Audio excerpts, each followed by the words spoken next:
Congrats on the first penny feather. Why is...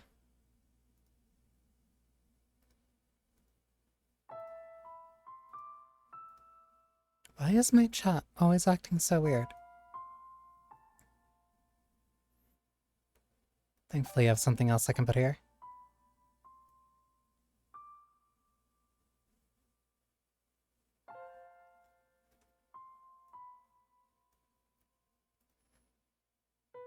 The good evening experiments. I've been waiting. I've been waiting like really patiently, as much as I can say, to get back to this.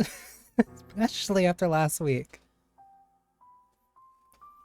And that one had to end, that one ended a little bit early too.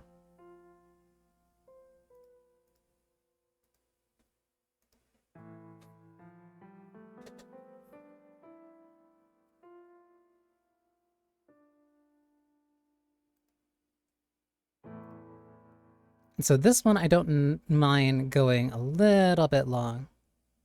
Why is my chat just not working?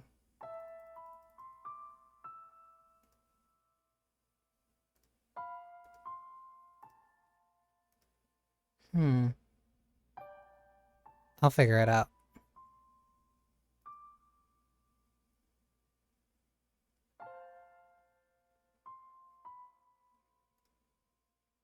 But I at least have a standby solution. Okay. I'm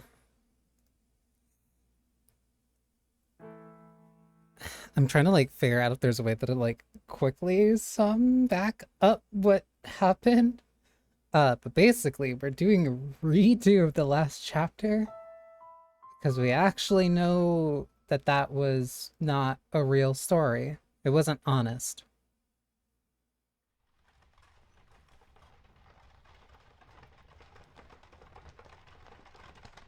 And thank you for the check-in, Lou. I hope you enjoy your potion. My Mike. It has been several days since I left the capital. I could still see it when I closed my eyes. The people lined up on the Grand Point, on the Grand Pont, awaiting entry, eager to start a new life there, brimming with hope. It was a city people were willing to pay high taxes to live in. If you were a performer, you could get some of those costs shaved down a bit by putting those skills to use. The capital was harsh on those who wanted in, and apathetic about all who left. It was composed of a powerful nobility and clergy, wealthy merchants and bankers, and a large population of poor.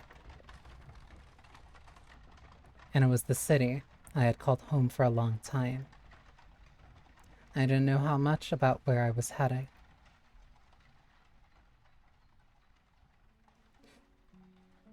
Oh.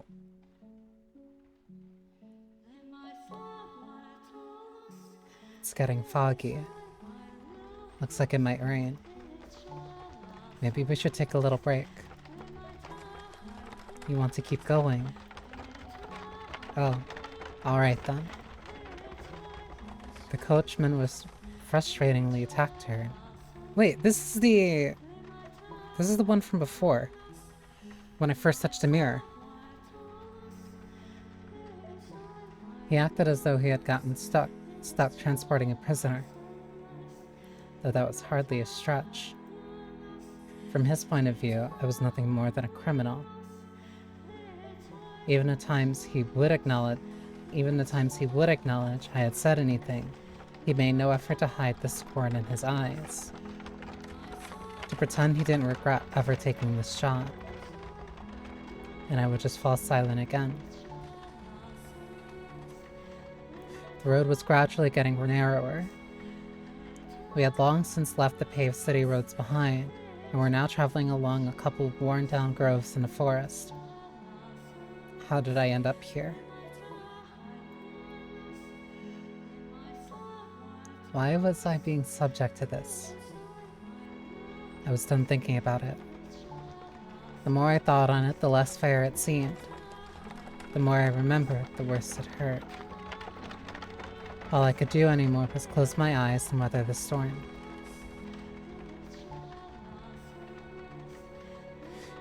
Deep within the dense woods, a mansion appeared before us like the world fading into view after a dream.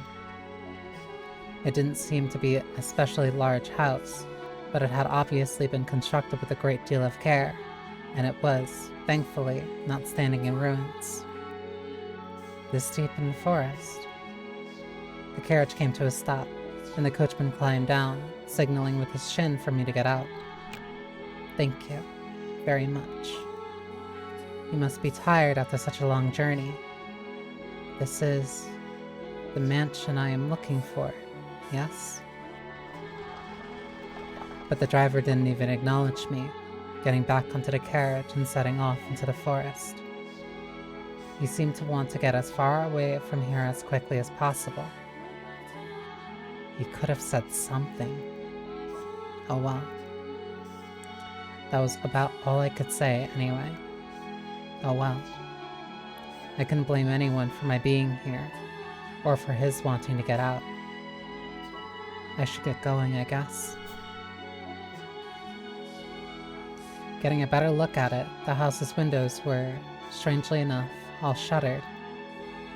It was probably dark as pitch inside. Does no one live here? But if that's the case, then why was I placed my hand on the front door. Such a big door. What if I couldn't get in? I had no idea what else there was in the area. If the door didn't open, then I would die out here in the forest. I've come to accept much, but I was not ready to forfeit my life yet. Please open. It's not locked, I guess.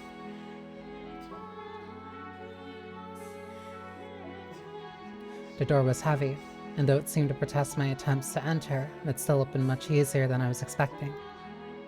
I was worried over nothing. Looking in, I got the strangest impression that light was being swallowed up into the mansion steps. Rather than going inside, it felt as though I was about to step outside the boundaries of this world. When I closed the door, it was so dark I couldn't even tell where I was walking. Hi, 7-Eleven convenience store. Thank you for the check-in. I hope you enjoy your potion, Mikey. I wonder if the window's open. Though I managed to fumble my way over to a window, it was tightly shuttered, and the shutters caked with rust. I was probably not getting it open without a fight. Darn, not a hint of light. I couldn't even see my hand waving in front of my face. It felt as though the floor would fall out from under me, and I would sink into eternal darkness if I didn't watch my step.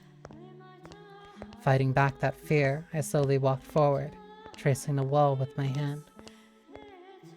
There was a door at the end of a long corridor. I pulled it open, and a wisp of bone-chilling air brushed past me. It was too dark to see anything, but I could feel something different present in this area than the rest of the house. Uneasiness gripped me. Hello, is anyone there? Please, don't tell me it's actually abandoned. I suppose I can't know without looking around a bit more. My voice simply disappeared into the void. No response. As I pushed forward through the freezing air, for a split second I spotted a shimmer of light. Squinting my eyes, I was able to make out a large window. Unlike the others, it wasn't shuttered. What do we have here? Drapes. I see a little light beyond. My chances were slim, I imagine, but if there was even a slight possibility of getting some light in here, it was worth a shot. So I pulled open the drapes. The next moment, faint but colorful light shone down on me. It was a stained glass window. From beyond the glass, I could hear the subtle pitter-patter of rain. It had finally started, it seemed. the different colors of light blending into a milky white, dim but wondrous. It's so pretty. It looks like an angel. Why would someone cover this up? It's beautiful. With a little more light, it'd be... Please do not touch the drapes. Or the windows. Suddenly, I heard a voice, and I could sense someone else in the room. The man's voice was emotionless, neither deep nor high. Before long, he came into view, illuminated by dull orange candlelight. Michael at least looks exactly the same. I'm sorry for coming in uninvited, but, I did announce myself. The man stood there, practically blending in with the darkness. Had he been there the whole time? He was staring straight at me.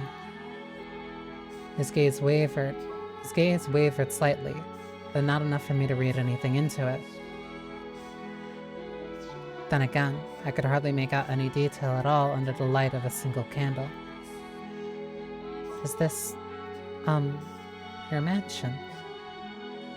It is. Thank goodness. I was afraid it was deserted. I suspect you would have preferred it if the house were abandoned. Oh, not at all. I would be scared to death staying in this dark mansion all by myself. I'm sorry. No ill will intended.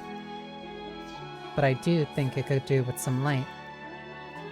That way you could see where you were walking. And I'm sure this room would look splendid illuminated. Not necessary.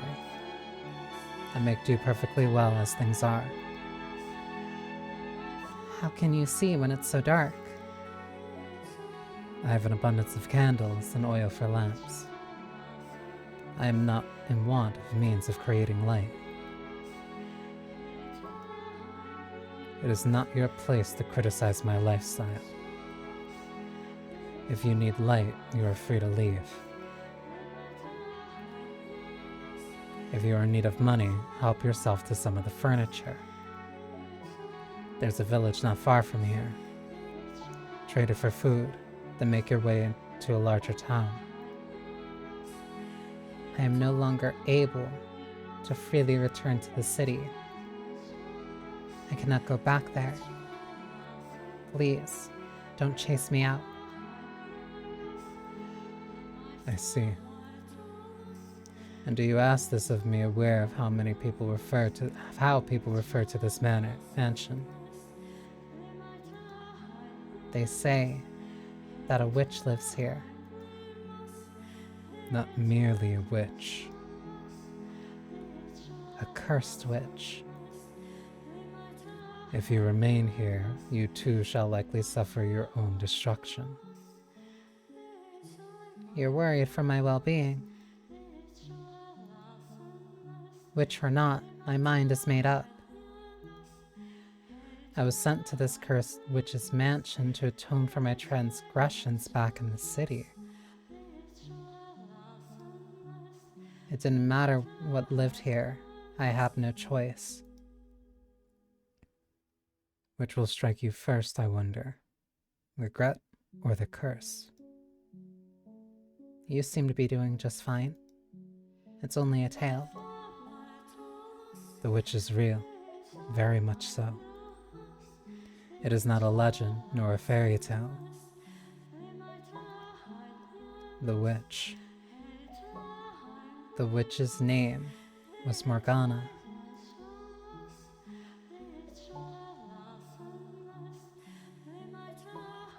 Is me.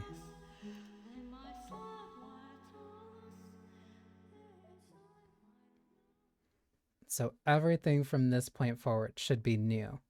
The flowers are also changing on the side. Yes. That was our first encounter. It was nothing flowery or dramatic. It was rather laced with suspicion and wariness.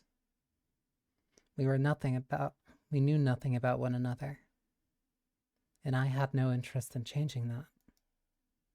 But nonetheless, that was where it all began, where my history with her commenced.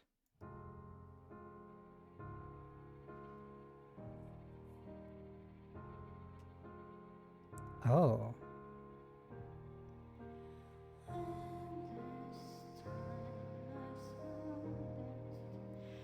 The woman had jade eyes, open wide, that glimmered like jewels in the light shining through the stained glass window. She seemed to be at a loss for words. I wasn't lying per se. The rumor said a witch lived in his house, and I was the only one who filled that criteria. Thus, sad rumors could be interpreted to be talking about me.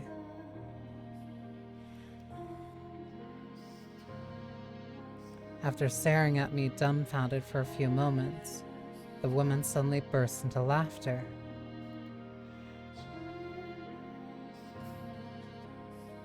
Oh, wow. Here I was, thinking you were kind of scary, and it turns out you're actually quite funny. Oh, we completely switched perspectives. What? I never would have guessed you were someone to tell such a ridiculous joke with a straight face.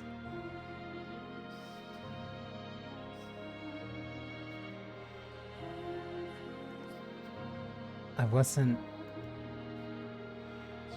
You don't look at all like a witch. I mean, it's dark, and I can't really see. But you seem to me like a rather handsome man. The word witch. The word witch has broader meaning than just a woman who practices magic. Any unholy person with cursed powers, man or woman, can be considered a witch. I think I get what you're trying to say, but my mental image of a witch is definitely more a woman. So you're not a witch. To tell you the truth, I don't know who might be here, I didn't know who might be here, which had me rather scared. But I think I can make this work. What do you... It's a pleasure to meet you, Master. Master?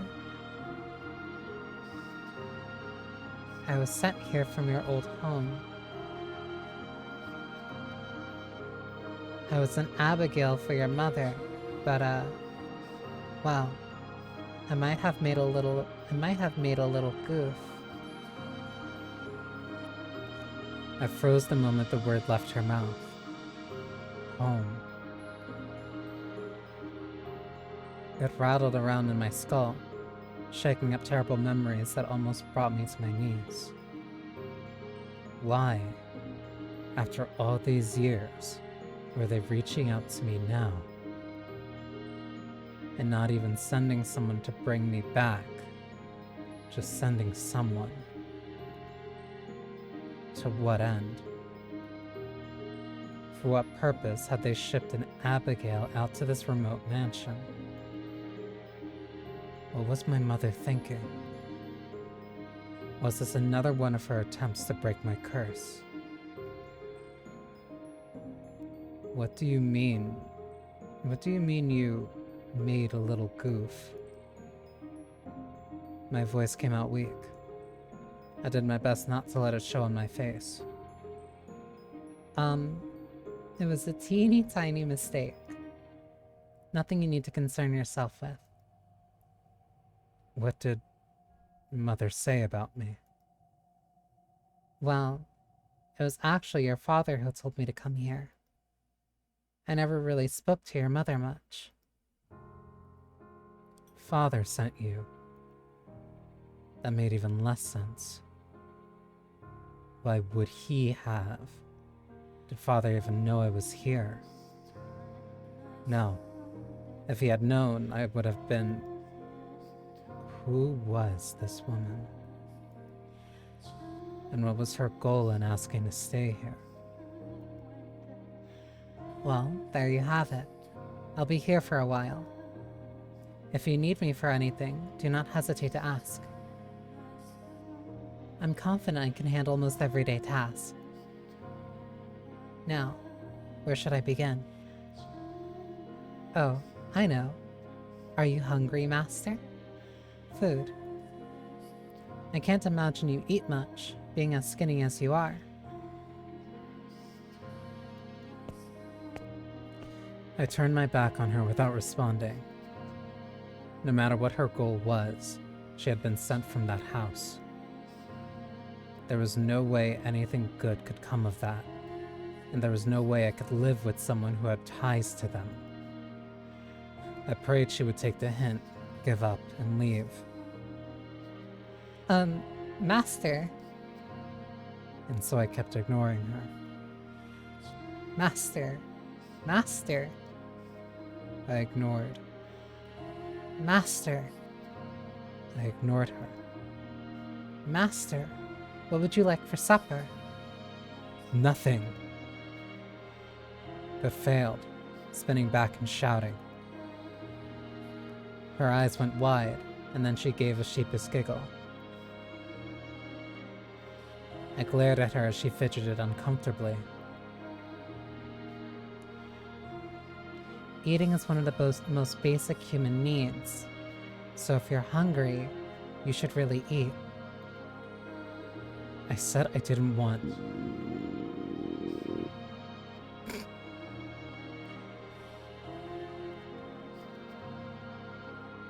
What was that sound? Must you ask? That's not a very polite thing to ask a lady, you know. Why? Hang on. Why ask Michael what he wants to eat when you're the one that's hungry?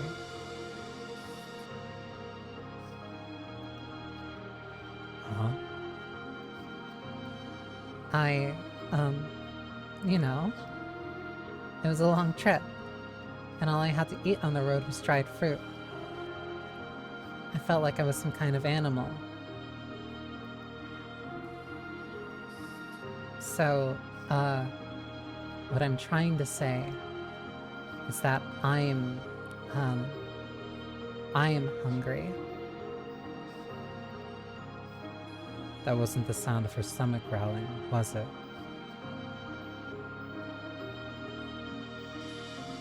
I thought lightning had struck in the distance. I would like some supper. The kitchen is at the far end of the hall on the first floor. There's food in the cellar. Help yourself to any of it. Thank you so much. I honestly feel like I haven't eaten in days, and I'm about to die of starvation. Oh, and I shouldn't need any help finding it. I plan on exploring the house anyway. It's rather exciting, being in a new place. Ugh. Damn it. That did not go as planned. Oh well. She can do as she pleases. I'll have nothing to do with it. Oh, Master. Are you sure you don't? No. Master. Master. What is it now? My name is Giselle.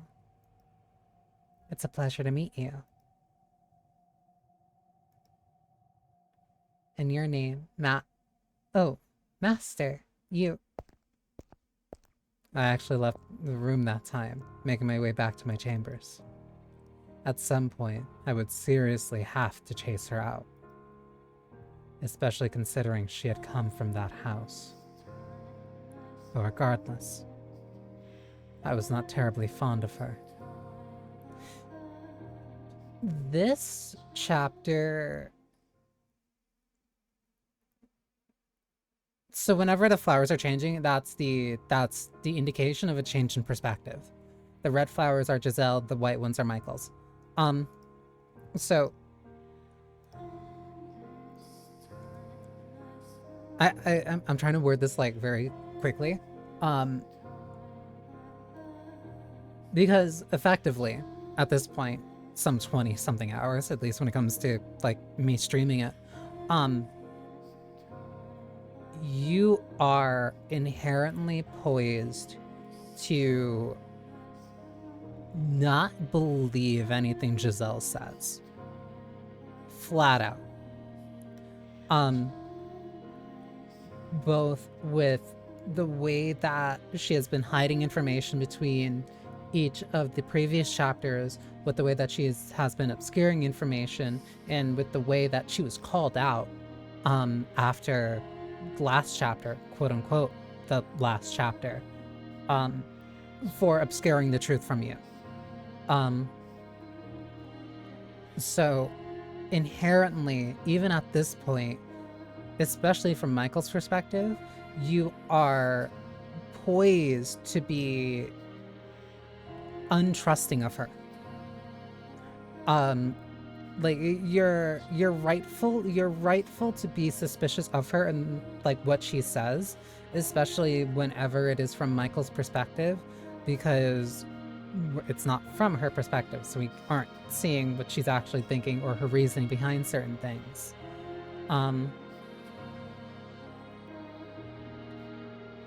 Which is a great way of making you very sympathetic to Michael, despite the fact that we've been with Giselle for longer.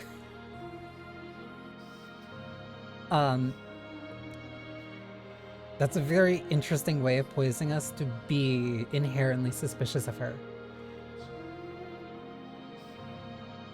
I didn't really understand Michael, but that was probably because we were still essentially strangers. Having been sent to the mansion as reparation for my mistakes, I wasn't sure how I might I wasn't sure who I might find there. But I was tentatively convinced he wasn't a terrible person. He didn't do anything to me, except stay away. Michael spent most of his time in his chambers, which he had told me to never enter under any circumstances. So we rarely encountered one another in the halls. For that reason, I made an effort to be kind and cheerful on the sporadic occasions we did cross paths. I figured if I kept that up long enough, he would eventually warm up to me.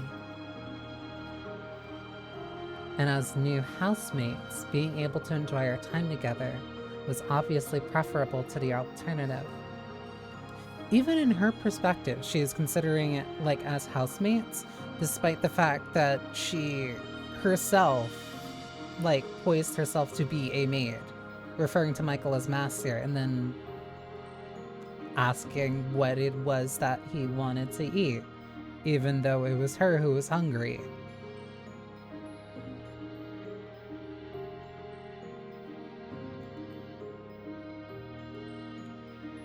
If I did manage to break the ice, I hope we would be able to do some talking about the mansion, about him, about me. I just had to keep working at it. So you do have an ulterior motive. Michael didn't need me to take care of him. He handled his own day-to-day needs and activities by himself, and in fact, he didn't ask me for anything. An aristocrat who had no use for his servant. I hadn't met anyone like him before. Alright then. That meant about all I could do was clean. I wasn't sure how his room looked, but the rest of the house was, quite frankly, an absolute disaster. The dust was so heavy, it was obvious it hadn't been touched in years. Let's get started. It couldn't be healthy to live in these conditions, so I set out to clean each room in the house one by one. That said, it wasn't going to be an easy task. Not because I was bad at cleaning. In fact, I consider myself quite good at it. But because it was near impossible to find all the dust and grime that needed cleaning under the flickering light of a candle. I can't understand how anyone sane can live in this dark. What's wrong with him? Maybe he's actually a vampire. Oh god. Wouldn't that be something? I can see it now. Him sneaking out every night to suck the blood of pretty girls. Priceless. Ugh, that means I'm in trouble. Look at me. Miss One-Woman Comedy Show here. Yep.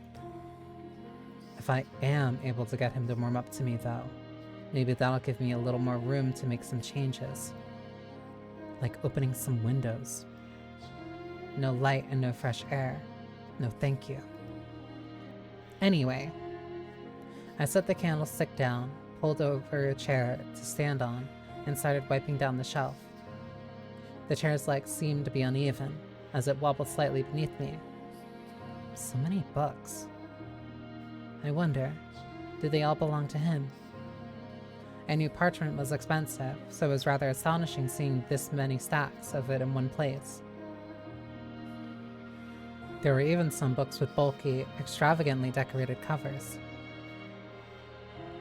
He does come from an esteemed family. I'd spent enough time at his family's house, at his family home. It was a constant bustle of servants and guests. Thank you for the check-in. I hope you enjoy your potion. I like it. The exact opposite of what this mansion was like. Why had he left his home? What had he done to be sent all the way out here, to this remote mansion with a less than savory reputation? I need to be careful not to overstep my bounds. I am a servant now. A servant. But once the thought had crossed my mind, I couldn't get it out. I had always had a bad tendency to chase my curiosities as soon as they struck, pushing to scratch the itch no matter how much my actions annoyed others. I couldn't do that here, though. I was simply a servant, and if I got on Michael's bad side, I risked getting thrown out. I wonder what kind of books he's got in here. So I attempted to distract myself. I grabbed one of the books and attempted to pull it out. What? But the strings binding the parchment must have gotten tangled at the back. Whoa, whoa! Because the books on either side tilted back with it. And then the entire room came crashing down on top of me. Ow. Oh, for Christ's sake. I had fallen off the chair and a downpour of books was still coming down on me. A mountain of dust with it. Seriously? What are you doing? What? Suddenly, Michael was there, looking down on me from a little ways away. There was, as usual, not much I could read from his expression, but I could hear a vague trace of exasperation in his voice. I was doing some cleaning, and... Impressive work. I'm usually better than this. It's just so dark, mistakes should be expected. I really think we should open some windows, Master. Get some light, some air flowing through here. I never asked you to clean anything. You did this entirely yourself. But there's so much dust. It can't be good for you. I am perfectly healthy. I don't see the problem. Had he even seen himself? No way someone that skinny was perfectly healthy. You look like you have something to say. He can make out my face in this darkness? Oh, you know, I wanted to be useful, and cleaning's about all I can do here, so you know, even here, like, even here, you see directly that contrast between like her own internal thoughts and like what she actually ends up saying.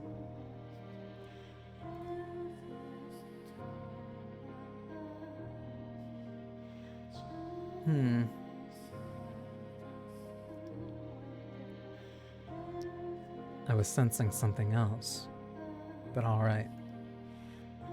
He let out a sigh, stepped over toward the pile of books, and then reached his hand down for me.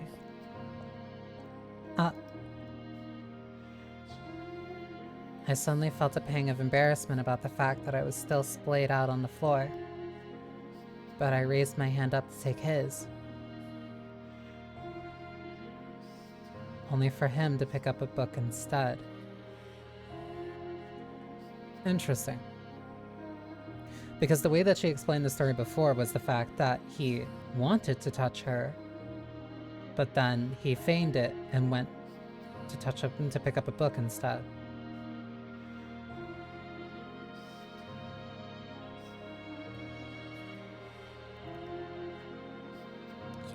You could at least help me up. You have legs, he said, casually returning the book to the top shelf. Maybe I was wrong. Maybe he was a terrible person. Oh. Oh, and that's just where the vignette ends.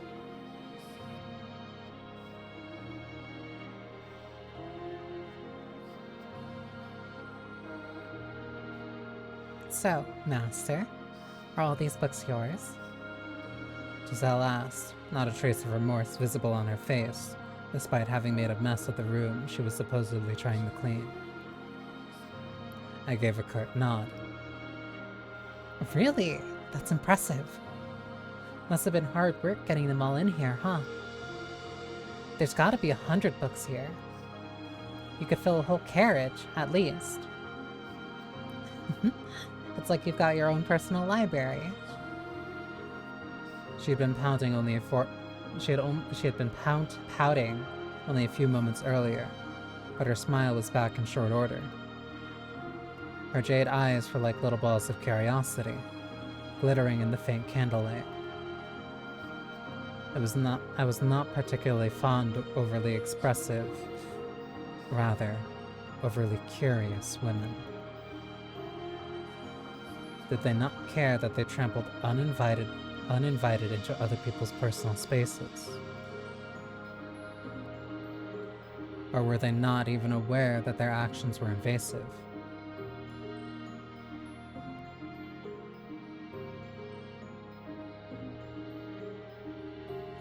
She is...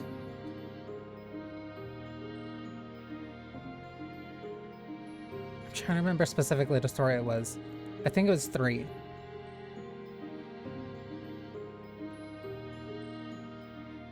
No. Because I remember that complaint coming up. I remember it being a complaint that I brought up where...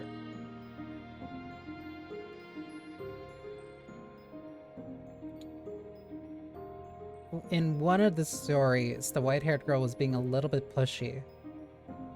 Not necessarily maliciously, but she was very... she kind of inserted herself a little bit more.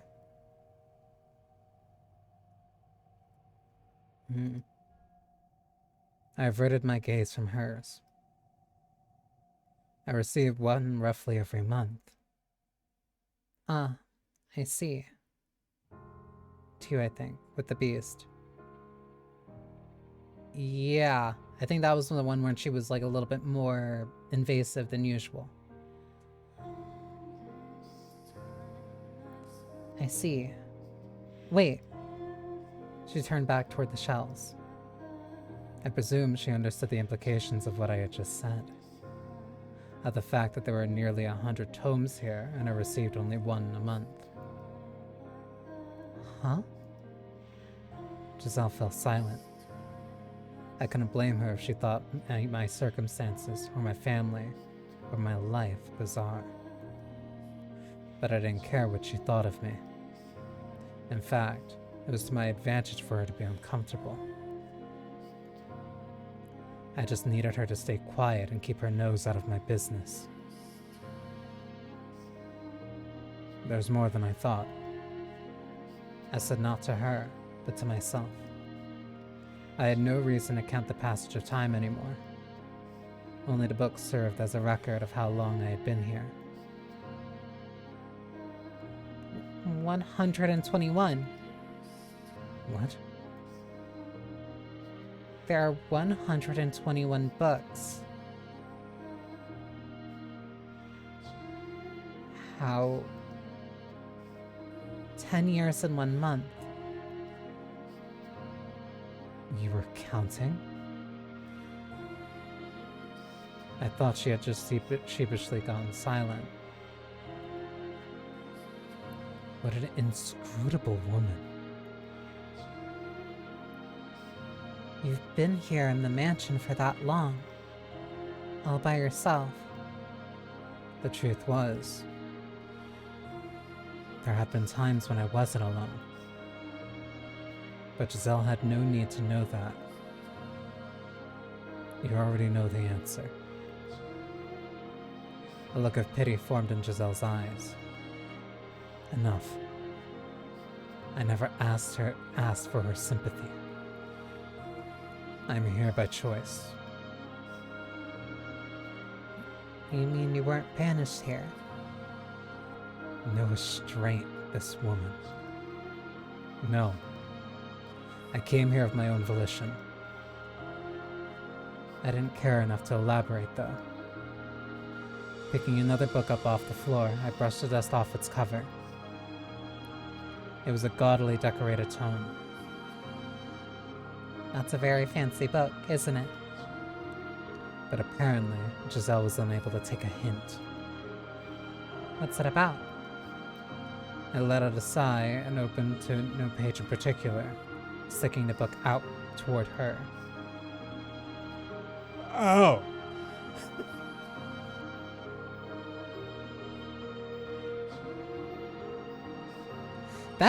That's fucked up. She was a servant and a woman.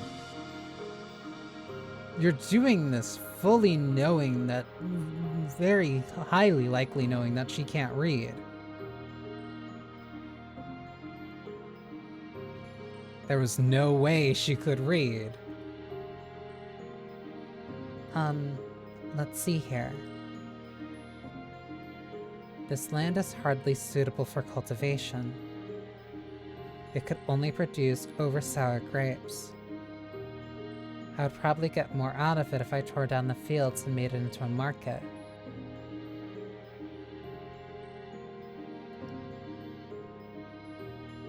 Sounds like a lord's diary.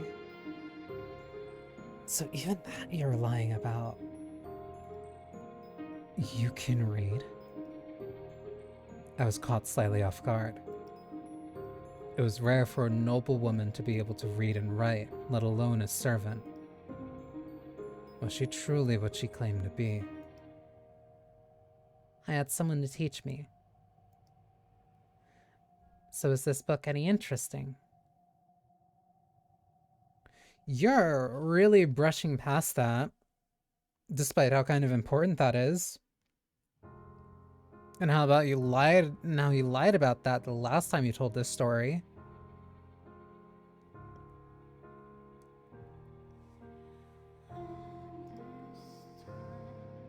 It's dull, worthless tripe.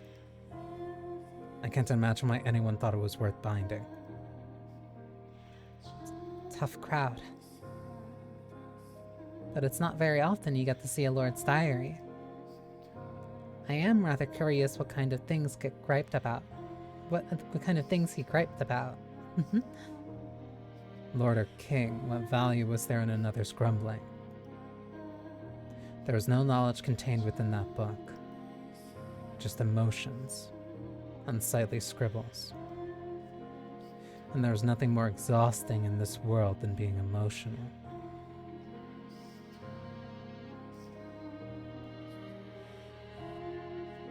If you want to read it, be my guest. That wasn't my intention, but alright. Once I've got the whole mansion cleaned, I'll read it. I told you, you don't have to clean. Oh, I've got an idea, Master. If you're interested, maybe we could read together. Did you hear a word I just said? It's dull, worthless tripe. Still, you might see it differently if you read it with someone else. And I'm sure there are some books here you would enjoy, Master. You're wasting your time.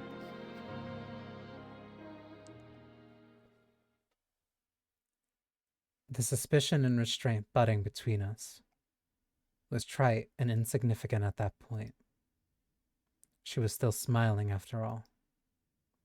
If I had been able to maintain that distance, then perhaps I wouldn't have ended up hurting her. It's very fascinating seeing the two perspectives back and forth and kind of seeing how their stories like start ramping up in terms of lies. Like,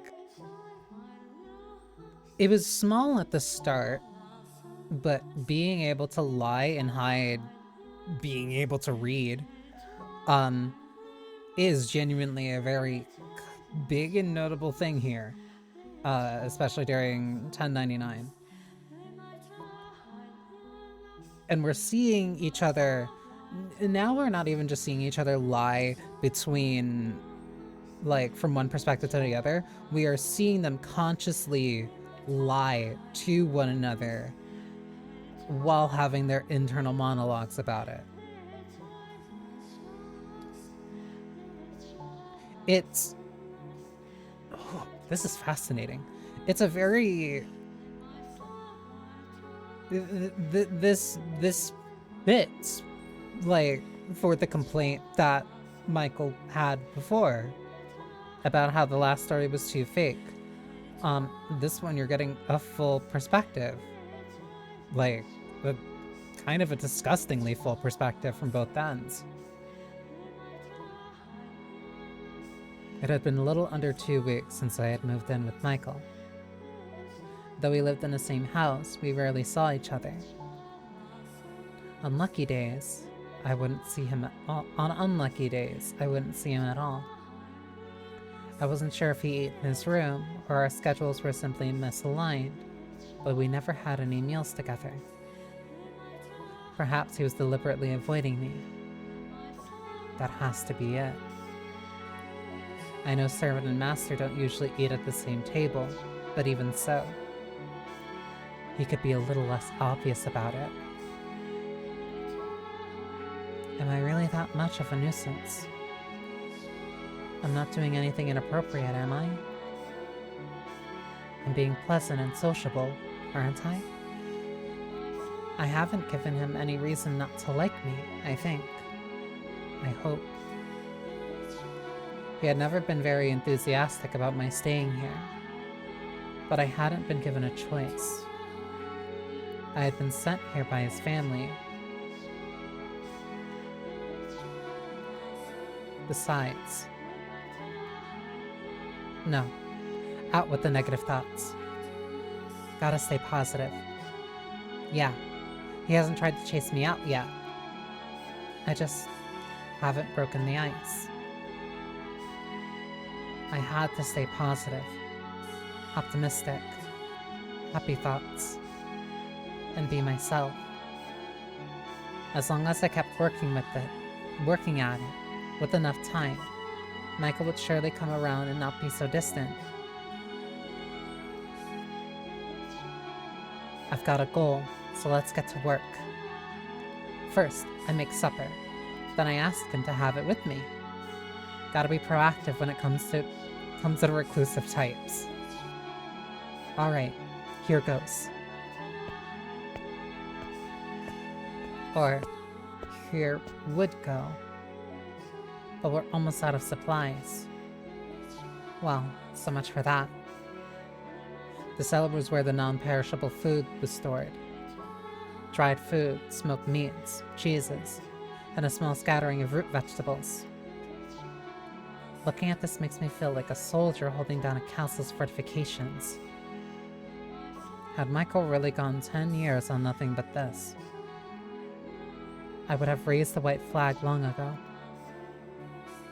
He said he hadn't left the mansion in all those 10 years. I assume he had at least gone out to get supplies, right? Running out of food is kind of a life or death matter. I can't believe he hasn't set foot outside even once in... What are you babbling on about?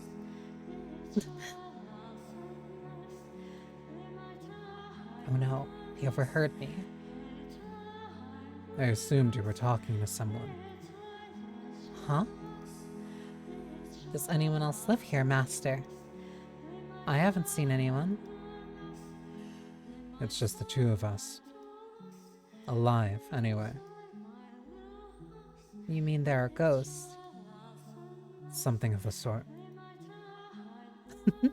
There you go again with the jokes. I'm not a child. You're not going to trick me like that. There are adults who believe in such things. I suppose.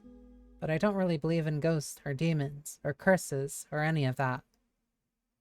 The church just tries to convince people they're real so that they can squeeze more money out of them.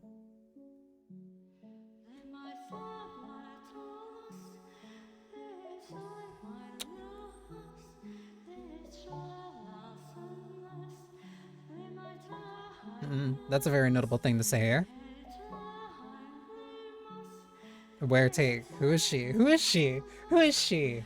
That's not a...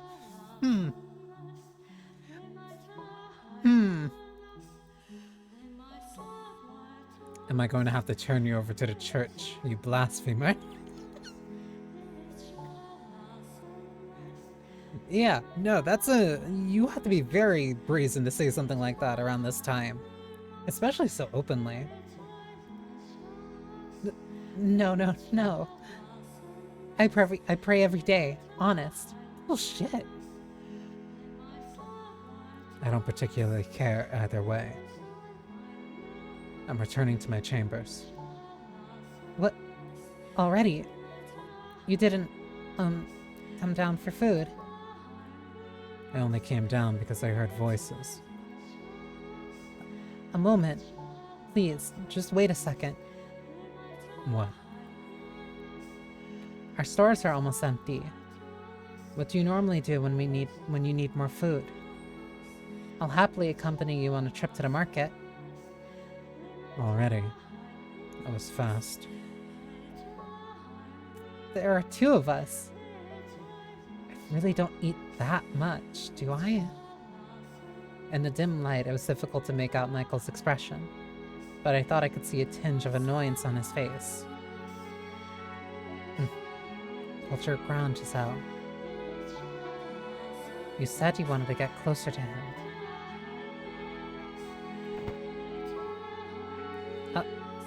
Is that a parsnip? Michael was holding a tangled ball of fruits. The reason I asked was because the parsnip looked like it was on the verge of total decomposition. See? There's still food. That's not food. He then handed it to me. Wait. You want to eat that? It's clearly seen better days. You're going to get sick. Or are you telling me you can survive on rotten vegetables? Of course I won't eat it. I just figured you were hardy enough to survive. What do you think I am? No, he is definitely a jerk.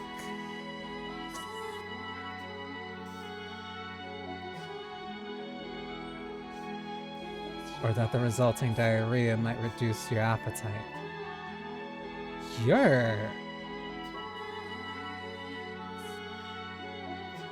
You actually kind of are an asshole, oh my god. You're kidding, right? You can't be serious. Anyway, we should bury that outside. Then we can go purchase fresh supplies. I told you, I don't go outside. Hi, Zuli. Thank you for the check-in. I hope you enjoy your potion. I'm like, yeah. Then how do you... Huh? A visitor? Who could it be? Perfect timing. You're a servant. Make yourself useful and go retrieve the package. If it's not a delivery but a wanderer, chase them off. What? Package? Master? Hold on a second. He is way more short. What are you talking about? He's gone. What kind of delivery is he expecting? Michael stood there, unmoving, veiled in shadow. He glanced over at me, then threw his gaze to the front door. At his command, I raised the bar, pulling the door open.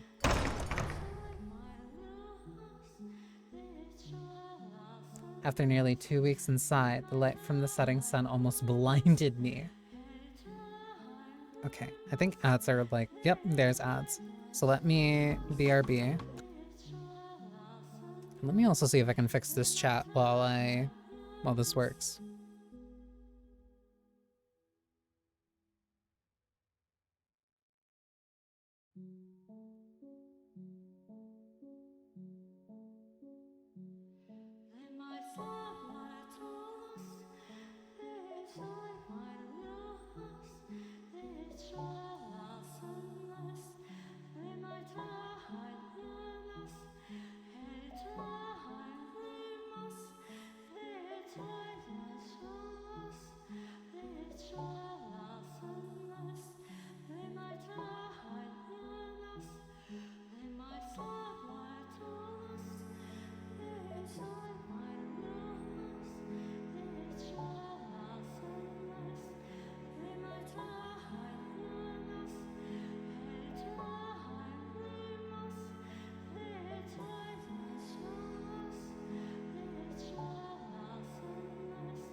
This chapter has me so interested so quickly.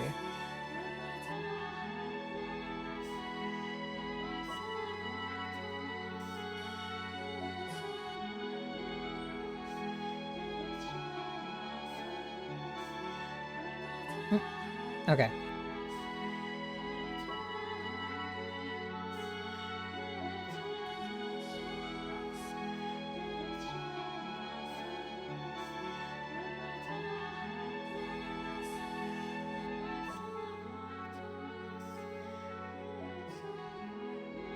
I wonder why that's having an error. Well, good thing I've mixed it up working at least. Okay. The world went white, my head pounding. After a few moments of intense blinking, my eyes acclimated themselves to the evening sunlight. There was no one outside, only a crate easily large enough to fit a child. Is this the package? Master? I turned back to face Michael, but he wouldn't meet my eyes. Though it seemed more like he was avoiding looking at the light than me. He's starting to seem more and more like a vampire. Not that I believe in vampires, of course. Regardless, I pray there's nothing bad in here. That's heavy. Master, could I get some help?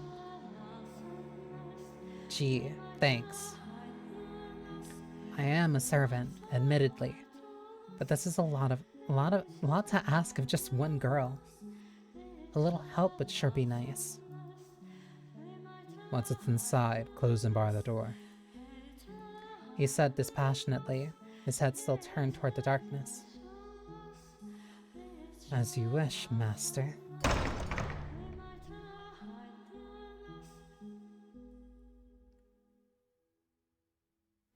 Once the door was shut, I found myself stuck back into the world of darkness.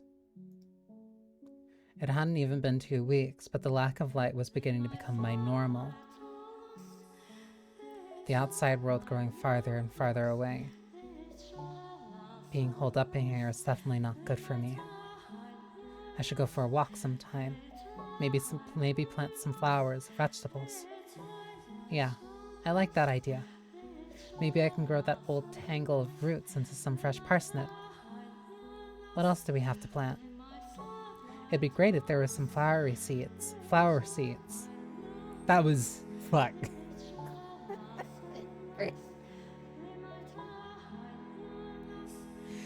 Can you tell that maybe Deltarune has been like on my mind persistently?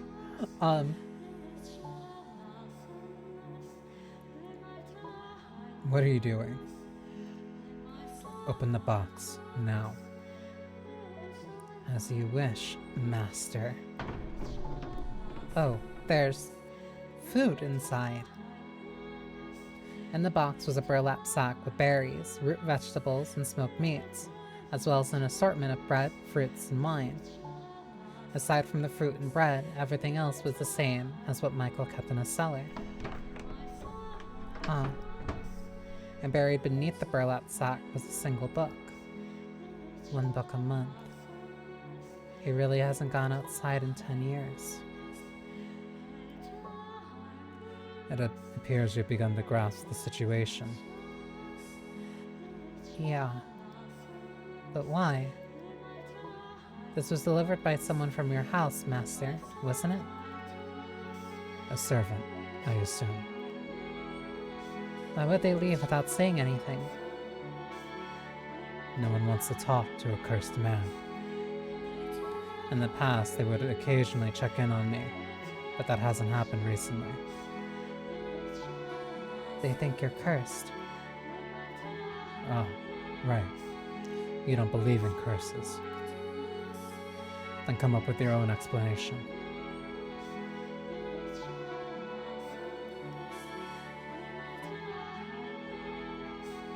An excuse for them to want to stay away from me. That, for example, I killed someone. Or maybe that I'm insane. I couldn't. Regardless, I am not normal. Bring the food down to the cellar. The book to the library. You are, of course, free to refuse and run back off into the woods. I'll do it. Alright. Then you take care of that. Hey. What is it? I just noticed there's something else in here. It's wrapped in cloth. What could it be? Oh, a painting. For you to hang up somewhere in the house, I presume. It's so dark I can't see it very well, but I'm sure it's... Don't touch that. What? Michael, who had kept his distance from me until that point, suddenly marched over and ripped the painting from my grasp. Master? His face was twisted into a look I had never seen him make before. Was it indignation, disgust, hatred, panic? I couldn't tell, but there was more than enough negative pressure to cause me to flinch back. Is that painting, perhaps, something important?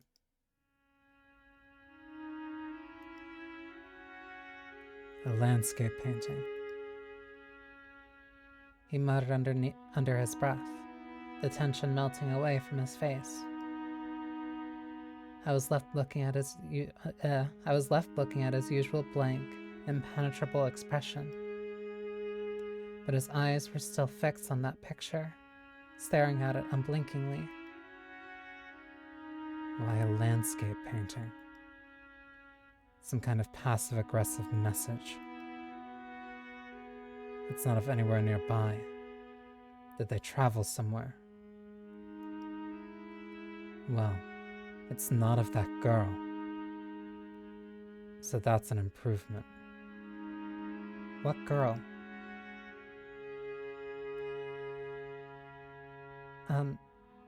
Master. Oh, you're still here. Still here? Of course I'm still here.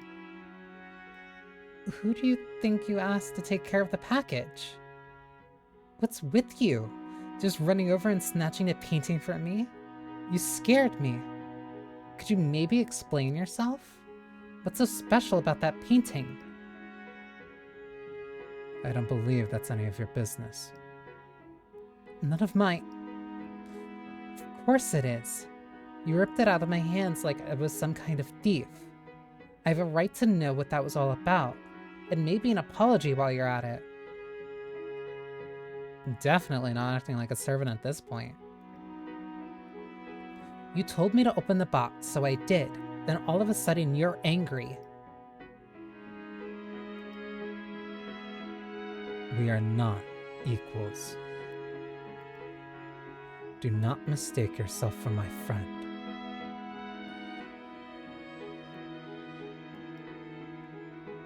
You have a right to know. You have no such thing. You don't have to be rude. I'll say it again. Leave if you don't like it here.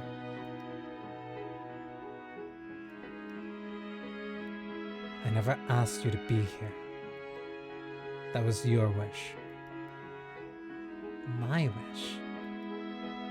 Are you out of your mind? I never asked for this. I never wished for it. Who in their right mind would want to be sent to some house in the middle of nowhere? Who would ever want to go through that? No. Calm down, Giselle. You can't get angry. You're right. That is what I wanted. But I never wanted to make you mad, or for us to argue like this. I just wanted to get to know you better, to get closer to you. I mean, it would make things smoother for the both of us. It would make living together more enjoyable for us. Listen carefully. This is very important for you to understand. Do not try to involve yourself with me. Do not go probing around for information. And if you can't do that, leave. I completely shut out. The glare he was giving me and the standoffish aura he was emanating were reflected in his tone of voice. Why? Why did he try to push me away like that?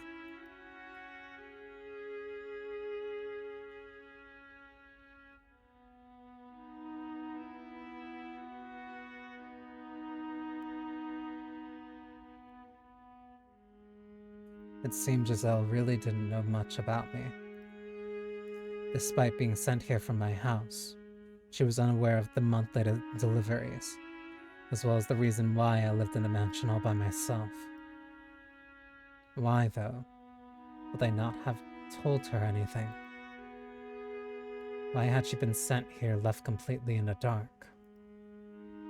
Giselle looked up at me, fear and bewilderment in her eyes, though I thought I could see a glint of suspicion beneath it all, like her true feelings were bubbling to the surface. Everyone had darkness in them they kept hidden. No one was exactly who they appeared to be. She was undoubtedly thinking, I'm not here because I want to be. I knew from the moment I first saw her that her bubbly, sweet affect was all a facade. Had she thought I was dense enough to not realize, she was no different than anyone else. What I didn't understand, though, was why she refused to leave no matter how hard I pushed. What was she hiding beneath that innocent-looking face? Innocent-looking face? Ugh. What was she thinking? What did she carry on her shoulders?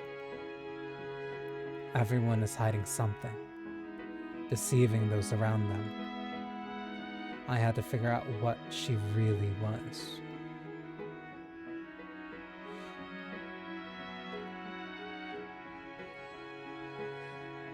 So this adds on to what I was saying before about how we are predisposed to be suspicious of her. And even while, as a reader, we are clearly poised to be on Michael's side for this, of being suspicious of her inherently based off of everything that we know, we're seeing it's not a unique thing for Giselle. He is inherently suspicious and untrusting of just other people in general. He does not, under any circumstance, want anybody getting close to him. And to ensure that, he is pushing back against her in the most blunt and curt and unappeasing way possible.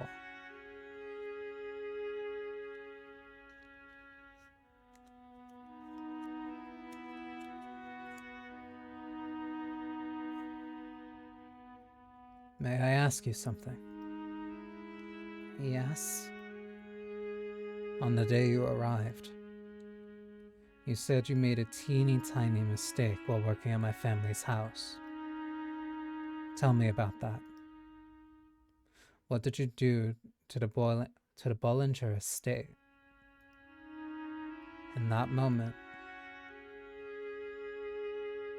Brief though it was, her disposition wavered. Fear, terror, no, perhaps anger. I couldn't tell. Nevertheless, it was abundantly clear that that was a subject she had no interest in me breaching. And so she had bore her fangs. The smile so dawned now was visibly forced. It's nothing you need concern yourself with, Master. I promise, it was an insignificant little thing. She couldn't say. Why couldn't she tell me? What had she done there? What did this woman know about that house? What did she know about me? What was concealed beneath that smile of hers?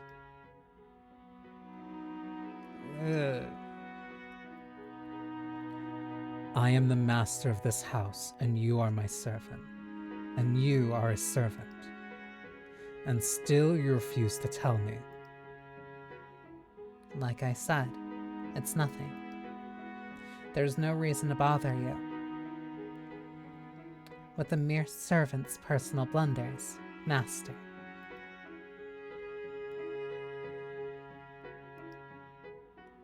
What are you hiding? I am not hiding anything. Then you should be able to tell me exactly what you did at the Bollinger estate. Like I said, Tell me. Tell me. You won't tell me a thing about yourself, and yet you demand others tell you about themselves.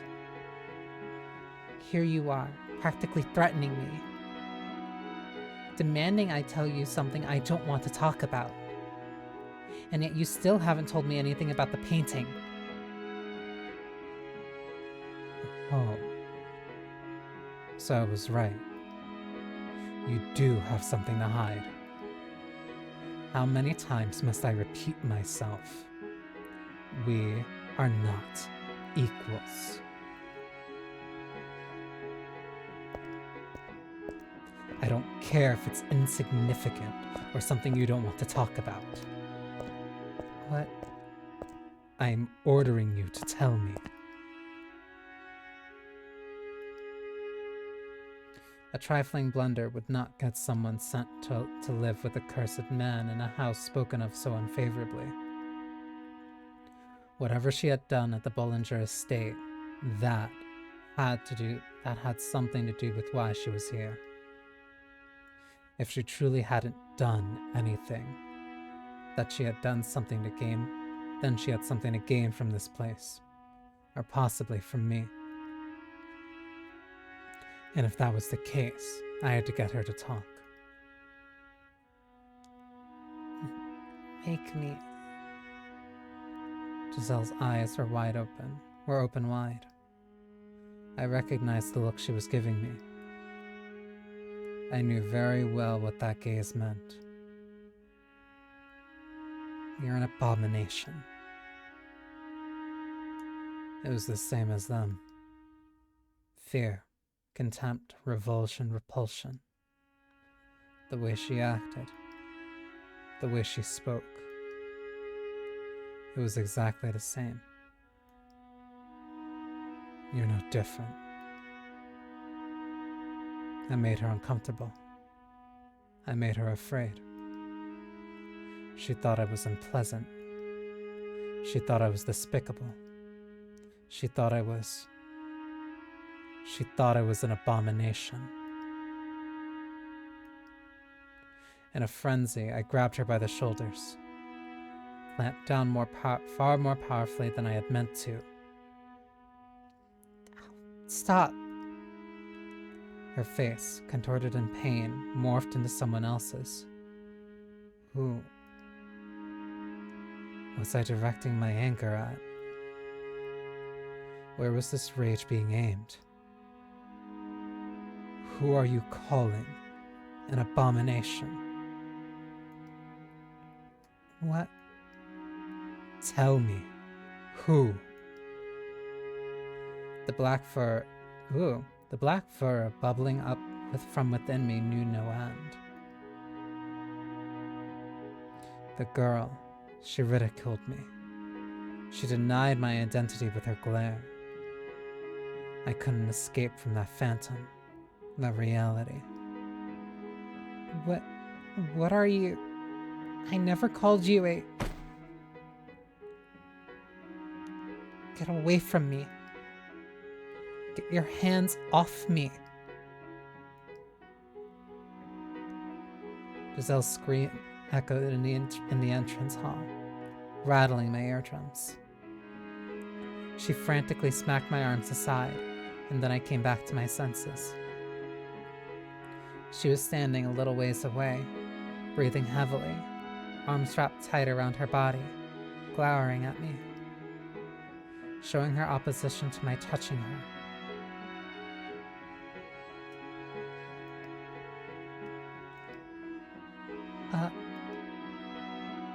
Enlightening.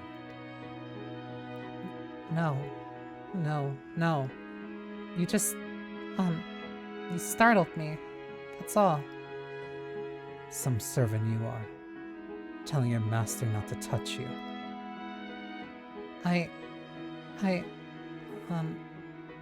Oh, right. I have, you know. I'm,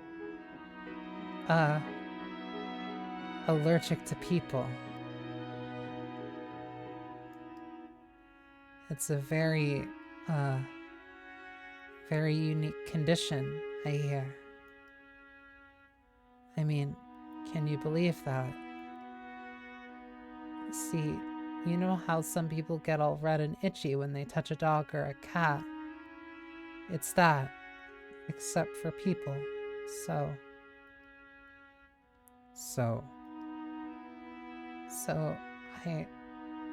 I'm sorry. I wasn't trying to be disrespectful. I beg your forgiveness. Why don't you speak your mind? What? This is what's going through your mind right now. I have nothing to apologize for. No, that's not... I can somewhat sympathize with your plight. Being made to apologize even though you're hurting. I raised my hand against you first, after all. Then you forgive me. Sympathy does not equate to forgiveness.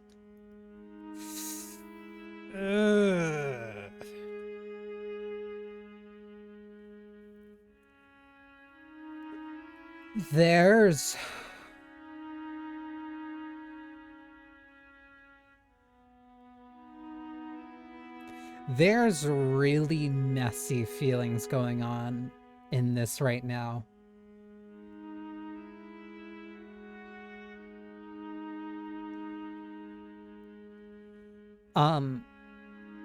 Oof. This is... Both that our histories is so important. Yeah, to whatever the heck is happening. It's...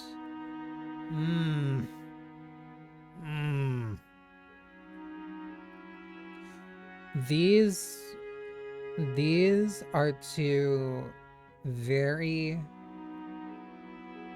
very deeply hurt people interacting with one another. Who hurt you, the vignette? Yeah. Like, in that instant of Michael seeing somebody else's face, after already mentioning, at least it's not a painting of that girl again.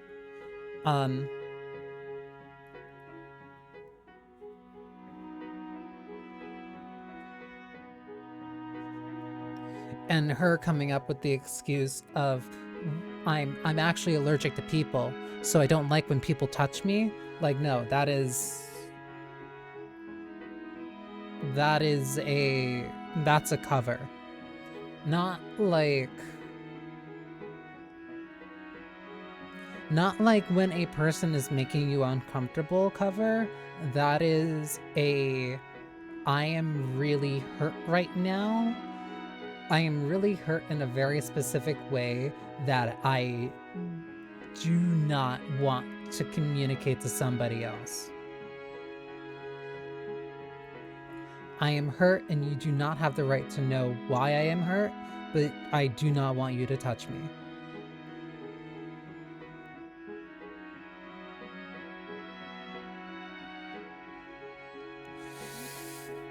Ugh.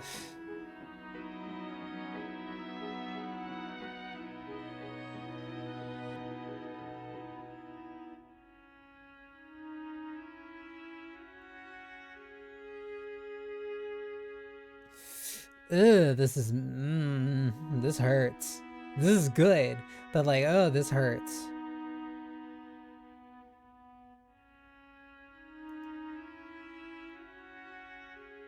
Now, you take care of the package.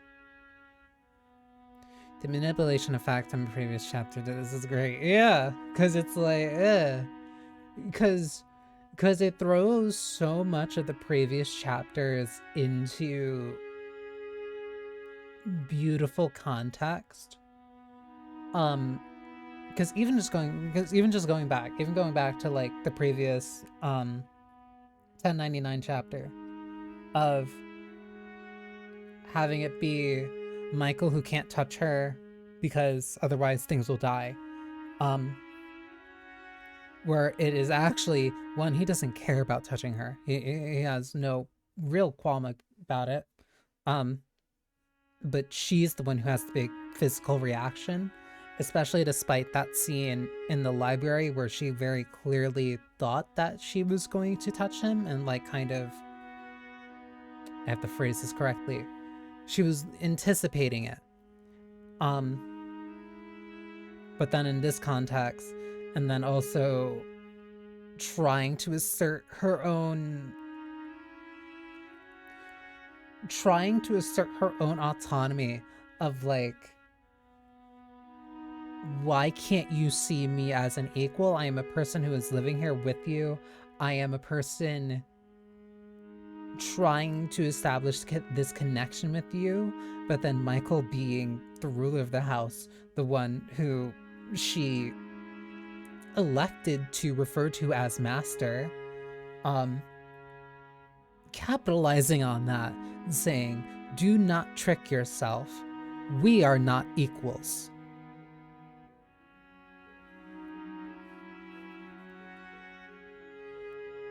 There is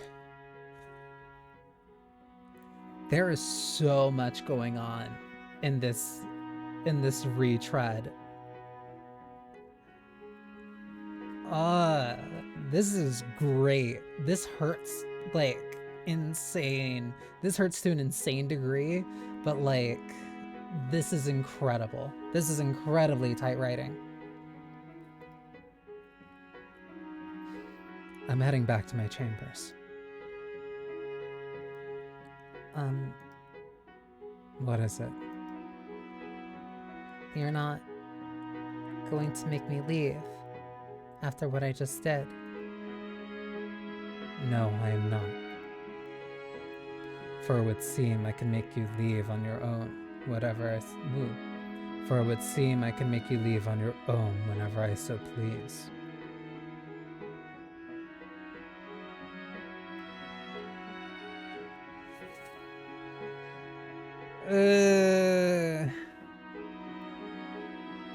Besides, I had yet to learn what she had done. It would be exceedingly difficult to get the story from her own mouth, which left me with one option: to write a letter to my mother, as much as the very thought revolted me.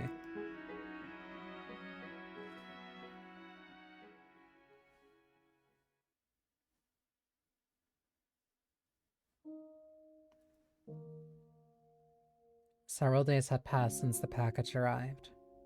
The end of my 3rd week living in a mansion was drawing near. Michael wasn't getting any friendlier either. He continued to either snub or bluntly dismiss me whenever we crossed paths. I didn't understand why he acted that way around me, but there was little point in asking what he seemed to think. But there was little point in asking when he seemed to think there was little point in talking to me at all. Although, at first, I had been sure there was some way to get him to warm up to me.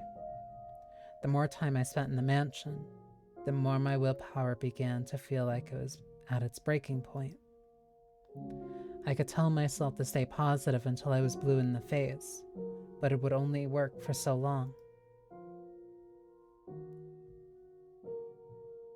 That one pretty place in the whole house. I'm glad he hasn't covered it back up. Blue moonlight shone quietly through the stained glass window, vainly illuminating some of the room. I hadn't noticed until now, but the room with the stained glass window appeared to be modeled after a chapel. Rows of pews faced the window, below which sat what used to be a pulpit. There was very little of it left, though, and an awkward length of silver was mounted to the pulpit's front face.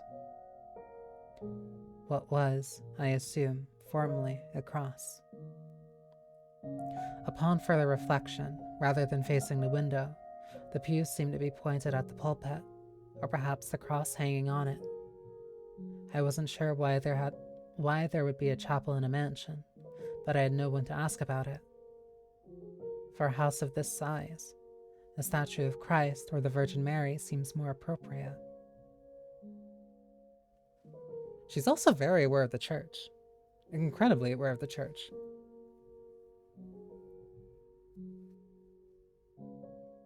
Enough to criticize that a chapel having a stained glass of Michael is ill-fitting.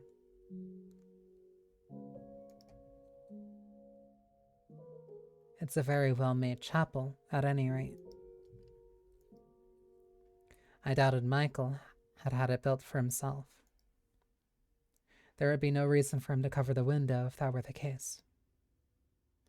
Nor had I ever seen him come to pray. He doesn't seem like one to believe in God. God.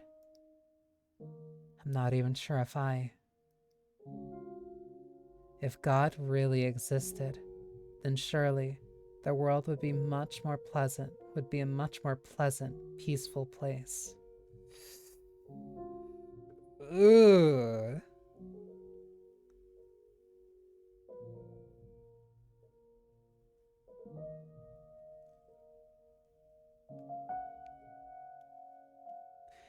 Hang on. I'm grabbing my phone because I remember a shocker. I didn't pay attention in Catholic school. Catholic school. I didn't pay much attention during Sunday school. I remember the archangels, my bad. I remember the archangels all represented something uniquely different. I believe Gabriel, it was beauty.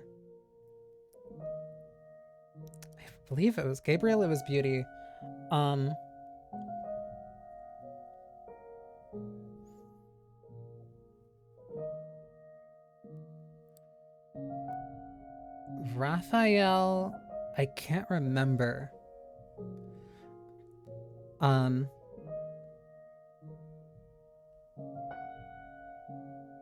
Raphael, I couldn't remember.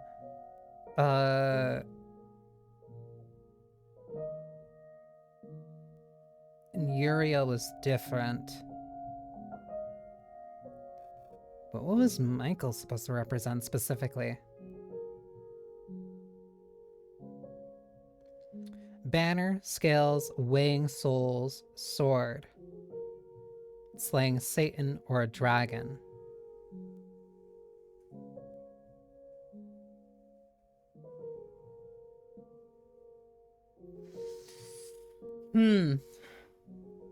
Weighing souls.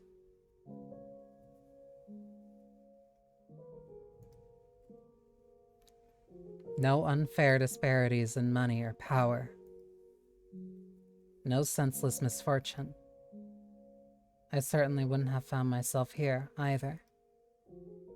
But God was evidently quite fond of giving mankind trials, so he would probably tell me with a straight face that this was one too. Or, perhaps, we simply had a false impression of him, and he didn't actually give us anything. He merely sat back and watched from somewhere far, far away. Ugh!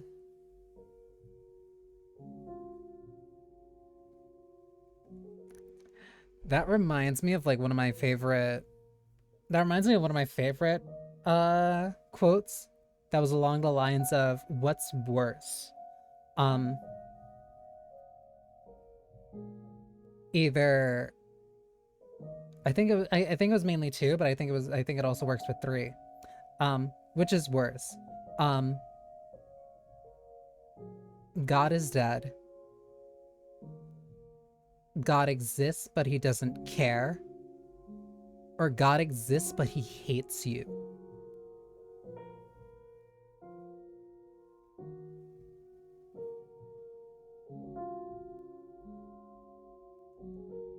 And it's very interesting that she's kind of just like sitting in that pit of like, ugh, oh, I like this chapter a lot.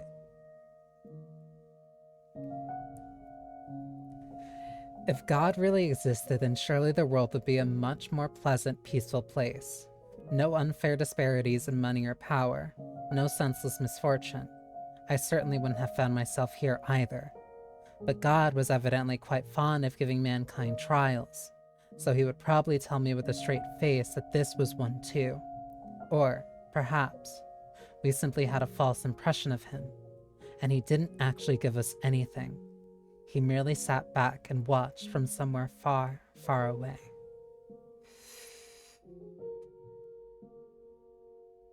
Ugh. I like this chapter. I like this chapter a lot. It wasn't his job to bring peace to the world or ensure our laws were fair. That was all mankind's responsibility. What is God? What are angels? I have no idea. Maybe the Bible has answers. Why should I pray to someone so far away? How do I know my prayer is even getting there? But still, it's not like I have any other options. This is gonna sound so stupid. Outside? This is gonna sound so stupid, but it is also very interesting that literally a very similar thing also did come up in Deltarune. Of Rousey feeling so helpless and unable to do anything. And instead of taking action into their own hands, instead, their response was, I have to pray because that's the only thing I can do. Like, that's fascinating. Don't you worry. It'll all work out. Promise. I already know where I'm going to work. It's a really prominent noble house, way out of reach of some small-time merchants like us. You never know. This could be my big break. Oh, I'm just kidding. Don't look so worried. I'll be fine, honestly. I'll make enough money for us to get back onto our feet. Oh, for goodness sake, I can handle it. Leave everything to me. You just wait. I'll make our family into something you can be proud of. I'll be fine. Yeah.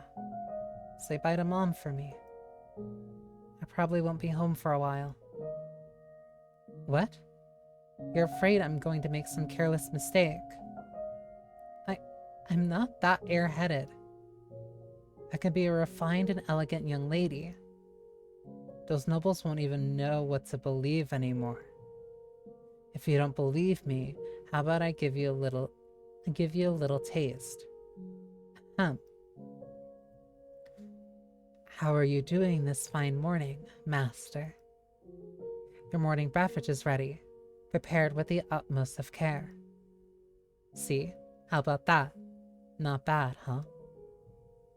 What? You really think it sounded forced? Oh. I was the daughter of a merchant who ran a shop on the capital's main street. My father had passed away in a plague, so it was just me, my mother, and my older sister. It would be a lie to say business was doing well. We struggled to squeak by day to day after taxes. But we couldn't just abandon the shop and leave the capital either. So we tried to make the best of what we were able to take in between the three of us. Then my sister fell in love with a moderately well-off aristocrat. My mom and I were supportive of her and her desire to marry, but their union almost fell apart because she was unsuitable for him. Merchants were hardly the lowest class. What we lacked instead was wealth. We needed another source of money, beyond what the shop took in. If only we had money, my sister could get married. If only we had money, my mom wouldn't have to work so hard. If only we had money. It was then that someone from the distinguished Bollinger estate approached me. He said that they were in need of Abigails and would love to have me. He said that if I agreed to work for them, the Bollinger estate would take care of my family.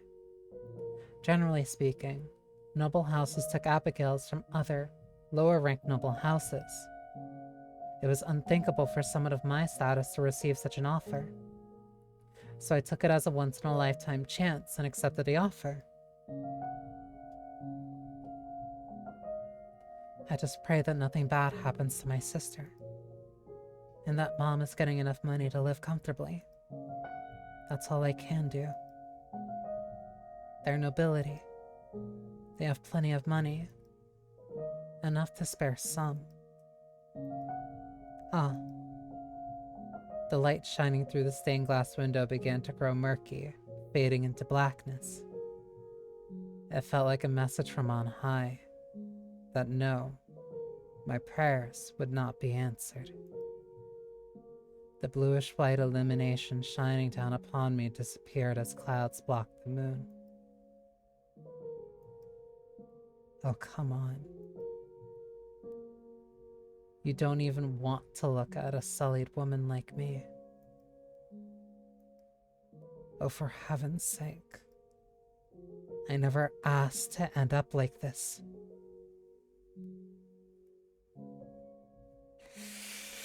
Ugh. I was also going to say it before, but like the way that the mansion itself is using darkness and like how both of these people are becoming so acclimated to it that light blinds them, and that the one spot where there is light, the moon gets blocked out by clouds. Ugh. Ugh.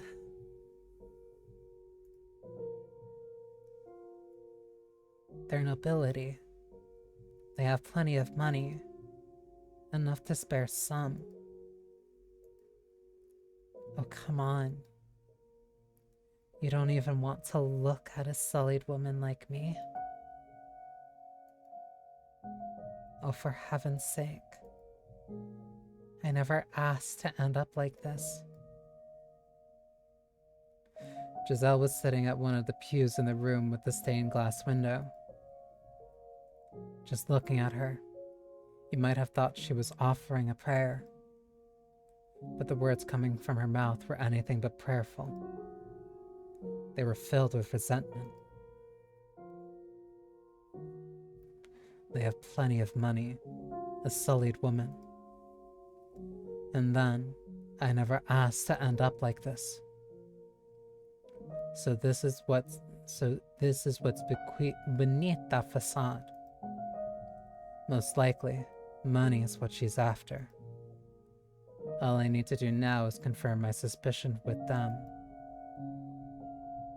Just what awful secrets will I uncover? I gave Giselle, sitting in the pew with her head drooped, a cursory glance before leaving the chapel. I had somewhere else to be.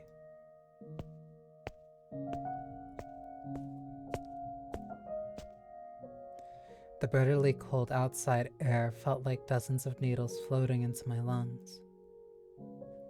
It had been so long since I had stepped beyond the mansion's walls. A thick mist canopied the night sky, blocking out the moonlight. Naturally, the heavens did not rejoice at my leaving the house. It had been 10 years since I had seen the mansion from the outside, and it hadn't changed one bit.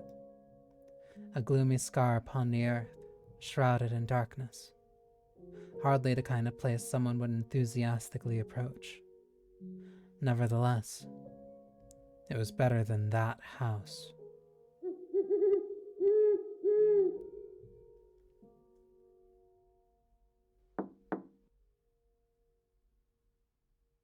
What?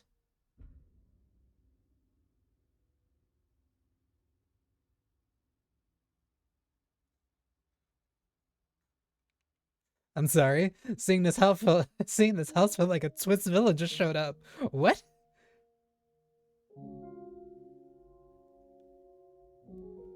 I've never had the response of "What are you doing here?" to a house.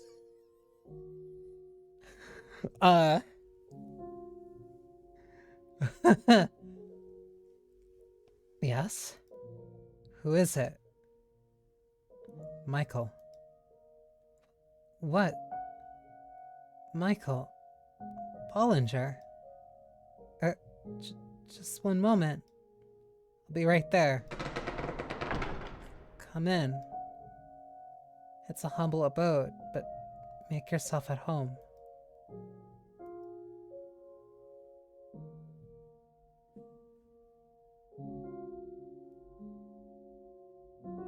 Wow. I must say, this is rather unexpected. Just one word, and I would have ended up there in a heartbeat. And how was I supposed to do that? I am, regrettably, fresh out of courier pigeons. Right. Yes. My apologies. This man, living in a small cottage not far from the mansion, had been hired by the Bollinger family.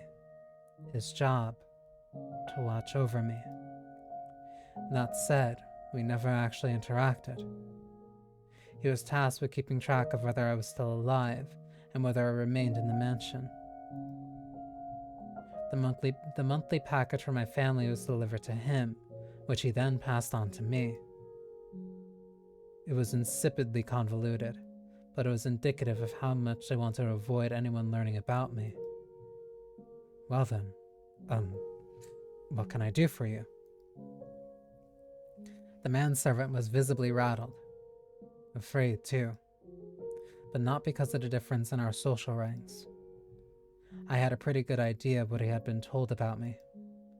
He was afraid of me. Or more specifically, my curse. People fear that which they cannot comprehend. Not just children, adults as well. They fear demons, witches, and curses. Anything impure or not of this world. But I had long since gotten used to being viewed as such. It didn't sadden me. It didn't disappoint me. It didn't pain me. Some things were too foolish to concern yourself over. Though it certainly doesn't make me feel good either. I was, on some level, annoyed. That woman's appearance at the mansion had created ripples in my once tranquil life. So before I got into the real reason why I visited, I decided to take out a bit of my frustration. Raise your head. There's no need to be afraid. I don't know what you've been told, but I promise I don't bite. Ah, how rude of me. You're right. My sincerest apologies. Your job is to keep watch over me. If the mere sight of me has you trembling, what will you do if I try to run? I would have little trouble escaping. That would be quite unfortunate. What would I ever tell your mother? I'm not sure that would... I'm not sure that would end well at all. You could lose everything you've been paid so far. In fact, you might be lucky to get out with your life. Surely your mother would not... You are aware of who you're dealing with, right? Ah. Michael, the cursed youngest son of the Bollinger family, who made a pact with the devil. I don't need a blade to take your life. You wouldn't even make it back to report anything. Have mercy, Lord Michael. Please do not leave the mansion. Please spare me. Only joking. What? I don't have the power to kill you by way of curse. The man fell silent, but the look on his face said, You are cursed, though, aren't you? Once someone's got an idea planted in their head, it's nigh impossible to get rid of it. I'm so cursed that anyone can see it. That I need to be locked away in a dark mansion. I am here because I have a question for you, not to warn you that I plan to run away. A question? For me? Yes. Approximately 3 weeks ago, a black-haired woman came to the mansion. Tell me what you know about her. I was told there would be an Abigail coming, but that's all. I don't know anything else about her. Oh, so she wasn't... She maybe wasn't lying entirely. I swear, that's all I know. I haven't been told anything else. I believe you. I never thought they would tell you anything. Right. He had been hired to observe me, but that's all he was. A hired hand. He wouldn't be privy to the Bollinger family's internal affairs. Take this. A letter. I need you to deliver it to my mother. You could have just left it in a box from this month's package, and I would have collected it when I dropped off the next one. I'm in urgent need of information. Will you do this for me? Yes. Well, yes, absolutely. I'll fetch a delivery boy tomorrow morning. Much appreciated. Good night. You too. Do take care.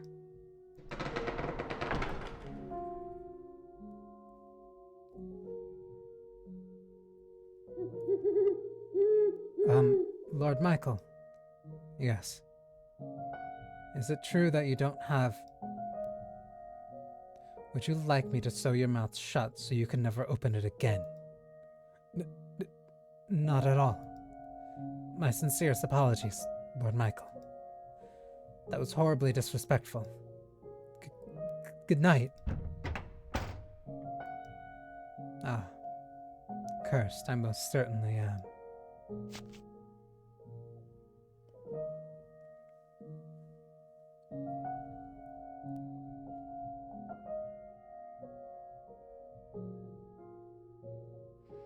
My mother's response arrived just 10 days later. The delivery boy must have pushed his horse quite hard. It was almost exactly a month after Giselle had moved in.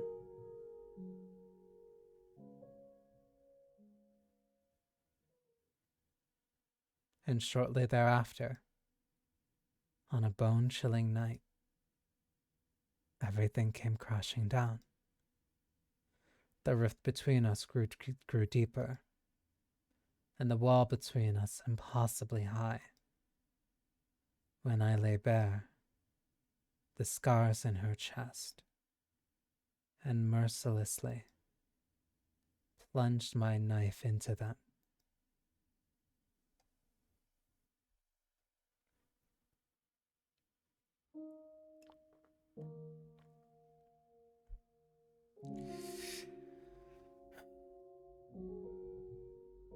How did we get to this point?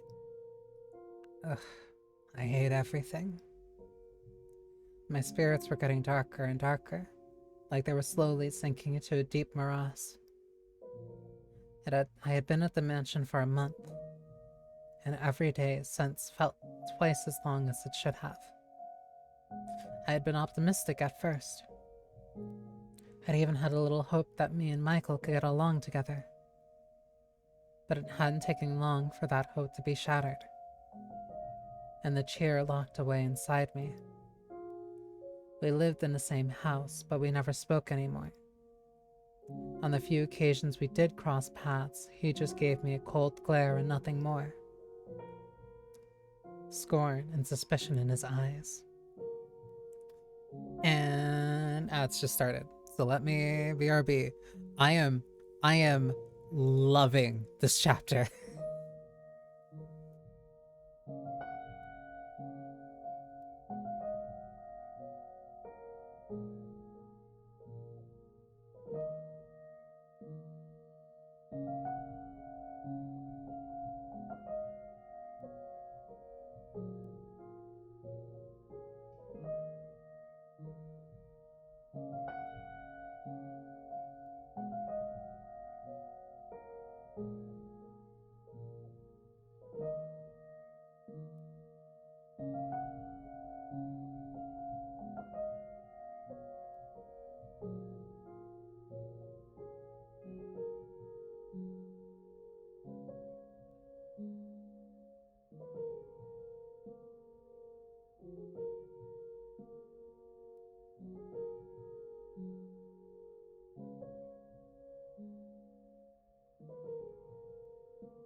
I hate being like Man, I love stories about trauma, but like,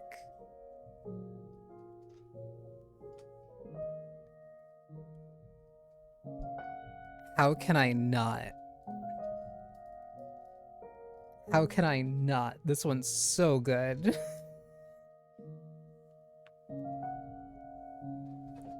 It hurts. It hurts, but like, it's good.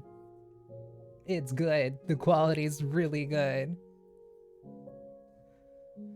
Okay.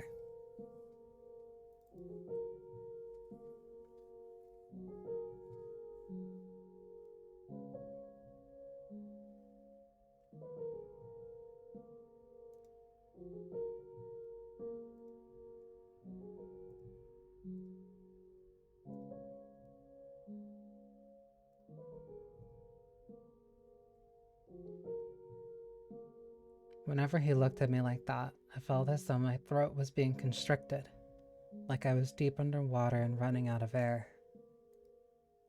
Like my very presence in the world was a crime.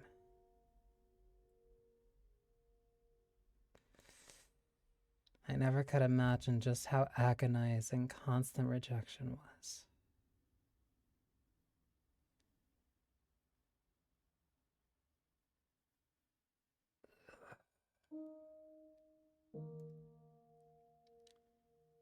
I started despising others, despising myself, despising the world, convinced there was no one who could set me free.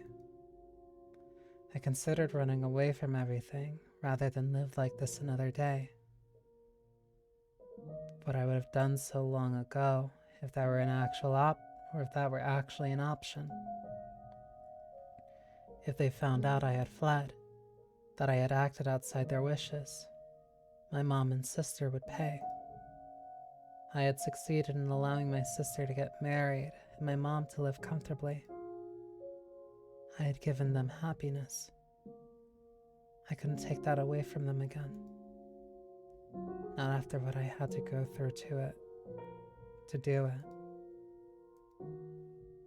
Oh, no, cut that out. Getting way too depressing, Giselle. Pull yourself together. That's not who you are. Be positive. The negativity didn't only come from my interactions with Michael either. No. There seemed to be some kind of terrible presence within the mansion that twisted people's hearts. The mansion was, in fact, a bit of a local legend, which I had been informed about before being sent here. People claimed it was cursed, and that an evil witch had lived in it for many, many years. Michael joked that he was the witch, and I didn't believe him. But I didn't believe him. I'm not usually one to believe in magic or curses at all. But being here so long, I can't help but wonder. Anyway, things can't go on like this. If I was to remain in this house, the situation needed to improve. A lot. I was going to lose my mind if things kept up as they were. I was ready to give up once. But I'm going to try closing the distance between us again. If I could get him to open up even the tiniest bit, then maybe that would make living here a little easier. I wasn't going to try and make us best friends or anything. Just repair our relationship enough that being around each other wasn't torturous. I've got my work cut out for me. How do I even begin that conversation? Heck, what is that conversation even going to be about?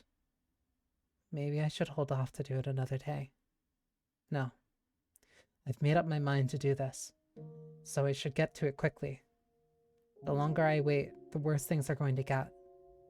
And eventually, there won't be any fixing anything. We need to talk. We need to be in the same room for more than 10 seconds, and we need to get to know each other. He needs to know that he's not the reason I have something to hide. Okay, let's do this. I made my way to Michael's chambers, which he had told me to stay away from, My stride was slow and ponderous, but at the very least, I did my best to keep some semblance of a smile on my face. Ah, this is one time where I'd really like to have someone to give me a little nudge.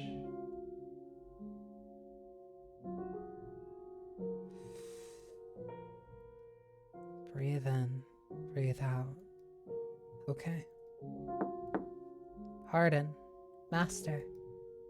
There's something I'd like to talk to you about. Master? I guess he's not here. The door wasn't locked. As was the rest of the house, his room was shrouded in darkness. The only light came from the candle in my hand. Master, are you there, Master?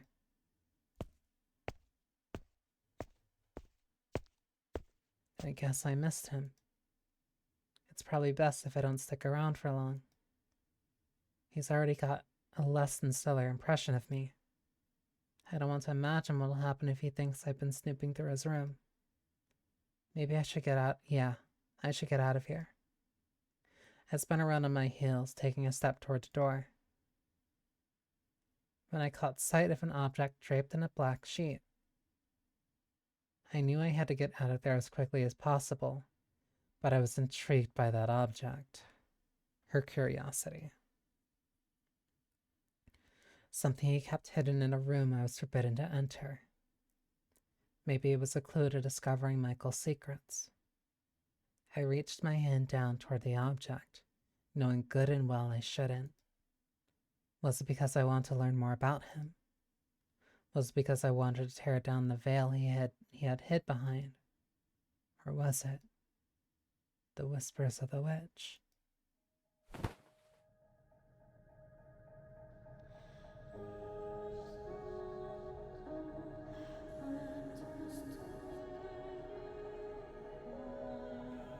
What do we have here?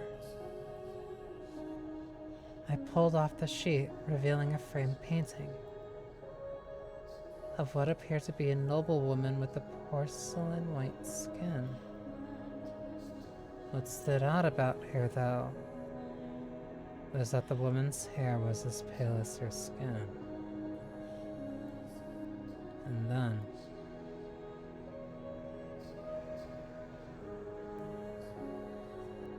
what?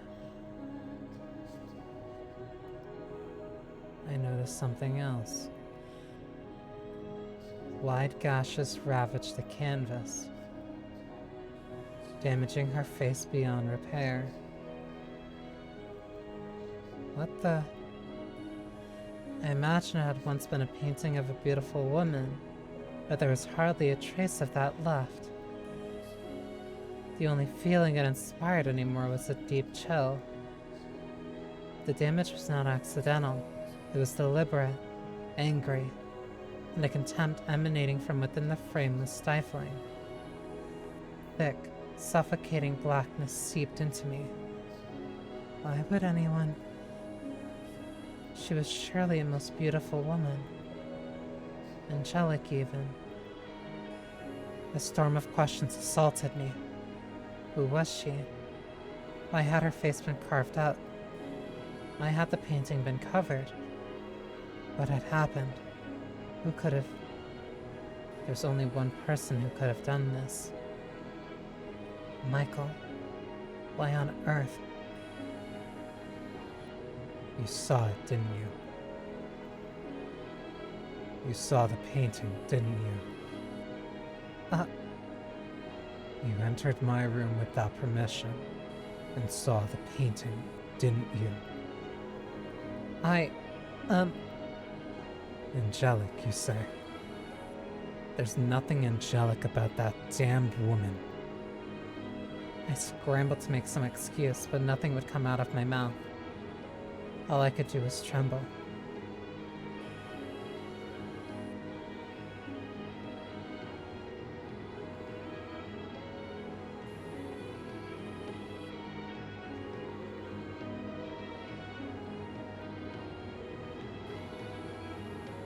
Why did you enter my chambers? My... What were you looking for? But Answer me. uh, My mouth wouldn't move properly. I couldn't make my voice come out. It was like I wasn't even in my own body anymore. The wisp of air that drawn into my lungs were expelled as hoarse gasps. My breaths were shallow and rapid. I was inhaling, but I wasn't getting any air. I was terrified. Terrified. Terrified, terrified, terrified. Of his eyes, of his voice, of his feelings, of the knife he was holding up to me. Of the terrible past I was chained to. The man's voice, the man's very flesh, terrified me. What were you trying to find? And what were you planning to do with it? Answer me. Another thing you refuse to tell me, then? No, I'm trying. Nothing's coming out of my mouth, though. Everything's so bright, and I can't catch my breath. I can't breathe. That's fine, though. You don't have to tell me. I have a pretty good idea. An idea? What do you mean? Money is what brought you to the Bollinger estate. And it's what brought you to me, too. There are countless people who would love to see that house fall. And a noble family fears nothing more than disrepute. You were, I presume, approached by someone scheming the Bollinger's downfall. No. And as it just so happens, the Bollingers have a very unfortunate secret, one they are quite desperate to keep under wraps. Me.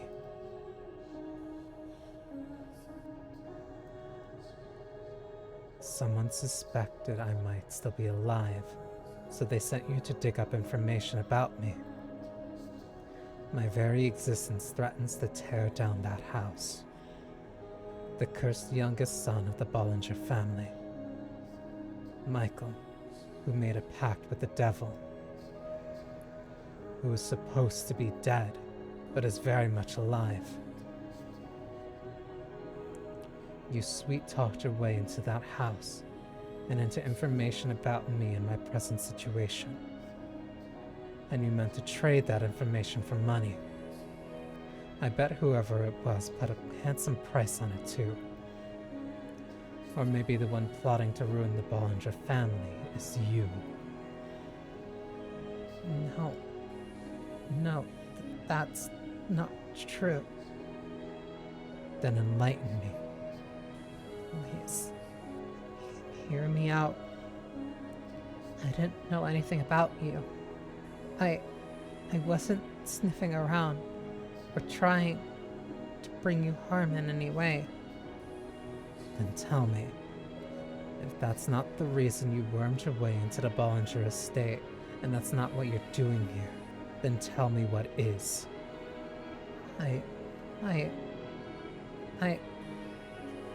Tell me why you came to this mansion. You want me to tell you about that? No way. That's asking way too much. Tell me. I swear, I haven't done anything to wrong you. I simply wanted to make our life together a little more comfortable. To bring some warmth to this frigid relationship we have. That's the only reason I wanted to find out more about you. I must assume I'm right then, Giselle. I must tell him he's wrong. I must tell him I mean him no harm. But I can't say anything. A merchant's daughter became an Abigail at a noble house. Could you come up with a more obvious lie? Your father still wanted Wait, how does he know that I'm from a merchant family? You look perplexed. I may be imprisoned in this house, not free to move about as I please, but I have my ways. I know everything. Everything. Then he knows about that too. Oh yes, I do know. Please, don't. In your quest for money, don't say it.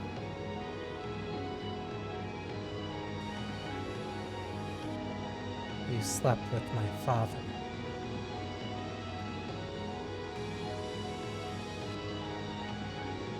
In that moment, Michael plunged his knife into my heart.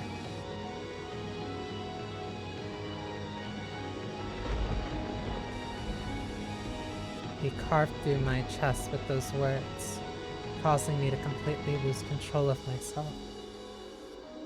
In a panicked frenzy, and probably screaming all the way, I knocked the man aside and ran and ran and ran. I could hear a clap of thunder in the distance.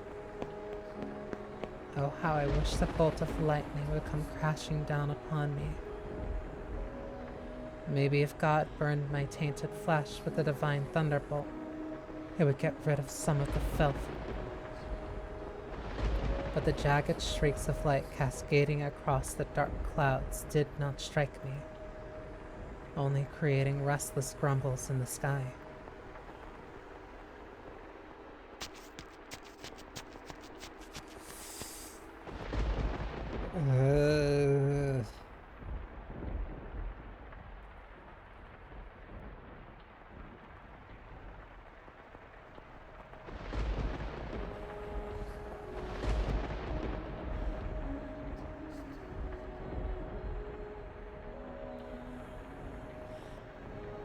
I think I have a good idea as to actually what happened there. And it's where the first story comes back in.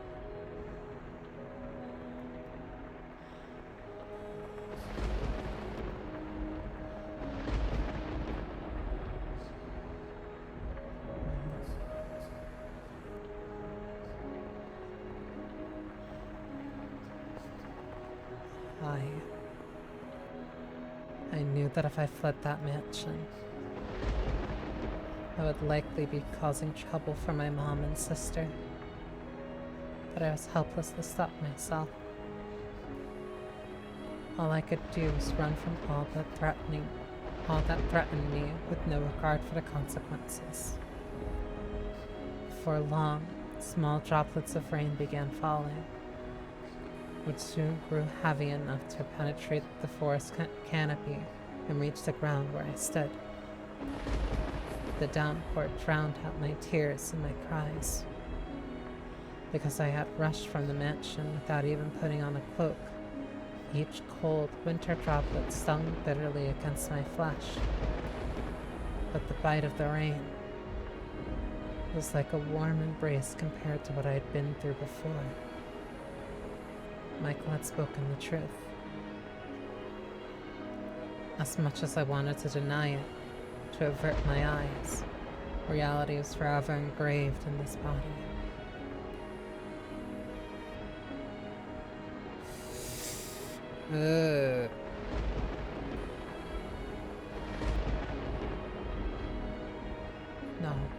No, I don't want to think about it. But I had no say in the matter. Get out of my head.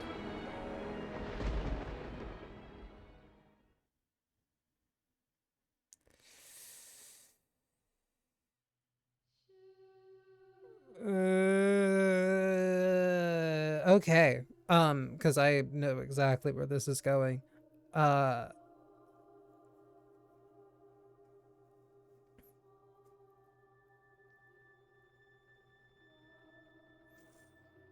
Mm.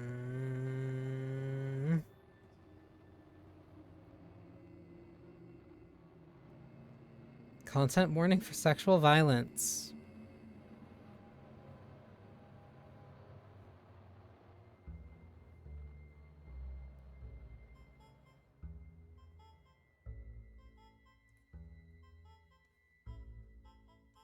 Mm. So I'm gonna say that. Uh, her crime. That's fucked. Um, so I'm gonna say that and say why I very, very much assume that that's what's gonna happen here. Um, because there are elements from chapter 2 and chapter 3 in in this actual chapter in this actual chapter 4. Um, but there was one element that wasn't really present in the main one being from chapter 1, where the reason why the father and the mother of the flaxen haired family lived separately from one another was the fact that the mother slept with the painter, a servant of the house. Um, on top of that, um, chapter 1 and chapter 2 had very strong uh imagery of sexual violence. Um,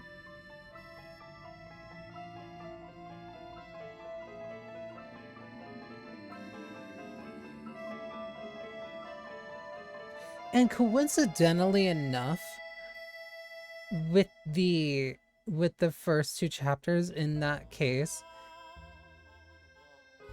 between the sister and um and the mother in that, um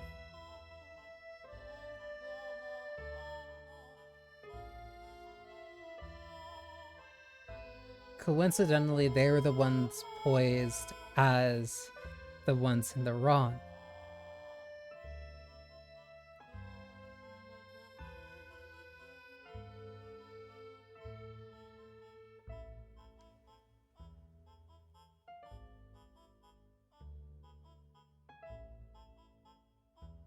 But most often it's not exactly the case. Uh so yeah, no.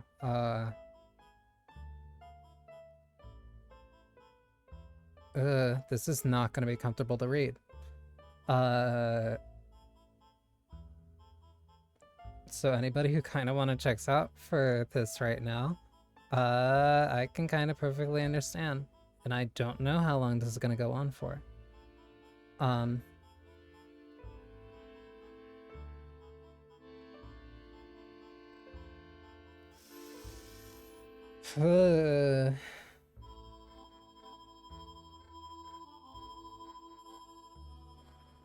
come over here, Giselle.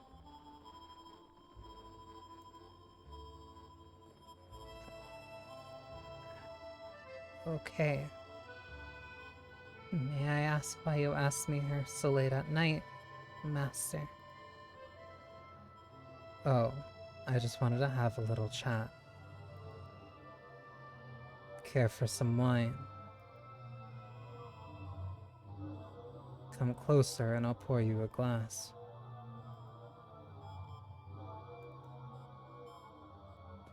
I had this wine imported from the north. They use very hard water, and I like it rather tart, so it leaves quite the lasting impression on your tongue. And yet it goes down so easily you just can't seem to stop. What do you say? Have a sip? Or does your expertise as a trader allow you to evaluate a wine's quality without tasting it? No, but, um... Please, Giselle, don't trample all over my good graces. Very well, then. I will have a sip, master, but no more.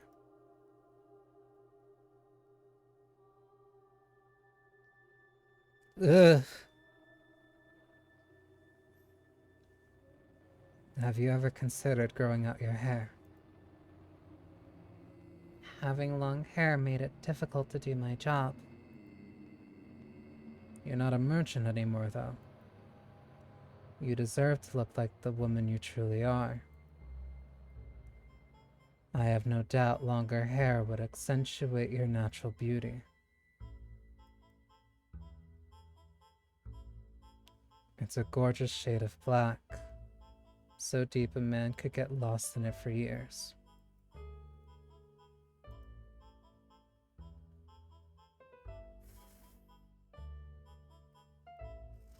It would contrast the color of your skin fabulously. Highlight your eyes, your cheekbones, your nape, your shoulders, and your chest. Um, I I should get going. Oh, but we're not done talking yet. I I would not want to lack of sleep to interfere with my ability to work tomorrow. Thank you very much for the wine. It was delicious.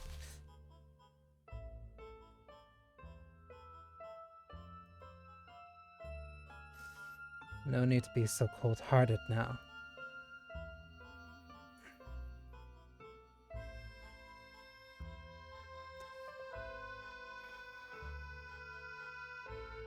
From the moment I first laid eyes on you. Master, that's enough fooling around for one night. Now, don't be afraid.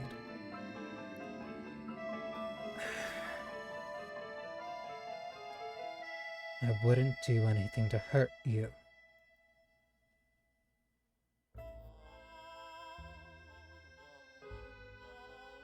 I simply want to express my love. Let go of me. I only came here to work, nothing more.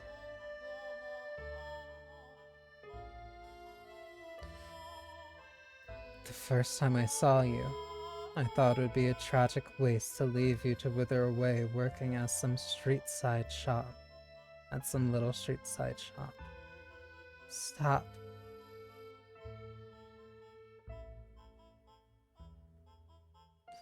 You can't tell me you didn't know a merchant girl had no place in a house like this, even as a servant. There's only one reason you would be allowed here. No, I swear, it never even crossed my mind. It would seem you're even more innocent than you look. But you've figured it all out by now, haven't you?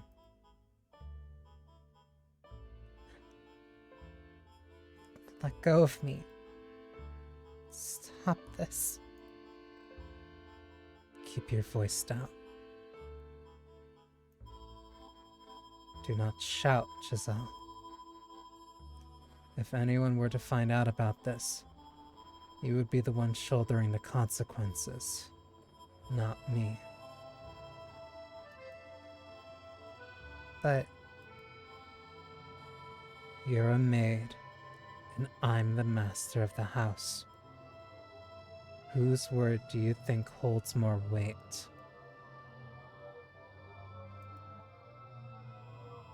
Don't worry, I won't do anything to hurt you. I promise your family will be exceptionally well taken care of. Your mother will have the comfortable life you wanted for her. But you know what will happen. If you raise a fuss and make a fool of yourself. Not only will your family not get any of our money, and not only will your sister not get to marry, you'll spend the rest of your lives on the streets. How could you be so cruel? This is blackmail. Blackmail? For a merchant's daughter, you don't know much about trade, do you? Then let me give you a little lesson about market value. The goods you're after, Giselle, are not cheap. Understand?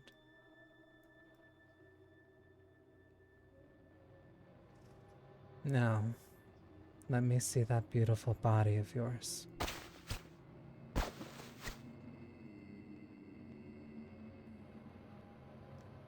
He was an older man, so I hadn't expected him to be very strong.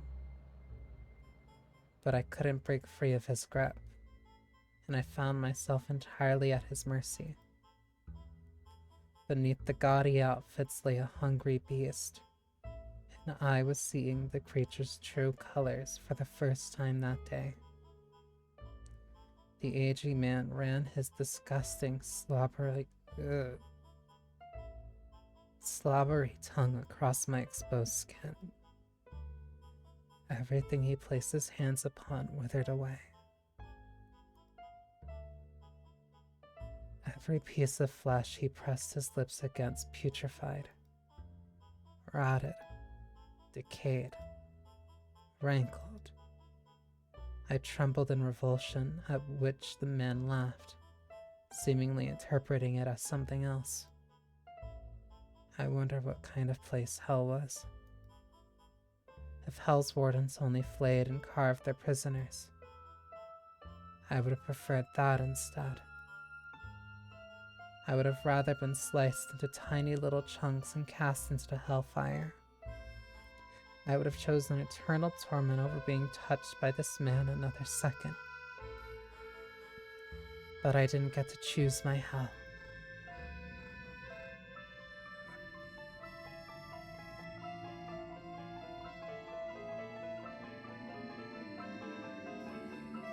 Eventually, the man forced open the gates I had been holding fast and spread his festering death inside me.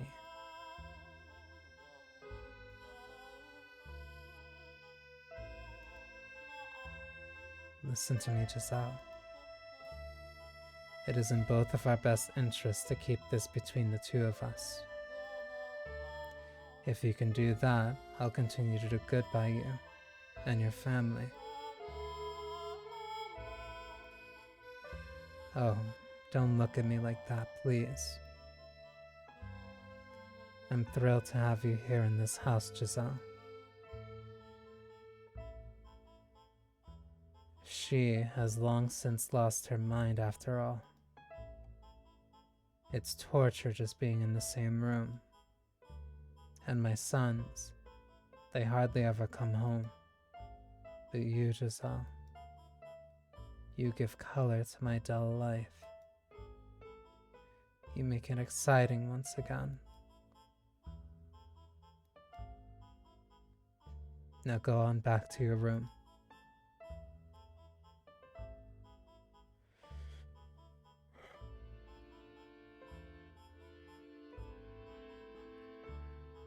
I'll be waiting here at the same time next week.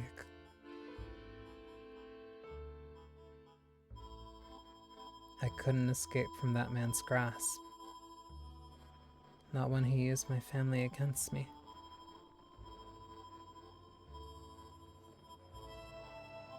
Some weeks I would just not go to his chambers, my one feeble means of resistance. But when I did that, he would send another Abigail to come find me the next day. I couldn't ignore his summons when he got other people involved. And then, when the two of us were alone, the mask would come off. And he would discipline me for not showing up before taking care of his usual business.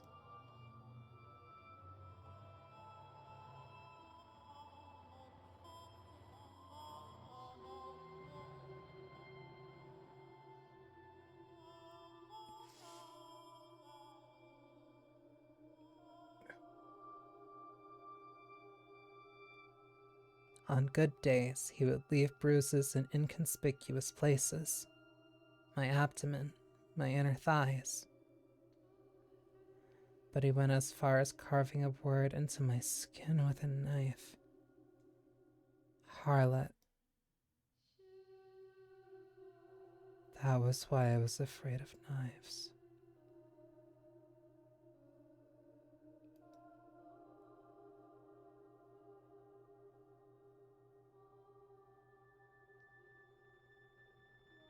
That was why I was afraid of men shouting. I wasn't even sure what to regret anymore. I was in far too deep. There was no turning back the clock. I even considered taking my own life on more than one occasion. But every time the thought crossed my mind, happy memories came with it. Back when it was just the three of us girls in the shop. Life may not have been easy, but it was never dull either. I didn't want to end my life at its absolute lowest point. I wanted, if just temporarily, to go back to the way things were back then. That objective was the only thing that allowed me to keep going. When I was in his presence, I tried to convince myself I was merely an object. I had no emotions, so he couldn't hurt me. I was merely a vessel, a construct of flesh and bones. His hands couldn't reach my heart, for it was not connected to my body. Doing that made it a little easier to bear. But the reality was, it was impossible to completely sever my heart from my body.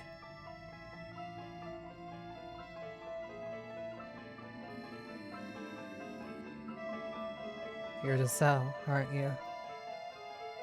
One day, the mistress of the estate stopped me in the halls. She had, supposedly, once been quite beautiful, but now she was only haggard and bony. Her skin dry, her eyes sunken, her hair faded and stripped of its luster, her head down, her cracked lips barely moving as she spoke. Age didn't appear to be the only thing working its merciless magic on her either. There seemed to be something eating away at her from the inside, too. Something that could burst at the slightest touch. Yes, I am Giselle.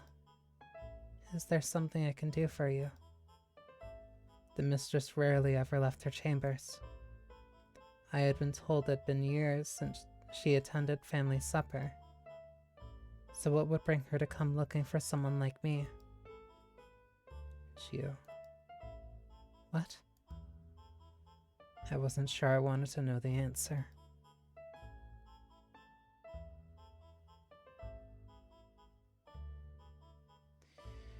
You're having relations with my husband, aren't you? You are, aren't you? Madam. You wretched creature. She was telling me the truth.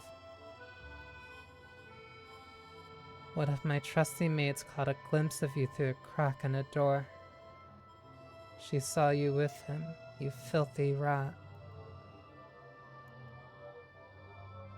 You seduced my husband. You devil. You conniving witch. You don't get it, do you? You don't realize how grievous your sin is, do you? Someone, anyone, restrain this girl. She's a demon, a devil. Tie her up and hand her over to the clergy. No, that won't be enough. A witch. You have to burn her bones, scatter the ashes, or she'll just come back to life. Yes, execute her. Kill this woman. Burn the witch. Seize the piece she's stolen from me. Cursed. It's cursed. This house is cursed. Not only has it taken away my daughter, now it's trying to take away my husband. Oh God, please shine thy cleansing light upon this house. I knew it would be a waste of breath trying to talk to her. She was not of sound mind. There was madness in her eyes. I didn't even have to make a fuss about it. It happened all on its own. If there was no way around it, then I should have just done it myself after the first time.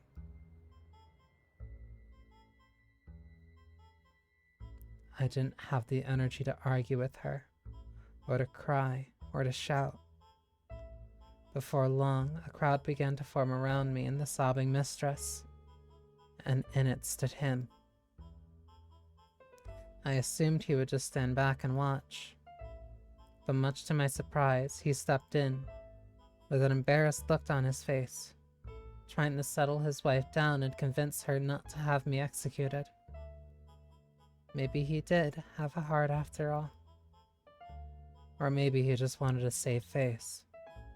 Regardless, instead of being burned at the stake, it was decided that I would be sent away to some remote forest.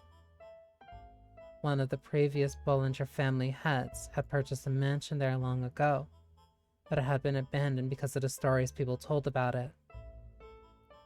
They said a cursed witch dwelled in the house. She had returned to life after being executed, and now sulked about in the darkness. It was the perfect place to banish a sinner. And so, accused of adultery, I was in a carriage on my way out of the chapel the next day.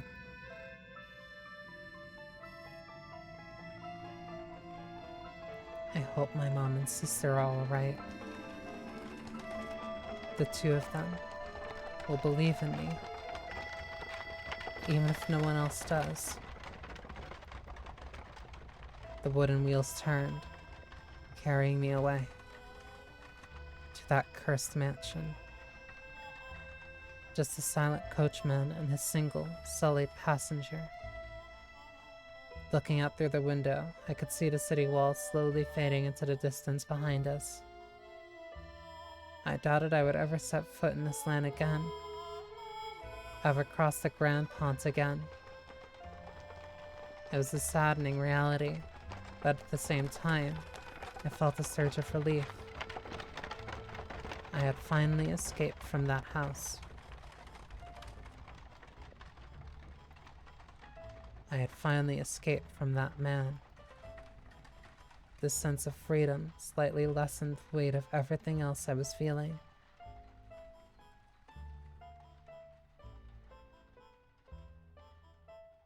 A good while after we left the capital, the coachman handed me a letter. On the sheet of parchment was a rather startling revelation.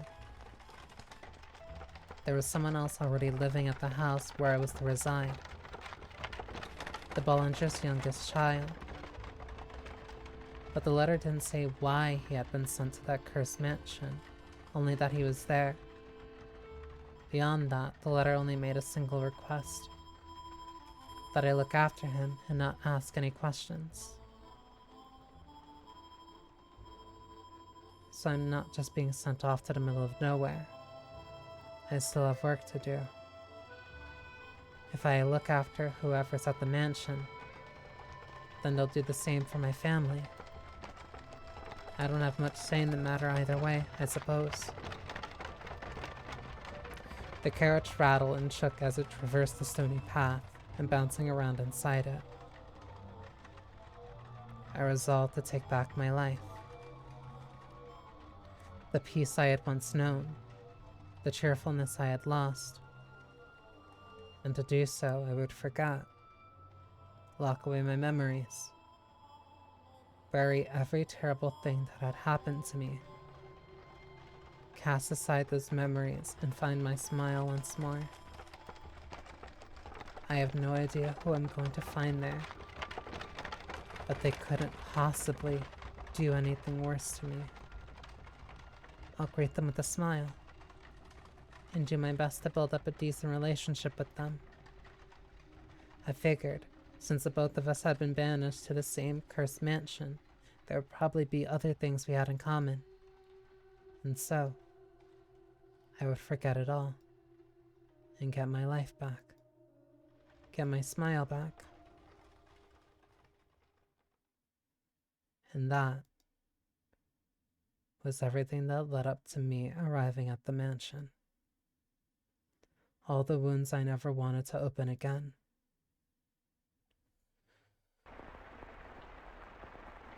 I didn't want to think about that. So,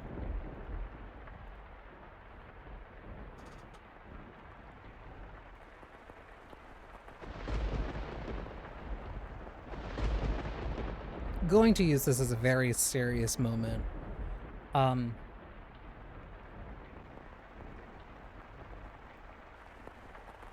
That is possibly the most gut-wrenching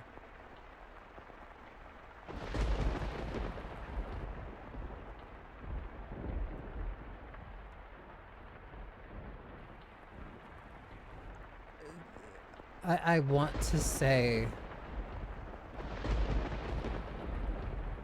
that is probably the most gut-wrenching depiction of sexual violence I think I've ever read.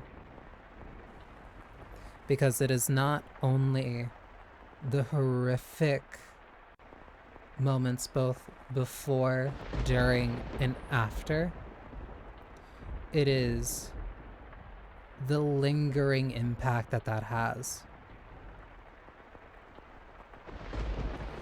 The level of dissociation, the attempt to mitigate the pain by just kind of completely trying to separate your mind from your body. The few attempts to try to regain some sense of agency getting completely stripped from her again. And then being blamed like it was her fault, like she did it on purpose. Specifically the way that the wife phrased it as, "You seduced my husband." And categorizing it as adultery, like it was cheating. Again, phrasing her as the one who was the problem.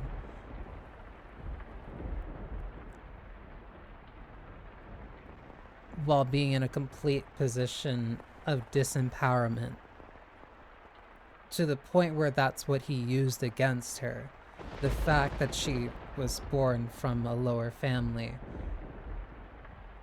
The fact that he was the master of the house. Why would they believe what a maid said instead of the master? The fact... the things he could do with a knife. And the bruising.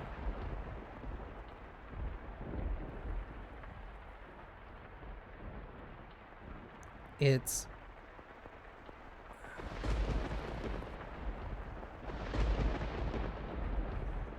ugh. And the attempt, the genuine, sincere attempt to try and still live her best life after resolving, I can't allow myself to disappear at my lowest moment.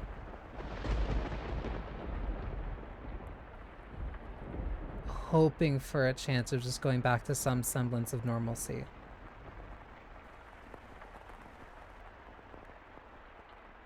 Like, that's intense. That is so intense.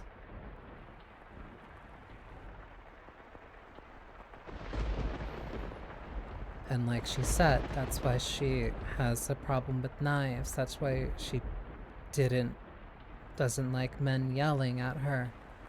That's why she really did not like Michael touching her in that instance. That's why she just couldn't speak when Michael had the knife to her. Like,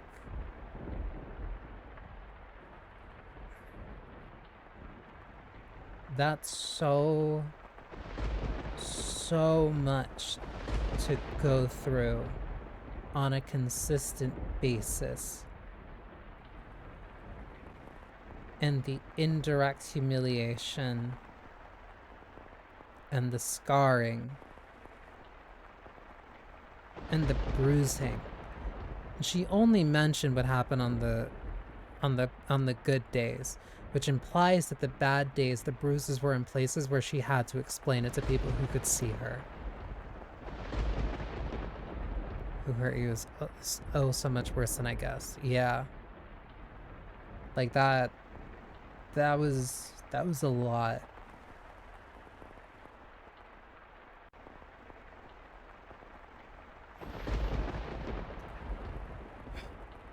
That was a lot.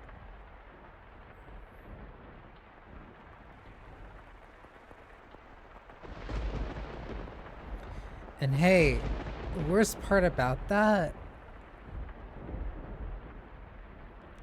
the setting for this story is 1099, assuming that happened like maybe realistically that happened over the course of like maybe the last year to 1 to 3 years. There's no time frame that is given, likely because she probably was trying to just mentally block it out for however long as possible. So there is no way of knowing how long that was actually going on. So like the setting of the story is 1099. Things have not gotten better in like 900 years. They haven't. Similar positions, similar dynamics, similar blaming of like just anyone who comes out and tries to explain what they were going through. And yet there's still going to be people, both men and women, who will say, but what about you? What about your culpability in this? What about your culpability in a situation where you were taken advantage of because somebody else had more power over you?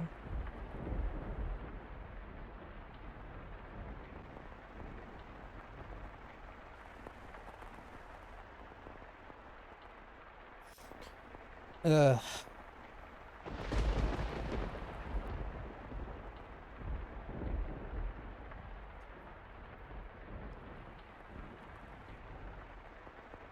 I was like mentally bracing for that because I knew that there was going to be a segment about sexual violence or like a part with it involved. But like that was so much.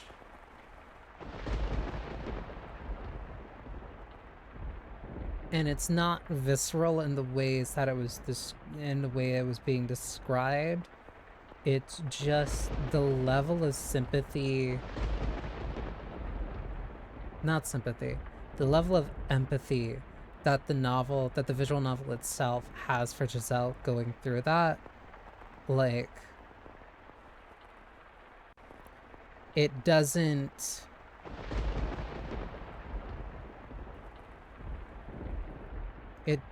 make light of anything that happened, and it gives you so much emotional context while not glamorizing it in any way. It is an all-encompassing, overwhelming description and only as many words required. Yeah. It's a lot. It's a lot while being very tactful with the words and the presentation. There's no CG, no sounds, just the lines of dialogue necessary between the characters and Giselle's own mental POV. Like, that's a lot. That's so much.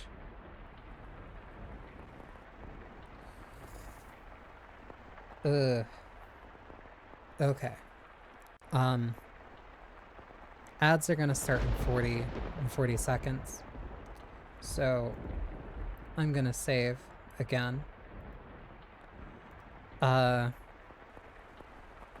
And I'm going to use the BRB to stand up, breathe, and get more tea, and then continue with the VN. I think that might have been keep my Tuesday's night clear. Yeah. I think that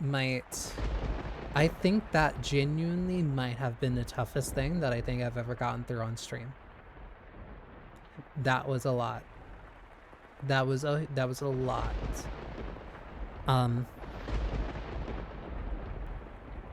So I'm gonna BRB so I can stand up, make tea, and give everybody a chance to kind of decompress from that.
Ugh.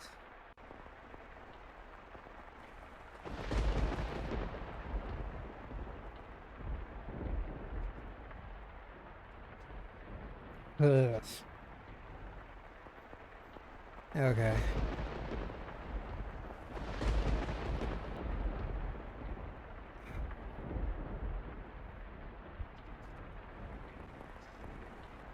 I brewed a new cup of tea. Walked around for a little bit.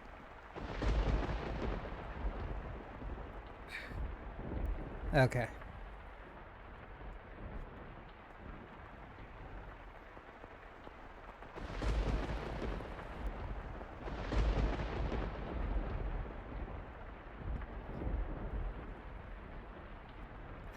I genuinely, I, without a doubt, am 1000% certain that is probably the most mature thing I think has ever been on my stream. Ugh.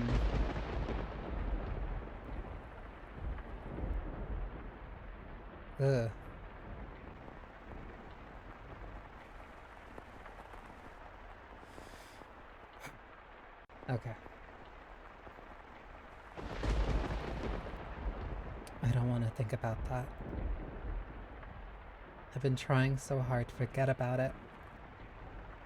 I wanted to forget all about it. So why? Why did you have to make me remember?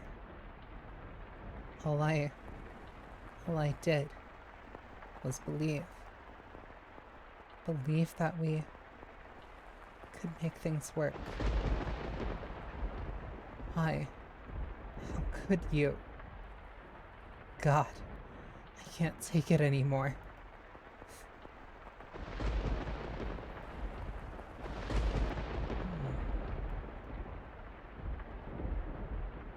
Once the memories had broken free, they all flooded back with perfect clarity.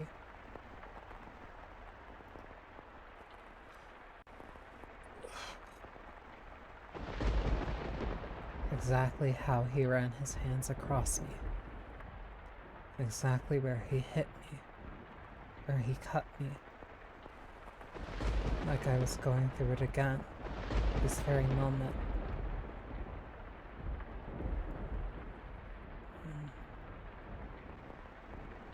The rain was cooling me down on the outside, but so much nauseating heat had built up in my gut. I vomited all over the ground. I threw up, and I threw up, and I threw up until there was nothing left but bile.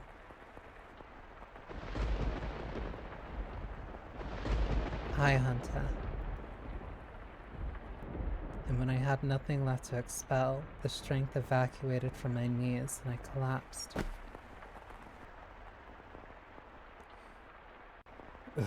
That is also why it is incredibly hard for people who experience sexual violence to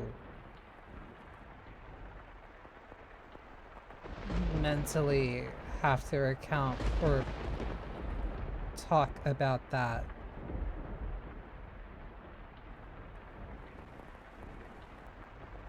Because the trauma of having to remember those things again can cause those memories to come back and you feel it physically like it's happening again.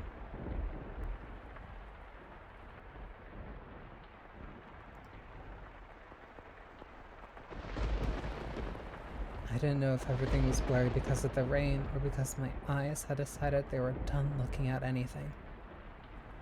The whole world twisted before me. Michael's no different.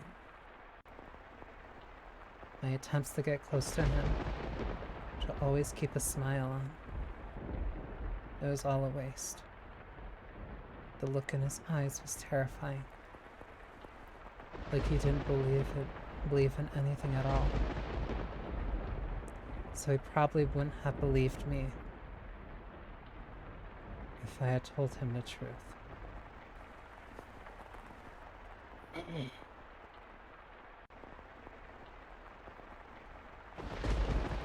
Not a bad time, just a heavy chapter. Genuinely, probably the heaviest thing I think I've. Not think. This is the heaviest thing I've ever read on stream. If he's convinced I have an ulterior motive, there's probably no changing his mind. Such a cold rain.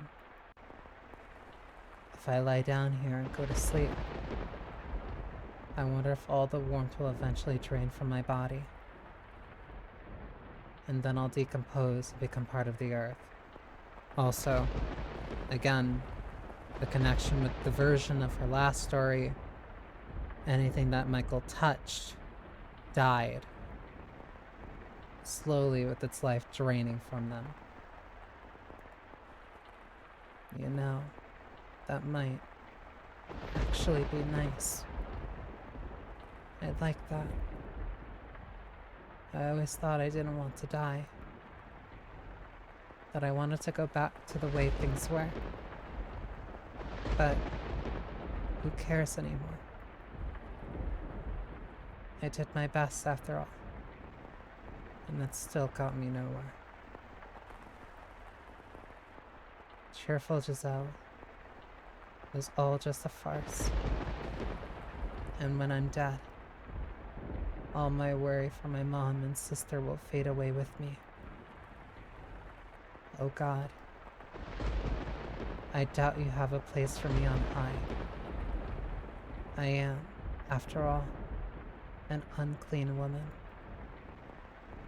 And I've given up on living altogether.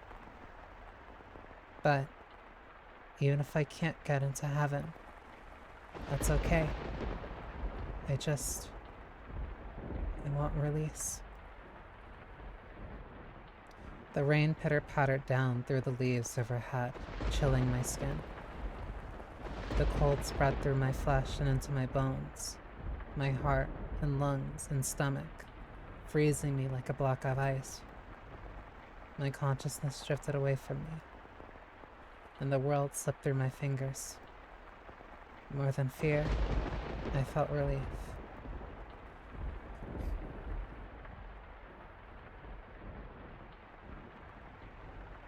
Utter black.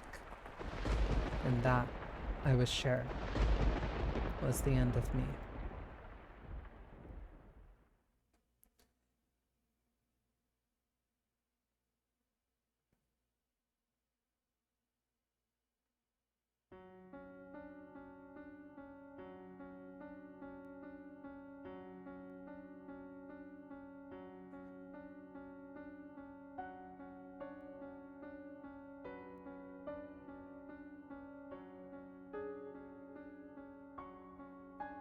She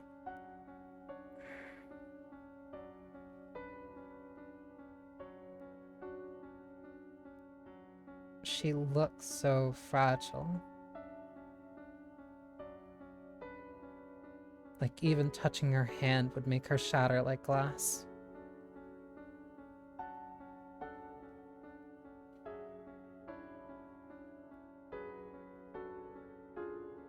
And that, I was sure, was the end of me.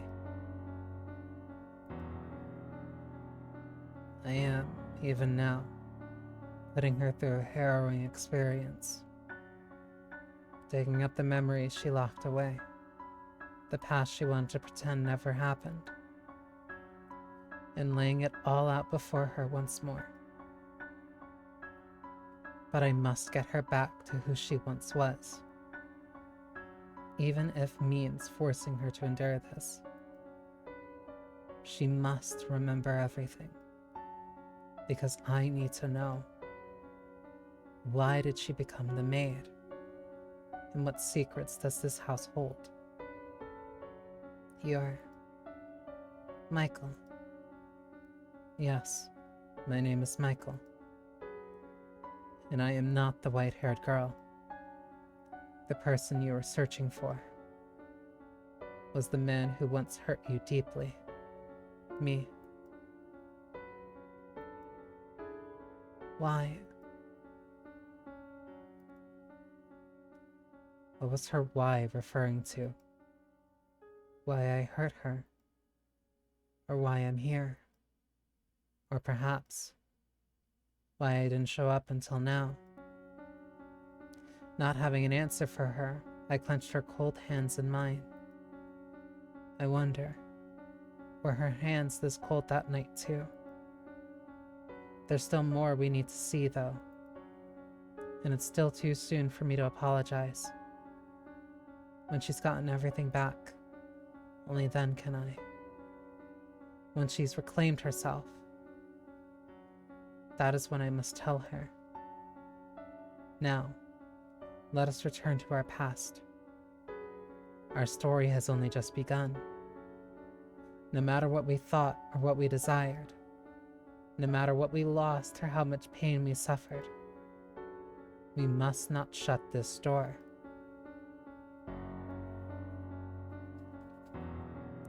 Perfect darkness embraces us once more. I can see nothing, not even the woman beside me. But I shall not let go of her hand.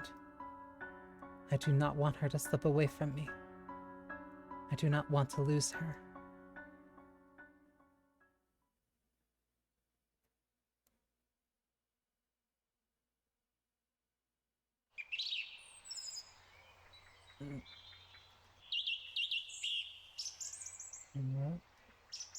Stay with me. Are you all right?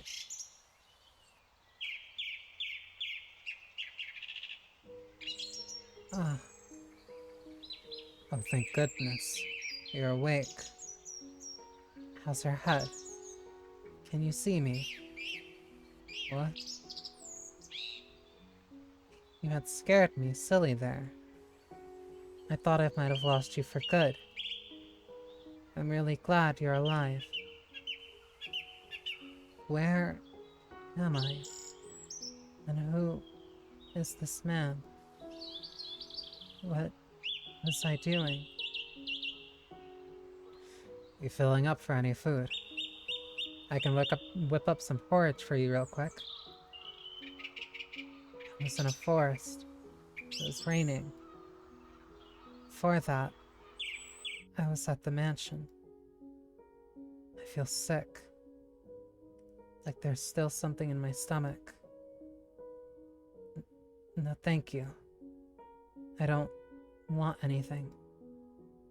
You really should have something. You need to keep up your energy.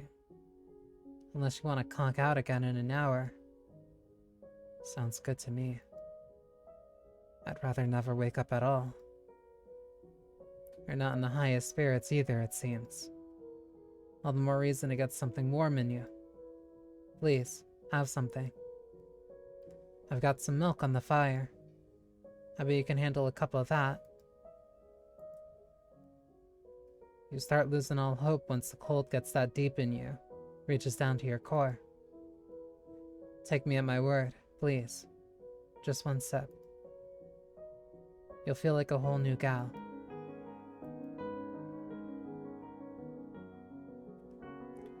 A heart-wrenchingly pleasant aroma wafted up with the steam from within the wooden cup.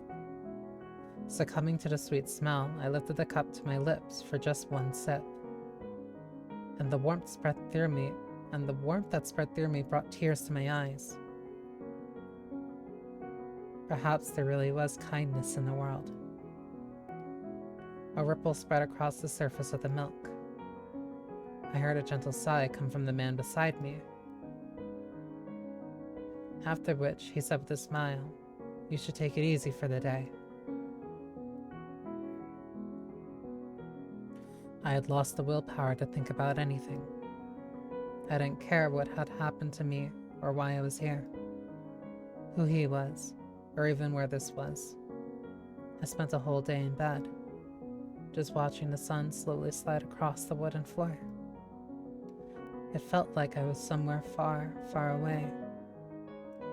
At times, I felt like a lost child, and at times like a sickly old woman on her deathbed.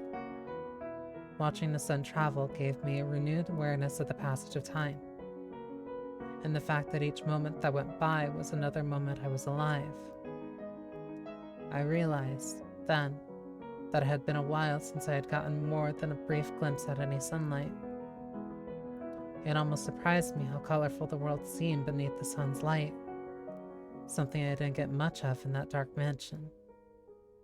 Only after losing something do you realize how much you need it.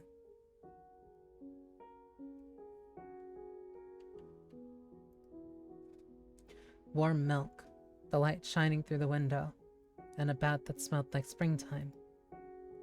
With those three things, my heart slowly began to defrost, and I started to regain the willpower to stand on my own 2 feet. Thank you for everything. You sure you're in any shape to be on your feet? Yes, I'm fine. I'm not hurt. You looked pretty beat up to me. But you look a lot better now. And you're talking a lot more clearly than before. You've been very generous, despite having never met me before. And for that, you have my deepest gratitude. Without your help, I would no longer be in this world. I don't deserve your thanks. You're alive now because God's guidance made it so. God. I came across you early this morning as I was heading into the forest to hunt. Imagine my surprise seeing a young lady like you on the ground in my path. What were you doing in the forest? Ah, you don't have to tell me if you'd rather not. Everyone's got their own share of personal problems. You're not going to demand I talk. I have no reason to force you to do anything.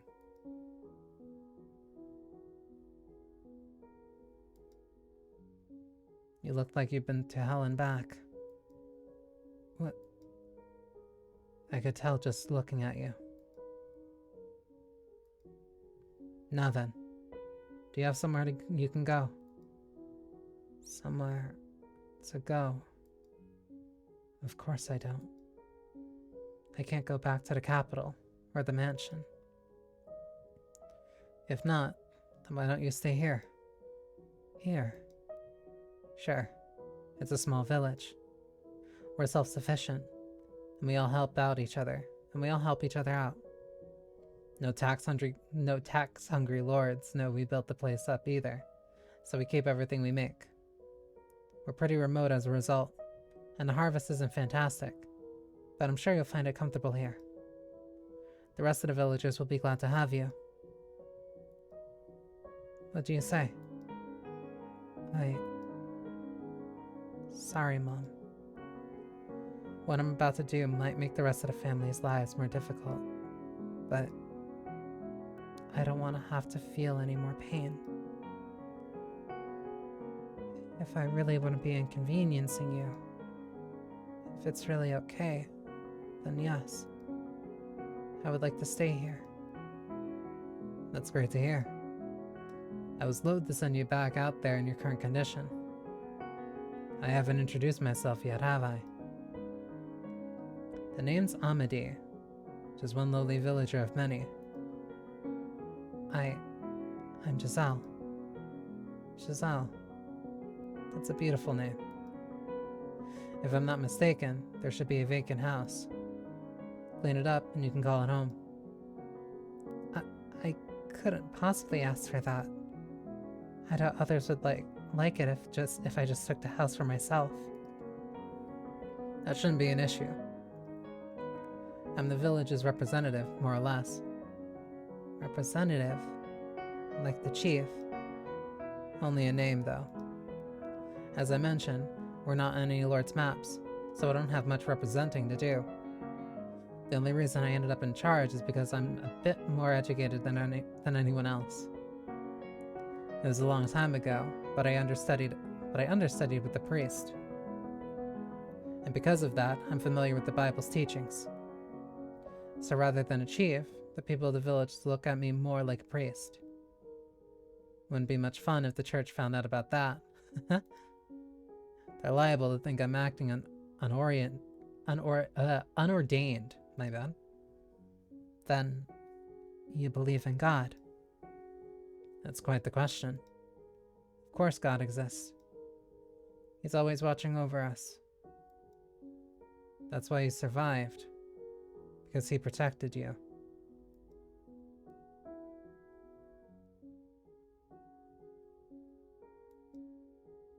I understand that your faith can waver when you're going through times of tribulations. But those are the times when it's most important to keep sight of who you are. Right. Now, you get some rest. Tomorrow I'll show you around the village. Thank you. I truly mean it. I really, sincerely appreciate everything. Don't mention it, Giselle. This is your village now, too, so you don't need to act like a stranger anymore. Okay?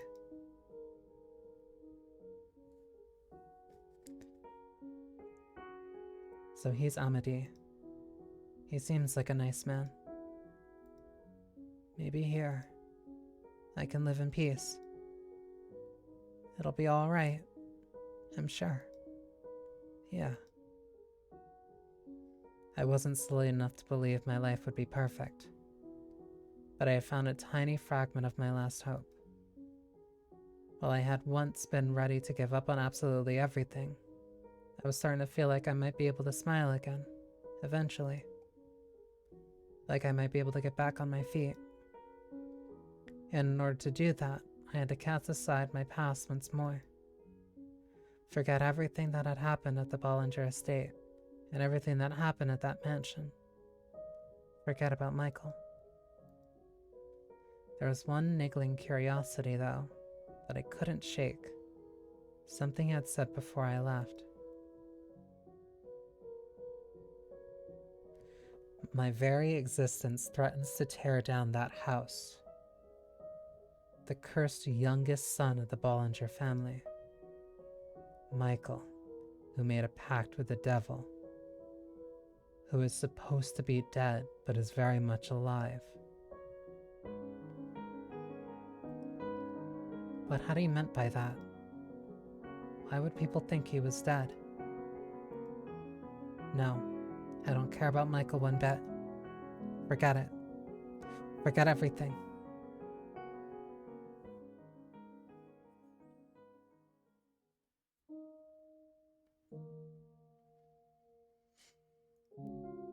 The house was, as it had always been, wrapped in a thick silence. Giselle's shadow, which had been lurking in the halls for about a month, was nowhere to be found. She hadn't come back since running off that day. My secret was still safe. Her efforts had, in the end, been all for naught. Back to the way things were. But despite my mind telling me that it was for the best, I felt a kind of guilt seething in the back of my chest. And any attempts to figure out why only made me feel worse. But the look on her face then.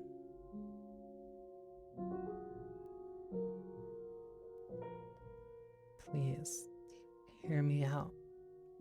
I don't know anything about you. I wasn't sniffling around or trying to bring you harm in any way.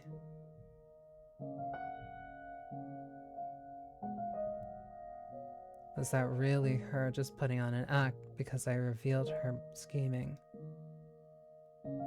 She was screaming though, and she looked genuinely terrified when she knocked my hand away. I'm not falling for anything. I feel like I know that frenzied panic. Something doesn't add up.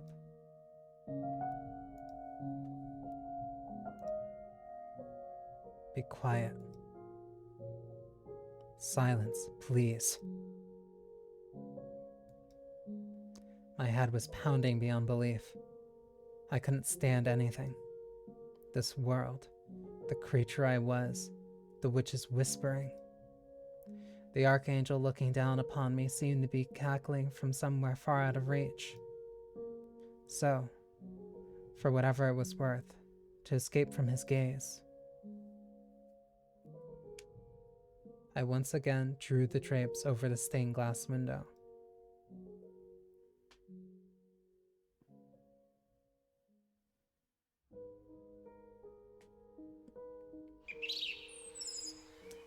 Whoa, it's someone new.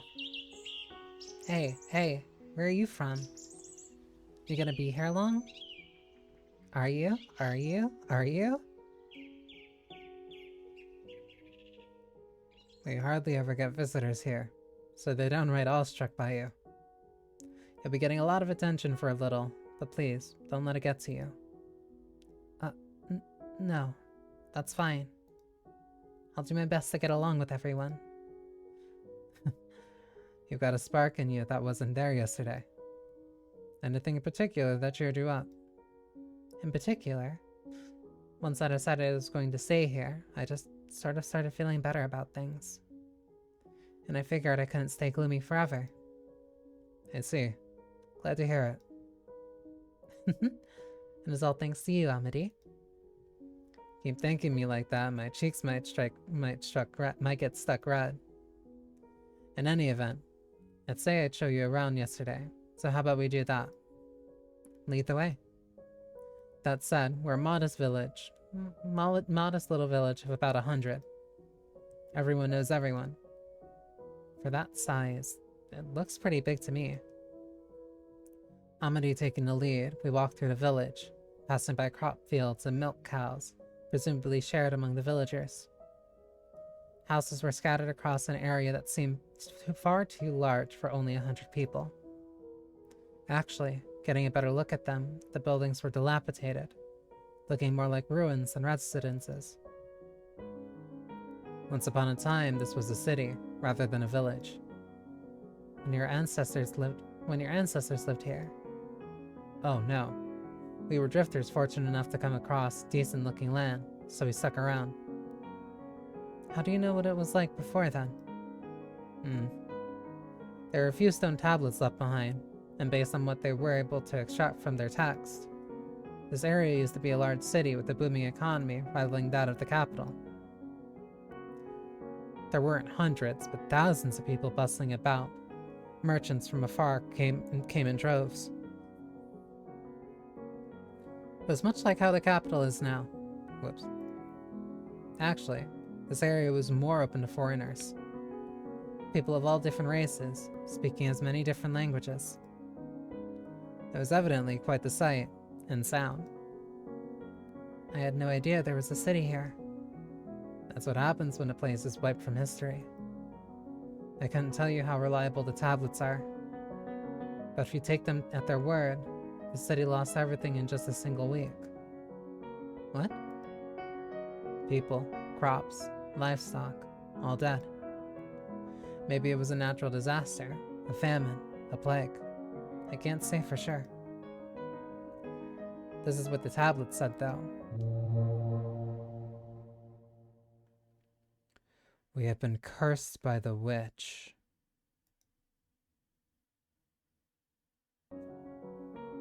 Cursed by the witch. Look over there. You see that river? There used to be a magnificent bridge crossing it, but there's hardly anything left of it. If you continue along the path beyond the fallen bridge, there's a forest. That's where I found you. The deeper parts of the forest are so dense you can't see anything but tree trunks and leaves. It's an eerie place, wrapped in a cloud of darkness. If you make it through that, there's a mansion, which is said to be cursed. The witch who supposedly destroyed the city lives in the house deep in the forest. The very brief music cut of just like a horrible flashback. It's like, ah.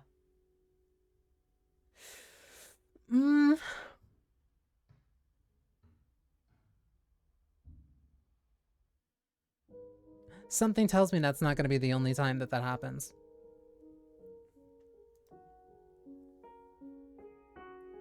She's been there for years and years and years, and she casts her curse on anyone who goes near it. The city was so large that the mansion was actually in its borders. My guess is the bridge was built to mark the road leading to it. Now, as you can see, the bridge is gone and the house is still standing and the house still standing are practically in ruins. But the mansion alone looks just as it did back then. The witch living in the mansion goes by the name Morgana. According to the record, someone by that same name was executed in this area for witchcraft. Huh?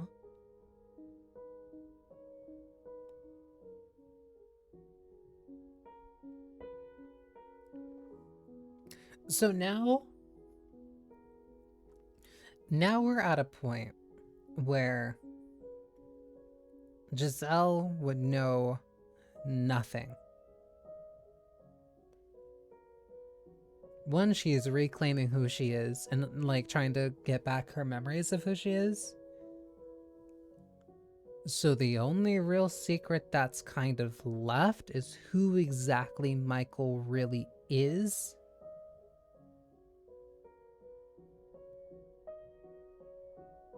And kind of the finale for Giselle's story.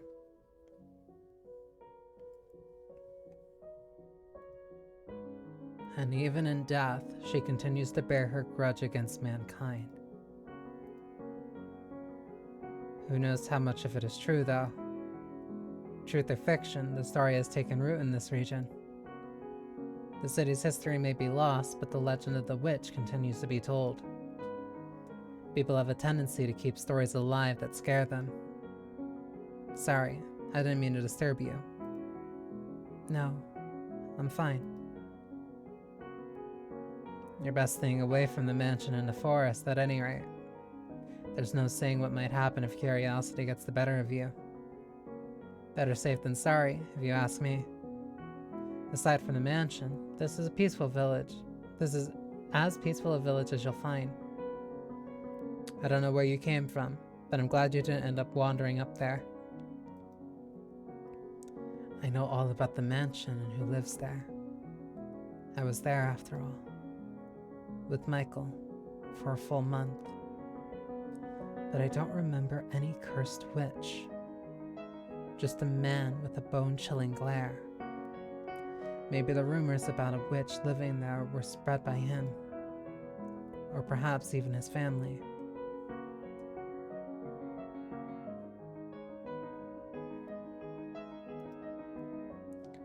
I could see them doing that, but none of that matters to me anymore. I'm never going anywhere near that house again. The witch's curse. Michael, they're nothing to me.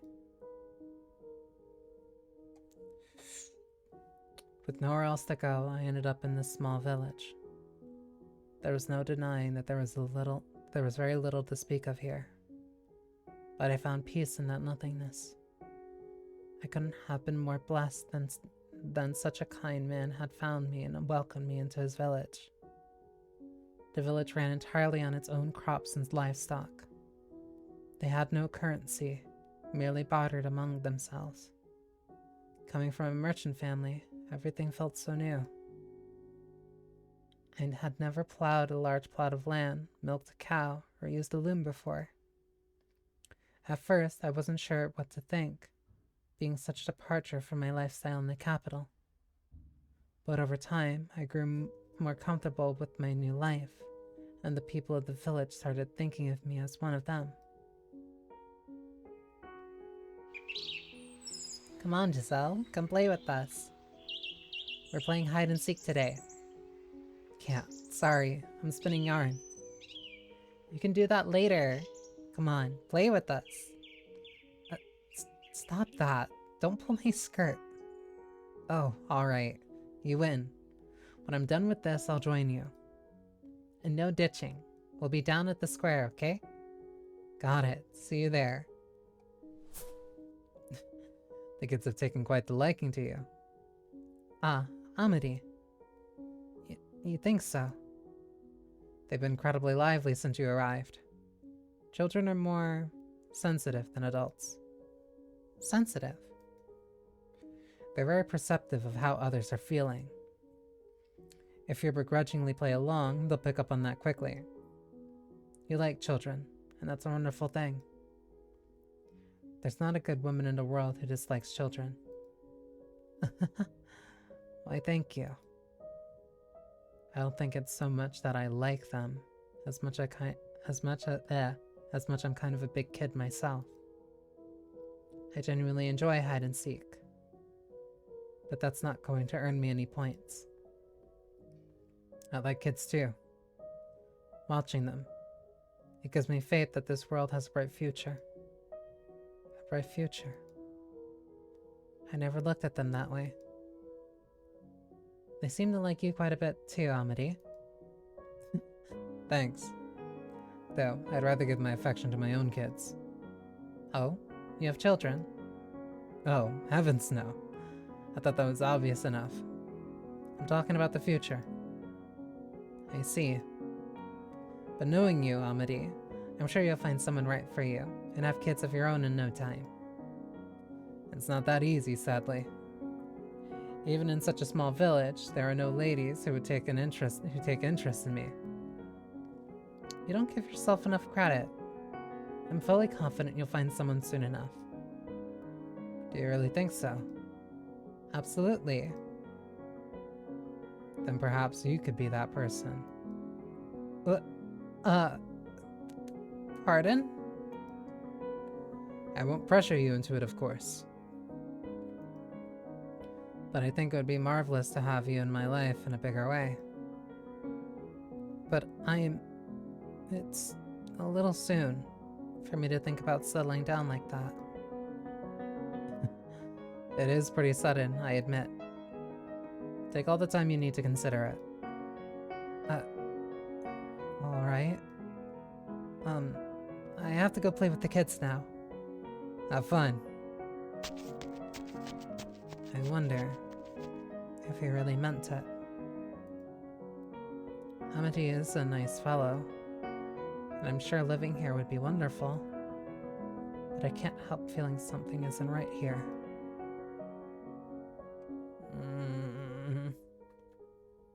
Why am I thinking about him now, of all times? That man has no redeemable qualities, not one. As it turned out, Amity was serious about his proposition, and he brought it up every time we ran into each other.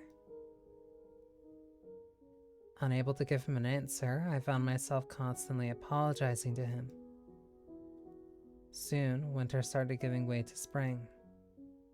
On a day when the air still had a brisk winter bite and budding seedlings battled to break the earth, the seams holding the village together began to come loose.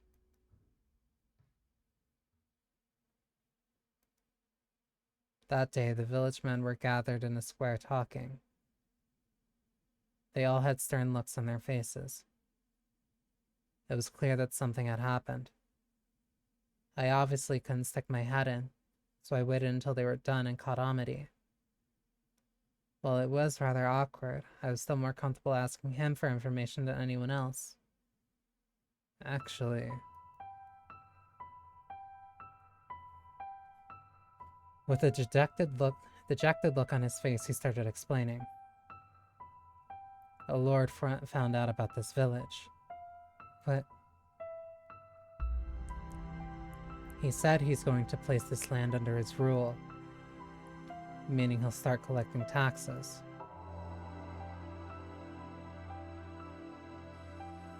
In addition, he's also demanding we pay 5 years' worth of back taxes for our unauthorized use of the land. What? That's ridiculous. Yes, it most certainly is. We obviously don't have any means to pay 5 years' taxes. There's no reason for him to take over this village at all. We're completely isolated from the surrounding area after all. But if we resist, he could send soldiers. It doesn't matter how absurd his claim to this village is. We have no choice but to comply. That's terrible. What are we going to do then? We're going to do as the Lord demands. The 5 years' taxes will have to be paid in installments. Some of the men suggested we abandon the land to find somewhere else. but it would take time to cultivate the land and plant new crops. It's no trivial task. We'll just have to make do with these changes. We'll just use more of the land to grow and try to be more efficient. Will you help in the fields? Of course. The village is my home now, too. Thank you, Giselle. It'll be difficult, but if we all pitch in, I'm sure we can get through this.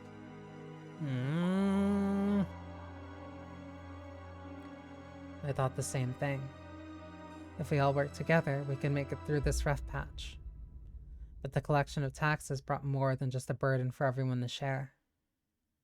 It brought emotional strain and conflict to the village, too. Your family has more hands to work the fields. I have a sickly child. You expect him to work any harder than he is. I know you're hiding grain in your cellar. You have more than us. Let us keep a little grain. You have more. No, you have more. You both have more than us.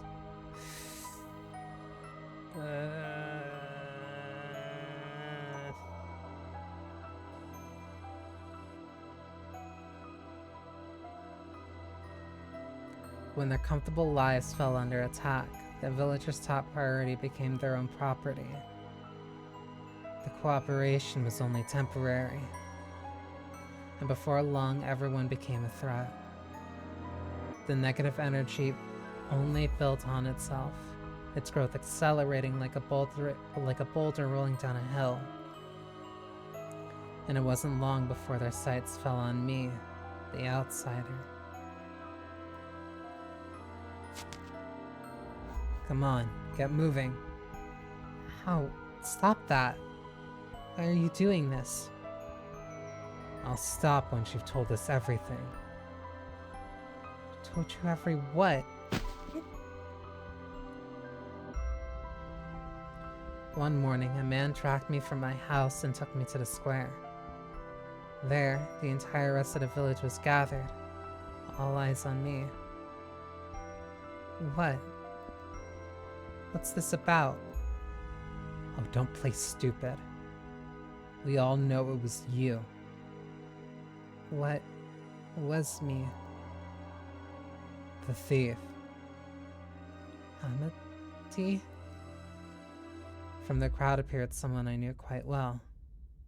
The ever-affable village representative. The man who had saved my life. But in his eyes now, I thought you were better than that. Was contempt, anger, scorn. So many different shades of negativity. I recognized what I saw in his glare immediately, as someone who had been subjected to those looks before. But why? For what reasons was he looking at me like that? I couldn't make sense of what was happening. So I just stood there stupefied. There's been a rise in reports of people having things stolen lately. The village is too small to attract bandits, though. Since the Lord now demands we pay him taxes, even the smallest items lost can have a dramatic impact on a family's living conditions. What you've done is no joke. Wait just a second. I haven't stolen anything. Why do you think You've been seen in the act. What?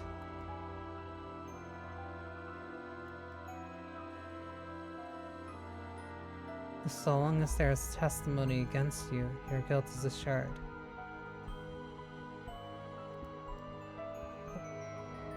Who says they saw me? I swear I didn't do anything. They're obviously lying. You're the one who's lying. You've been playing us for fools this whole time. Everything was fine until you showed up. We managed not to get found until you showed up. No, that's not my fault. Giselle, apologize to the village and return what you've taken. Amity, you don't believe me. There were multiple witnesses. Several different people saw you stealing. I've known these people long enough to be family, and I trust them like family too. They're not liars. But no, they're framing me. I didn't steal anything, I swear. Framing you.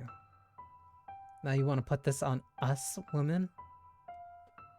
Unbelievable. Have you forgotten we welcomed you into our village? Amity, please, believe me. You of all people should believe me. You've been avoiding me of late, haven't you? That's... What? Because you had something to hide, correct? No, What other reason could you have to avoid me? Why? How can he say these things? Why won't he believe me? Now return the things you've stolen. I can't. I never stole anything. How am I supposed to return something I don't have? I see. So you've already moved the stolen goods. She said she doesn't have them anymore, folks. How should we deal with this? Rough her up till she talks. Yeah, she's not getting off that easy. Give us back our property. Why is this happening to me? The harsh new rulership has driven these people mad. I need to get away from this village quick. Restrain her.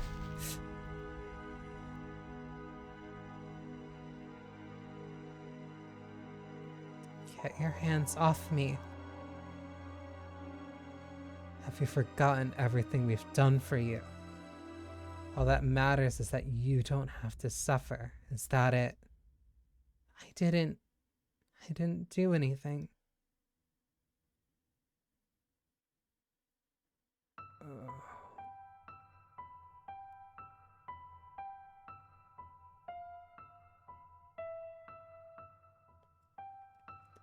Take her to my house.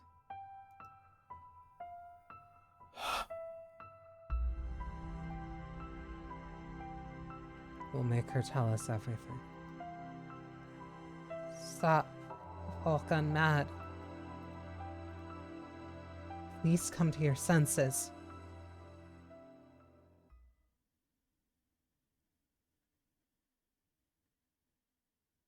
Dude. Dude, I can't emotionally take this.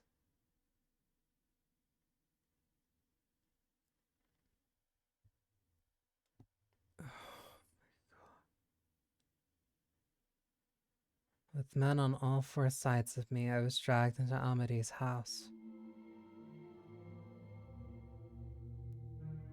He sat coolly in a chair, and they shoved me to my knees before him. I'll ask you this one more time, Giselle. Where did you put the things you stole? And I'll keep giving you the same answer. I didn't take anything from anyone. Please believe me. Do you swear, with God as your witness? I do. I swear with all my heart. You don't actually believe her, do you, Amity? She not only sold us out to a lord, she's now threatening to make our lives downright impossible. Again, that's just a coincidence. Listen to me, Amity.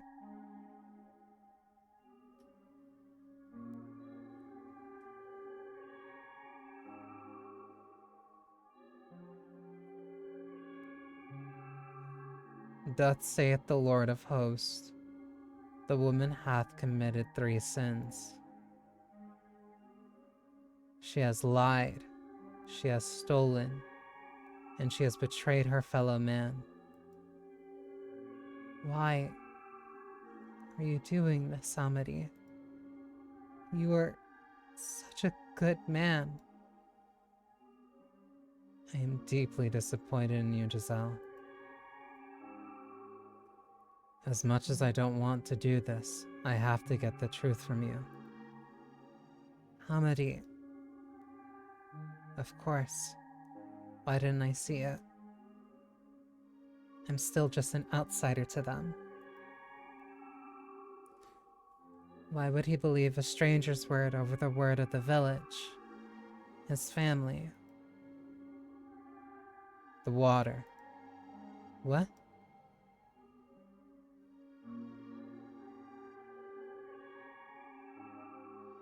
A man set a wooden well bucket on the floor in front of me.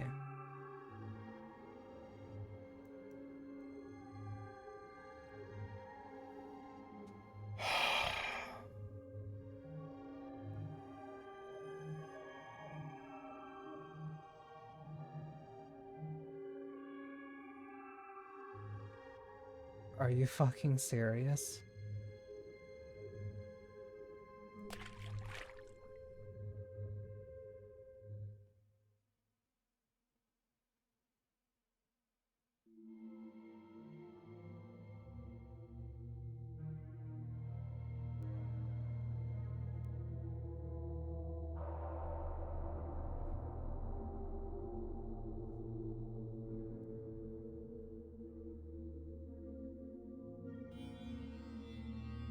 And it wasn't clean water from the well, though, but grimy, murky wastewater.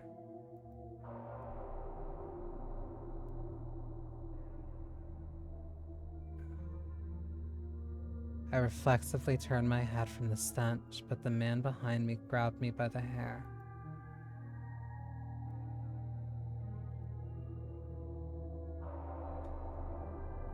And before I had a chance to realize what was happening, the world around me went brown.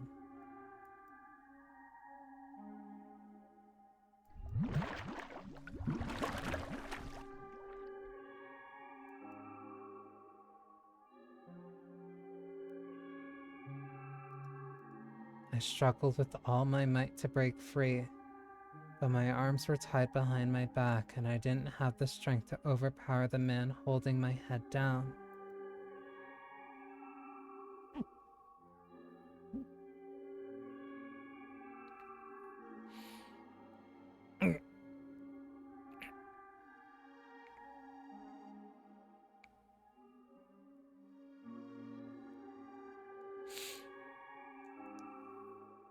Ugh.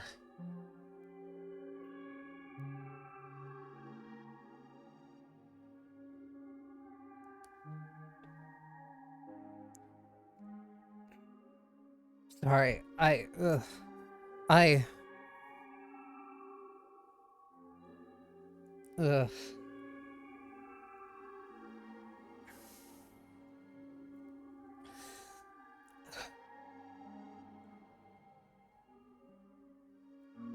Reflexively...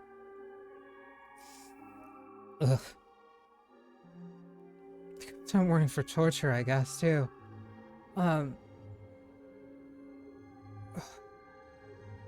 Reflexively, gasping for air, a stream of filthy water poured into my mouth.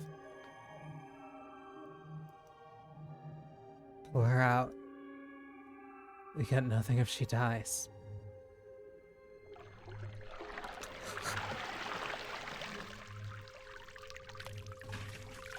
Put her back in. And keep at it until she decides she's ready to talk.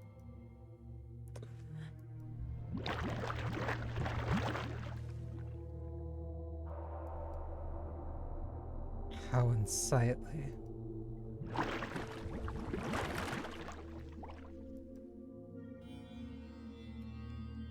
And to think I ever considered marrying this woman.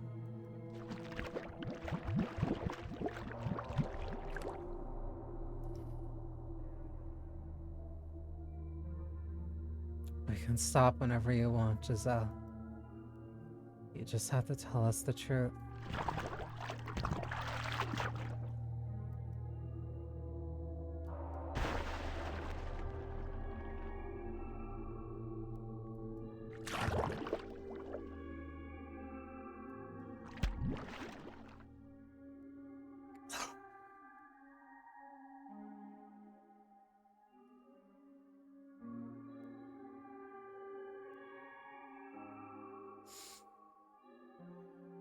I was given no time to rest. My head shoved into the bucket, then pulled out just long enough for me to steal a breath before going back in over and over again. Okay, ad break. Ads are here. This.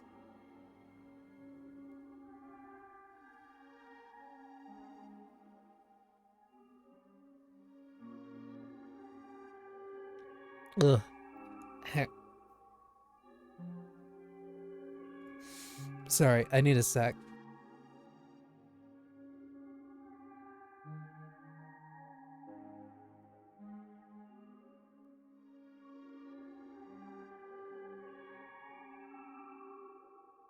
Yes, Penny Feather, this is the worst.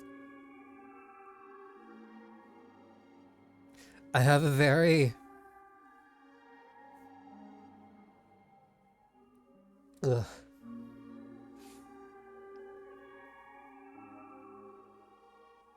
This is like combining two things that like I have a very...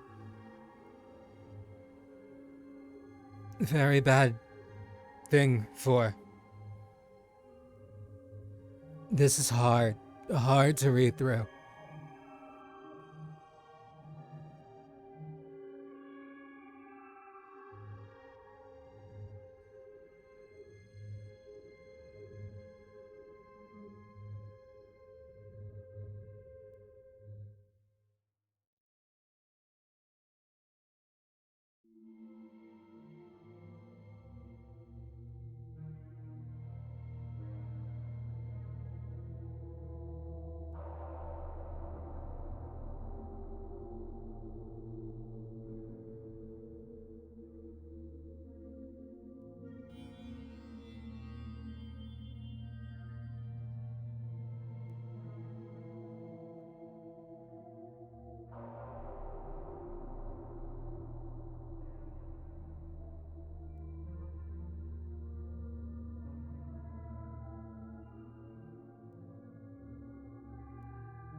What can possibly the catharsis to this tale? What can possibly be the catharsis to this tale? I don't think there is catharsis. I think she just suffers.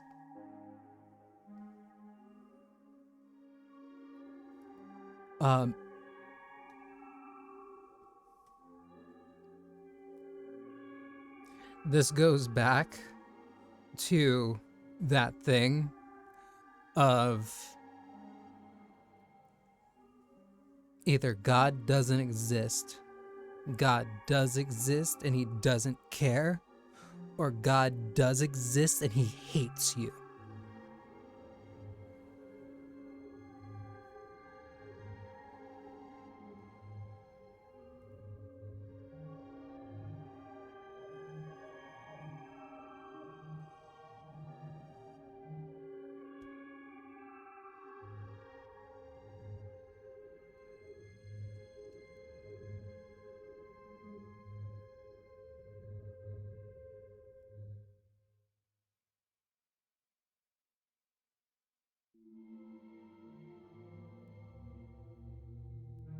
Okay. Oh my god.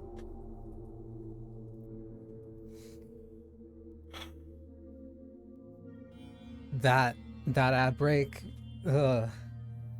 I don't. So hey, remember chapter 2 that had that really long, excruciating torture scene? I think that's where this is coming from again. Or this is where the parallel is. Because this is torturous.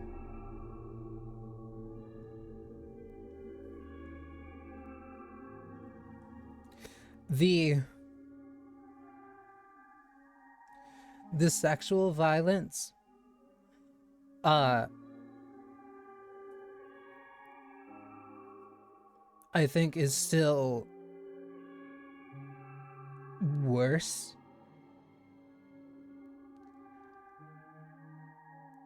But to me, this is one of the worst things I think. This is one of the worst things I genuinely could ever, like, possibly encounter. Because it, like, both overlaps with, like, water torture is one of the worst forms of torture. The sensation that you're drowning is one of the worst sensations ever. Um, and so combining that with waste is like a personal nightmare of mine. Like I could not, I would not, I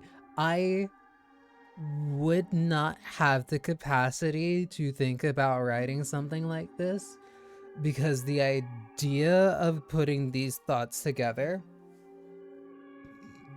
in this way would revolt me too much to the point where I would not be able to write it. This is one of my worst. This is one of my worst personal things.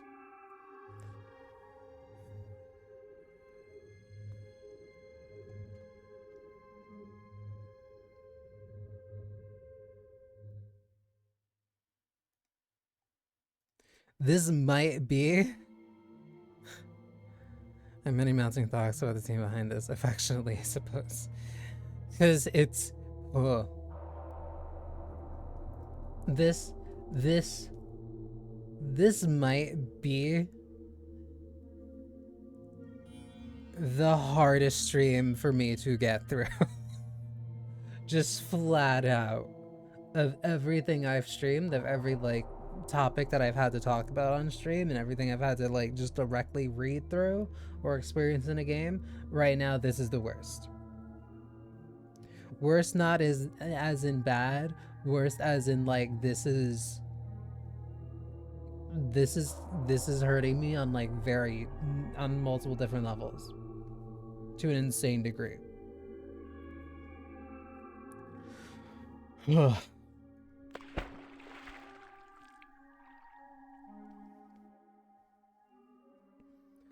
Not a person in that room objected to the abuse I was receiving. I had prayed for a good harvest with these people. They had taught me how to use a loom, something I had never touched before. We laughed together, lived together. They were normal people. Perfectly ordinary, kind, helpful, friendly people. Not at all cruel or inhumane. But now, they burned with a frenzy that overshadowed all my memories of them. And every gargle, gasp, and grunt they got from me fueled that fire.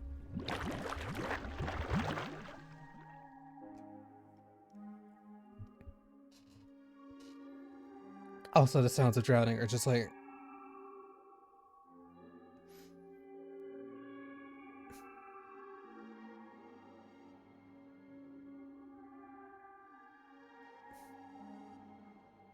This is a lot for me. Like, I feel sick.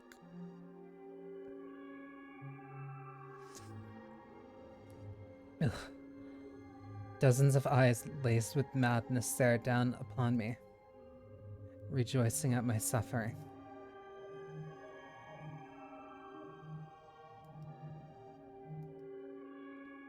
My consciousness was slipping away from me. I thought I could hear laughing and chattering, but it all passed through my ears as mere noise, nothing I could make sense of.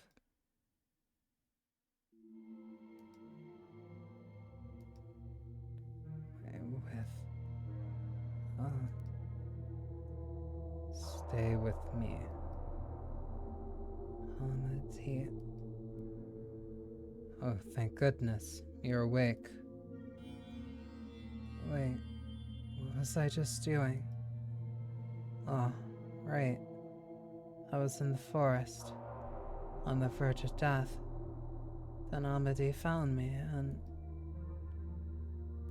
we almost lost valuable manpower there.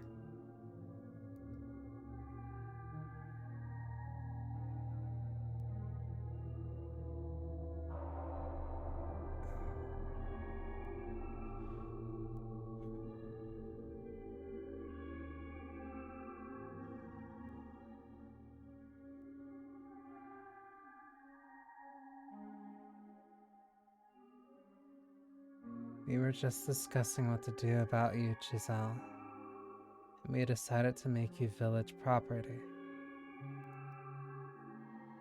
No, he didn't save me. If you agree to work for us, we'll put this whole nasty mess behind us.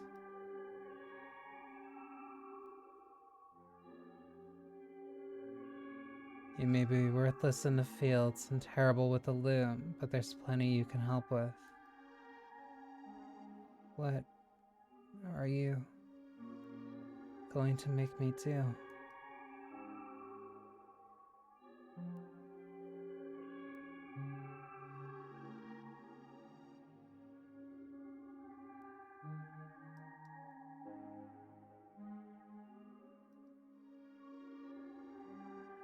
You like to get your hands dirty.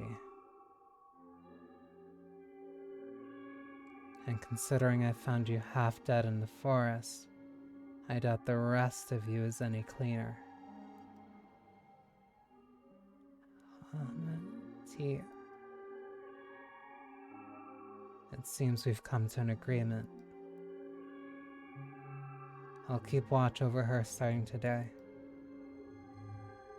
to make sure she stays in line and doesn't steal anything else. Dirty stays in line. The way they're looking at me. They didn't have to spell it out. No. Anything but that. Please have mercy. If you're begging for mercy, that means you know you've done something wrong.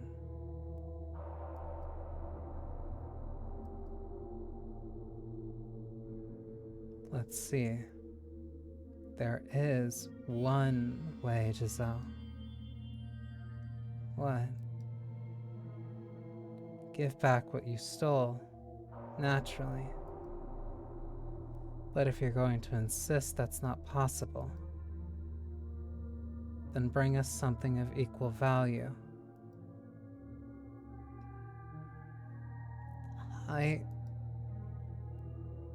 And if you can't do that, then your life belongs to the village. The men were cackling. They knew I couldn't do it, and they were enjoying watching me squirm.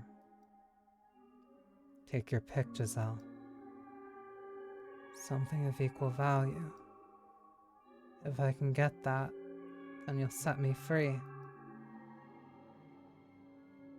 In that moment, a little bit of darkness bubbled up in my heart. Something maleficent whispered in my ear.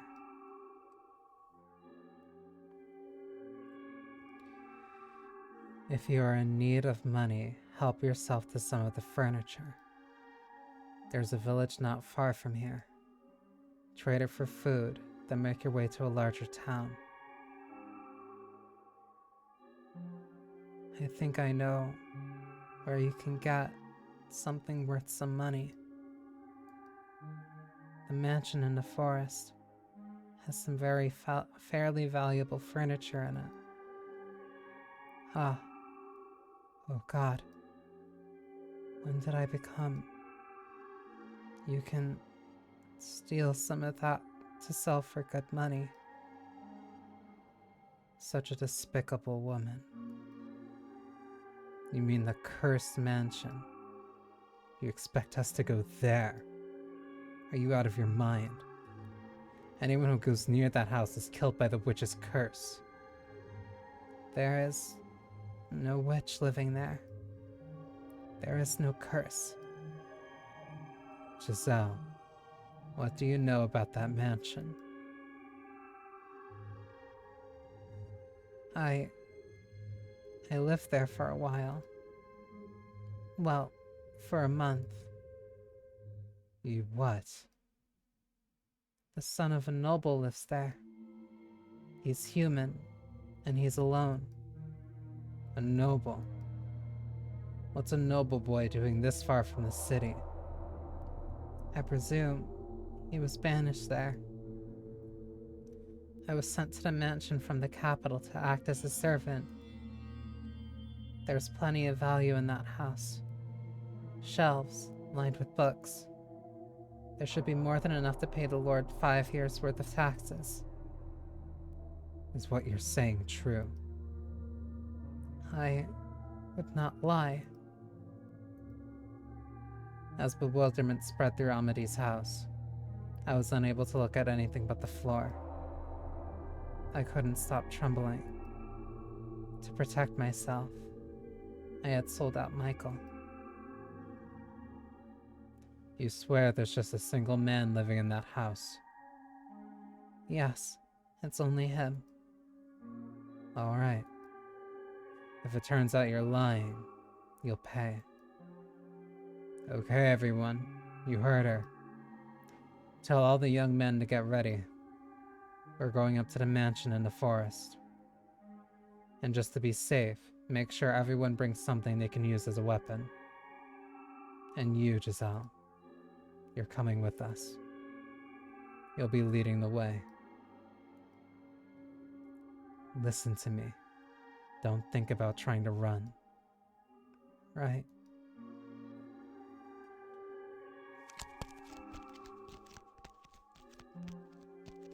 On the cusp of springtime, I found myself trekking through the dreary forest I thought I would never set foot in again. How had I ended up here? How come I never managed to avoid getting myself in these situations? And who would have guessed that my reason for returning to the mansion would be to loot it? I prayed for God to show even a little mercy and ensure Michael wasn't around, though I knew the chances of that happening were almost zero. After several hours of walking, we broke through the thick woods, and the mansion appeared before us. Like its surroundings, the house was bleak and uninviting. Even the midday sun seemed disinterested in shining its light upon it. Despite, on the surface, there not being much of anything impressive about it, the entire mob stood speechless before its overwhelming presence.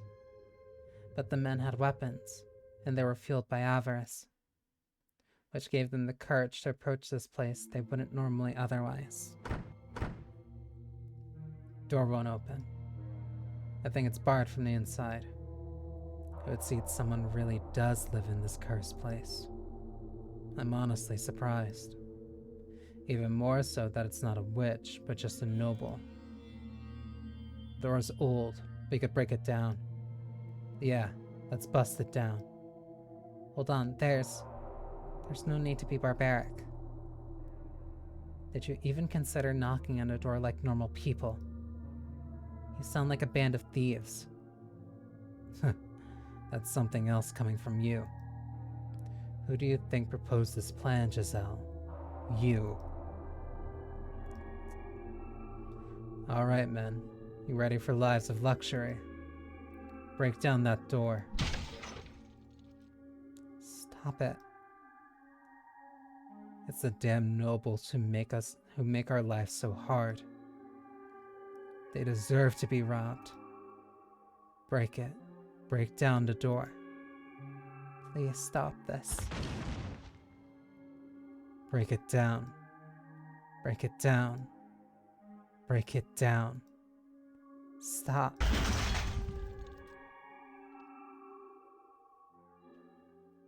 All their repressed emotions detonated. They battered the door again and again and again, and in a few minutes' time, it was on the verge of collapse. They shouted and cheered and hooted like madmen as my peaceful life came crumbling down around me. Growing lightheaded from the anxiety, I squeezed my eyes shut, unable to bear it any longer. When a deep groan of a door opening echoed through the forest.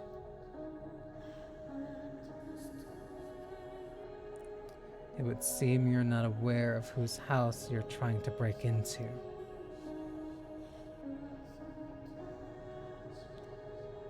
The world went silent, like time had come to a stop. No one could manage to say a word, only stare at the man who appeared from within the mansion. Surely you know what this place is called. Beneath the dazzling midday sun, he had bone-chillingly alabaster skin and long, nearly translucently pale hair. So surely you came prepared for whatever you find. And his eyes were like two blazing infernos staring out across the mob. A demon. Someone muttered, probably unconsciously. He did, indeed, look something not of this world. It's a demon. The rumors about this place were true. A cursed demon lives there. Demon. Him. Michael. No, he's not cursed. Indeed, I am cursed. The witch's curse is real. I have inherited it in its entirety, as well as her purpose. A witch, a demon, a spirit impure. Call me whatever you wish, for the truth shall not change. I carry within me an eternal curse. Behold my flesh, pale as the moon. No red blood flows beneath this skin as it does yours. Behold my hair, utterly devoid of color, offered up to the devil as part of our pact. Behold these crimson eyes, a symbol of the lifeblood split at my hands. I shall bring calamity upon you as the witch of legend. Never-ending famine, plague, catastrophe, suffering for generations. Until the moment of your deaths, you shall regret ever coming near this place. Have mercy. It was that woman. She brought us here, tempted us with promises of wealth, deceived us, told us to pillage this house. We're innocent. Amadi, please have mercy on us. Give her to me then, as an offering. Absolutely, she's yours. Torture her however you please. I have one more condition. You never come near this house again. If you so much as consider it, you will die by my curse. I swear it, we won't return. Run, get out of here.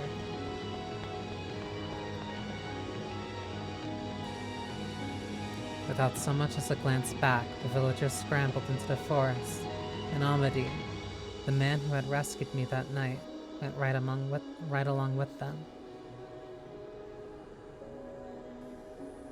Is there kindness in the world?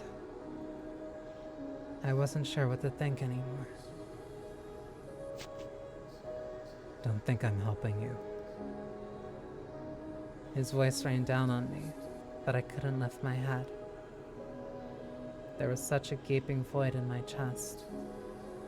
I had no idea what questions I should be asking anymore. What I should be angry about. What I should be sad about. Not even the first clue. Look at me.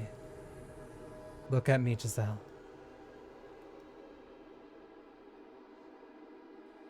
Tell me, is it true you returned to the mansion to plunder it? That you brought those men here to rob me of my valuables? Answer me, Giselle. Yes, it's true. I persuaded them to steal from you. Are you really so desperate for money that you resort to looting? Just how low will you go?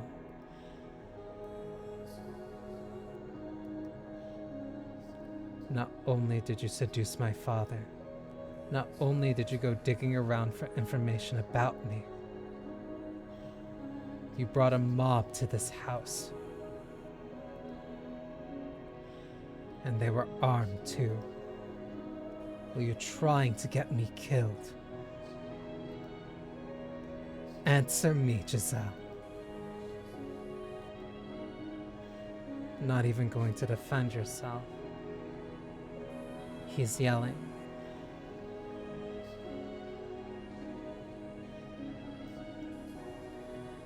She can't defend herself.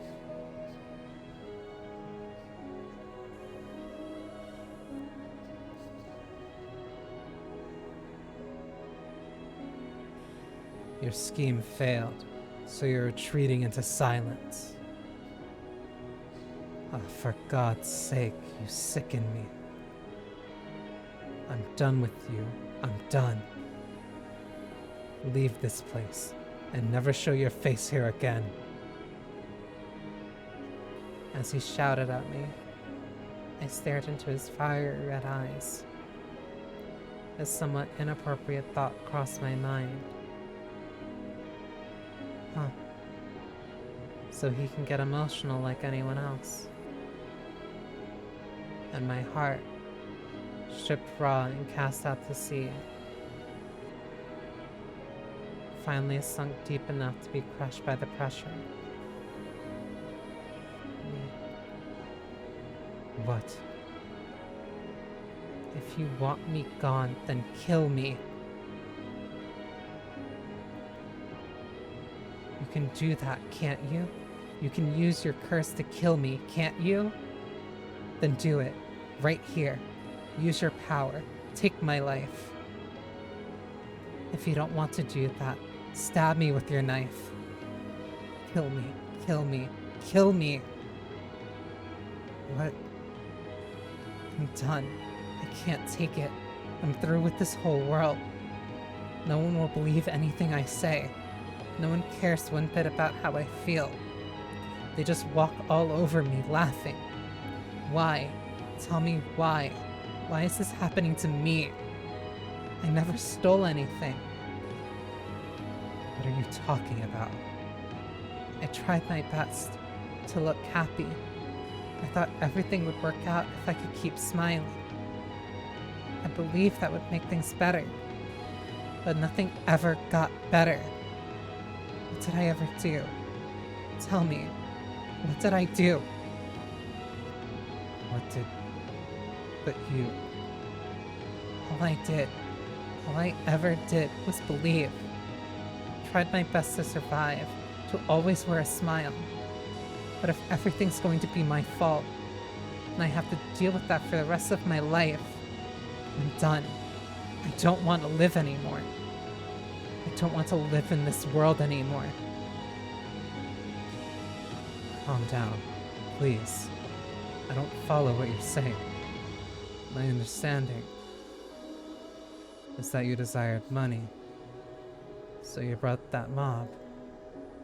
And before that, you used my father. You wouldn't believe me even if I told you the real story. You'll take your family's word over mine. You don't have any idea what I went through there. How hard it was just to keep myself together. But I never wanted riches. All I wanted was a decent enough wage to allow my family to live comfortably. That's all I wanted. But that man, he used my family against me. He made me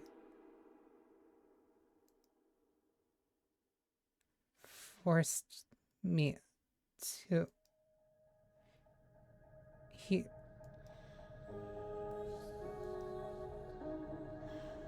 He raped me.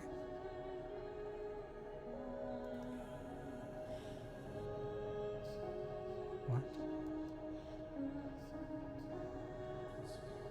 Again and again, no matter how much I resisted, he wouldn't stop. Again and again. He threatened me, beat me, cut me with a knife. Over and over and over again. What? My father raped you.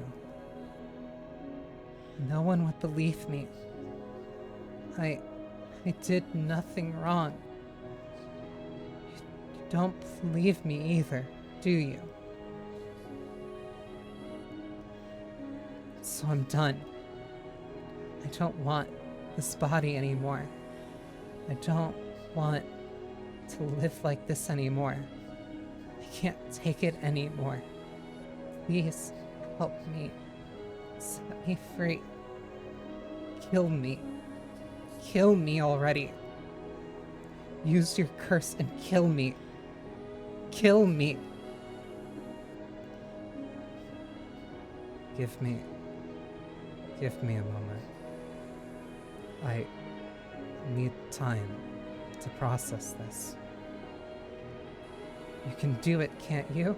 Then kill me already. Kill me. Kill me now. Kill me. Damn it. Give me time so we can talk this through. I want to hear everything from the beginning. Inside. Let's go inside and talk. The light hurts my eyes.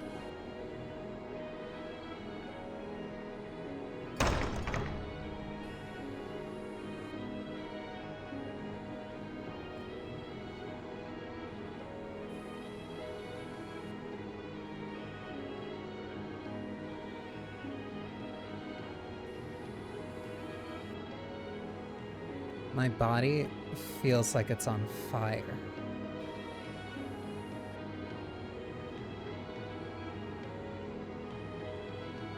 That was a door. I might have best let stay shut. Not knowing the truth would have been so much easier. I wouldn't have been made to shudder in disgust hearing about the crimes of my own family. But if I hadn't opened that door, I would have lost everything. That day, after far too long, I finally let myself see the person in Giselle.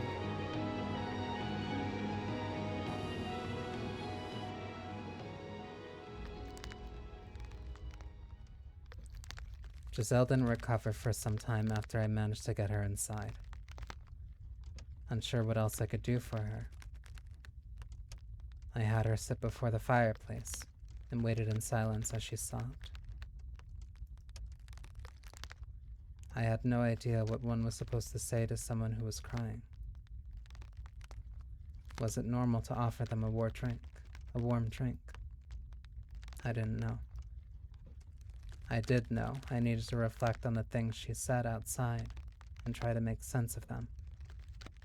And from there, calm myself down and prepare for the conversation we were to have, as unpleasant as I was sure it would be.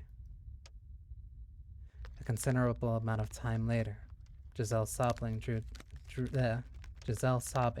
a stop, an oppressive silence stepping in to take its place.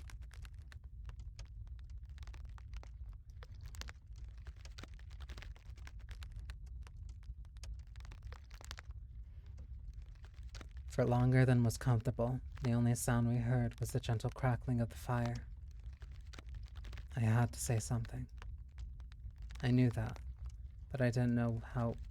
I didn't know was how to begin. But what I didn't know was how to begin. I knew nothing about having an honest, face-to-face discussion with someone about the things we were thinking and feeling. But that didn't change anything. I had to do it. Even if down that road lay truths I would be happier not seeing. Giselle, could you please tell me what you did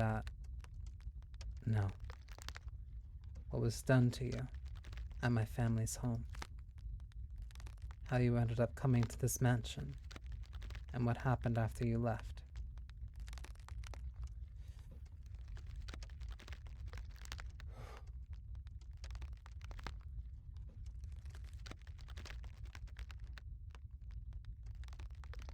I would like to know everything, from start to finish. Will you believe what I tell you? You never so much as gave me the time of day before. I very much doubt you'll find what I have to say agreeable. Will you still believe me, even then? Believe my word, a stranger's word, over your family or the people of the village? I cannot yet say. I must hear what you have to say to make that decision.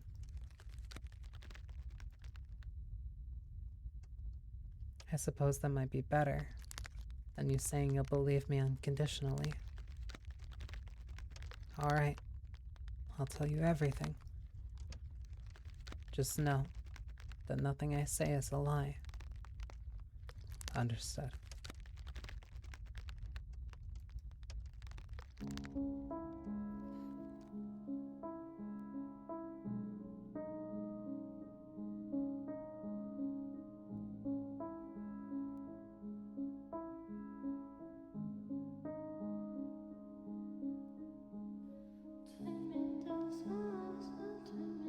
Giselle methodically recounted her tale for me.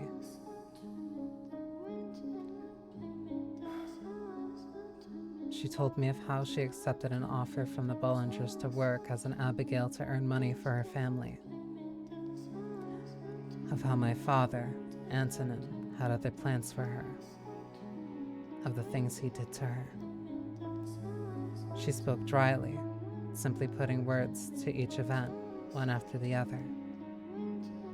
I had already seen how she felt deep down, though. Had heard her pain screams, which were undoubtedly genuine. I didn't think she was trying to deceive me. That was the sound of old wounds being torn open, and even I could see that. Or perhaps My own experiences were what allowed me to see it. Regardless, I had realized too late. I should have seen it sooner. She described it all mechanically, to remain detached from what had happened to her, to protect herself. Of that, I had no doubts. Still, the things she told me were almost unbearable, and I had a difficult time accepting them. What was I supposed to do? When I learned my father was a rapist, how was I supposed to react to that revelation? What was I supposed to think about the fact that his blood flowed through me? I repulsed myself. Do you want all the details? What do you mean? Of the wounds he gave me. I still have scars from the things he did. If you don't believe me, I can show them to you. No, that won't be necessary. I see. That's a relief. I don't think I could have handled that right now. I hadn't turned down her offer for her sake. I only did so because I didn't think I could take any more. I averted my eyes to protect myself. Why? Had I taken my mother's word, brushing aside everything Giselle had said and done, I knew good and well my mother was no longer in her right mind. So why had I thought her letter the truth? Why had I been unable to think rationally? There were, I believe, several factors. My childhood, my past, the witch's whispers, and above all, my own character. Consumed with distrust for everything, I had to face it now. To open my eyes once more, to look at everything I had pretended away until now. I was not completely blameless for her suffering after all. Please, continue, if you will. I left off at the point where the mistress discovered what was happening, I believe. I was sent to this mansion to atone for my sins. Sins that she didn't even commit. It was decided I would be sent here rather than being executed, which is what the mistress wanted. At first, I assumed it would be, essentially, a private prison. But in the carriage on the way here, I was given a letter. A letter? From whom? It didn't say, but your father was the one who ordered me here, so I would guess it was him. The letter was very concise, simply explaining that there was someone already there. The boiler's youngest child, and didn't go into any more detail than that. But it did ask me to look after you. Do you still have the letter? I don't. The coachman took it back after I was finished. Thinking back on it now, that was rather strange of him to do. It was just a harmless letter. It was anything but. What? It wasn't my father who wrote that letter. He believes me to be dead, so he would have sincerely thought he was banishing you to an empty house in a remote forest.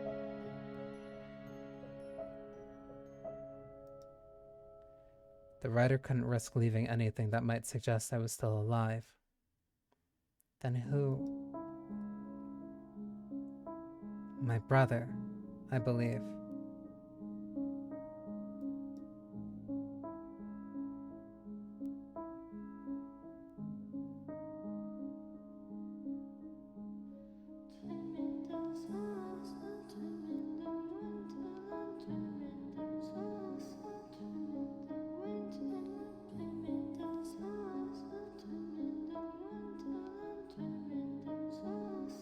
Sorry, I think a light bulb just went off in my head.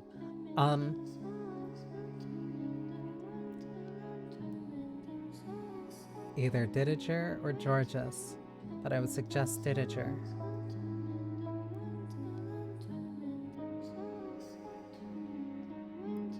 Or Didier, your brother.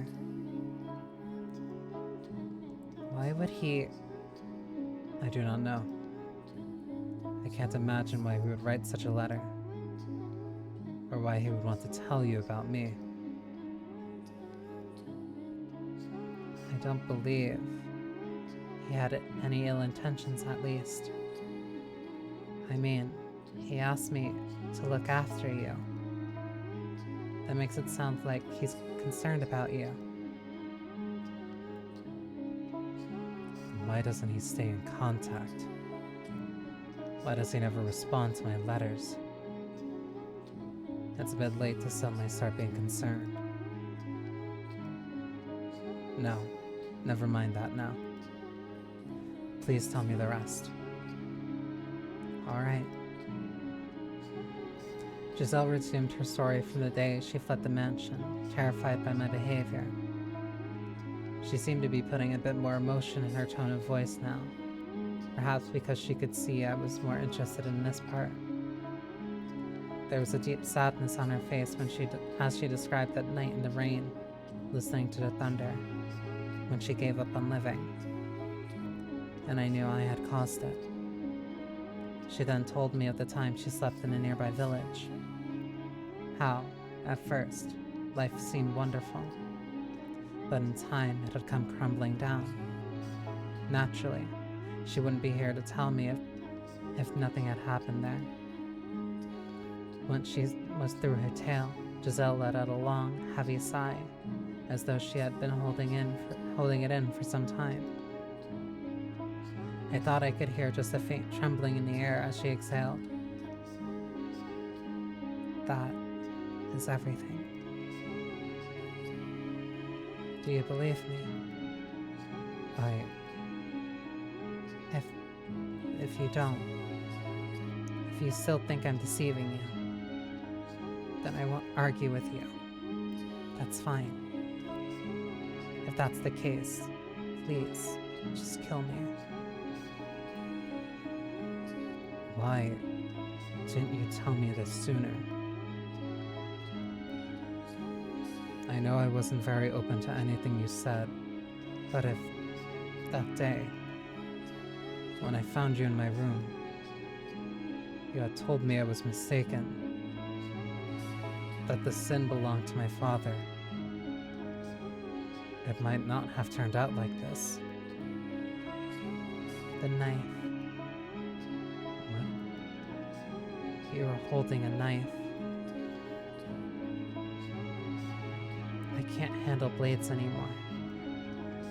Ever since what happened, they scare me to death. Just the sight of one in someone's hands. And I start thinking they're going to use it on me.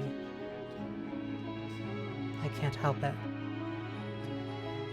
I start shaking uncontrollably, growing faint of breath.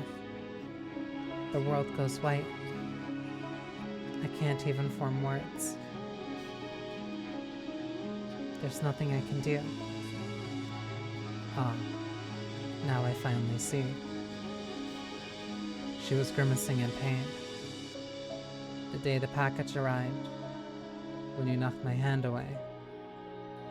Because I was scared. Because it reminded me of that time. I had assumed she was simply jumpy from a guilty conscience. I felt nauseous realizing I had been pouring a constant stream of salt onto her unmendable wounds. What a damn fool I was. Why did you get so upset at me? Why did you have to point a knife at me?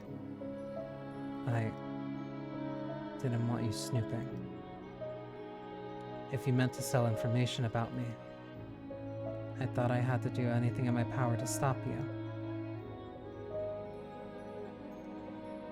I'm still not convinced it was necessary. I was unarmed. I couldn't fight back. You didn't need a knife. I have nothing left anymore. So I'm going to tell you exactly how I feel. You're a jerk. What you did was inexcusable. You may not have hurt me physically, but you still hurt me. Humans are frail creatures. They wound easily. Apologize. What? Apologize to me. I said apologize. I'm sorry. Again, put your heart into it. Convince me you mean it. I'm sorry. Again, once more, get down on your knees and shout it from your gut. I am so very sorry.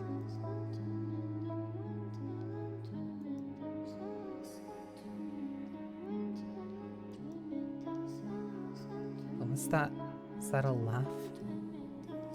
Jeez. You're such a strange man. Strange? You told me to do it. Nothing's going like I thought it would. I figured even if we talked, you would just deny everything I said. I didn't think you'd actually listen to me. But you did. You listened. And you looked quite distressed by what you heard. I looked distressed. Oh yes, you sure did. I wish I had a mirror to show you. I'm sure you didn't want to believe what I said, but you didn't once accuse me of lying. You faced up to the truth and you apologized.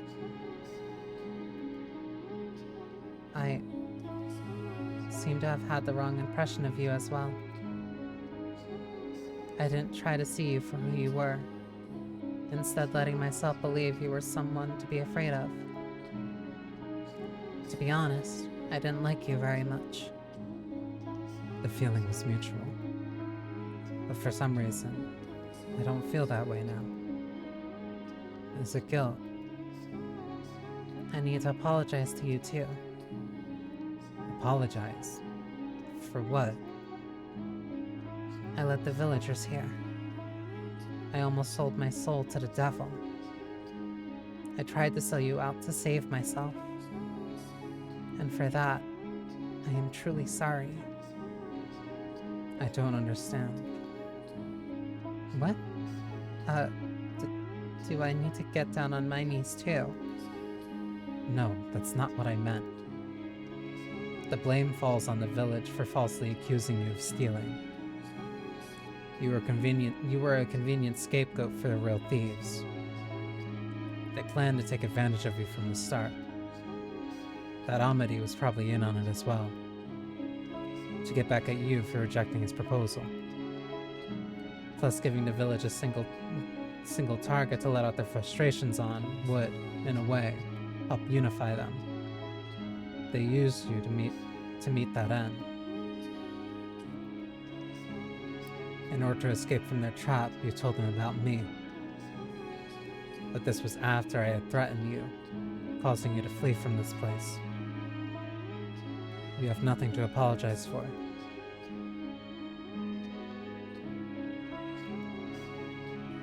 I still feel really bad about it. So, I'm sorry anyway. You're unexpectedly stubborn. But now that we've both apologized to each other, we can call everything square. Square. Square. We were both in the wrong. So we apologized, and we forgave each other. She gave a little smile, but all they could do was stare at her, brow furrow in perplexity, like I was looking at some bizarre fantasyland creature. The weight of our crimes was not equal. What I had done to her was so very much worse. Furthermore, I am Antonin's son. His blood flows through me. Can you honestly say you don't find me revolting? That you're willing to forgive me for that? I didn't think she would be able to. I didn't think I would be able to. If I were her, my grudge would extend to all of my family, everyone I had even come into contact with. I can. Although you don't need forgiveness for being his son. Being related to someone doesn't make you responsible for their sins. It wouldn't be fair to blame you for that. You're curious. What? Curious? About what? No, not that curious. You're a strange creature. I'm human, you know. Yes, I know you're human. You're making me lightheaded. Is it a medical emergency? That's quite the leap in logic. You know, I was at my lowest just a bit ago, and now I'm laughing again. It's odd. I never expected I would recover at all. I was just as surprised as her. She had been through hell, and she had more than enough reason to despise me, to shower me in vitriol. But instead, she was smiling. And even more unexpected was the fact that I felt relieved to see it.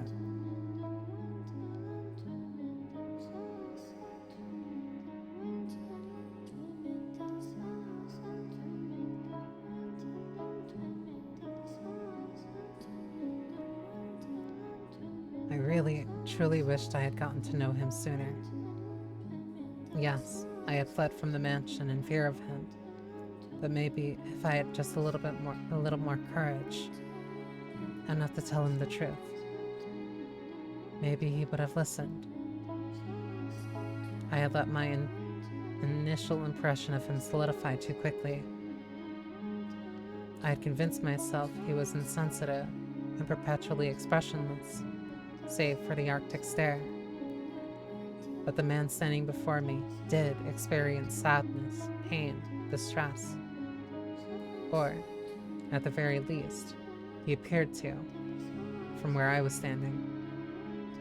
Michael was just like me, an ordinary person. That said, there was still plenty I didn't know. I was still lacking explanations for much of his behavior. Would you mind telling me about yourself now? I'd like to get to know you better. What are you doing here in this mansion all alone? Why do you call yourself cursed? I told you everything. It's only fair you do the same. I have no interest in using your information for anything. I have no reason to. Or are you going to keep pushing the master and servant line? Do you still think I have no need to? Be quiet. For the love of God, stop talking already. You always pick the worst time. What?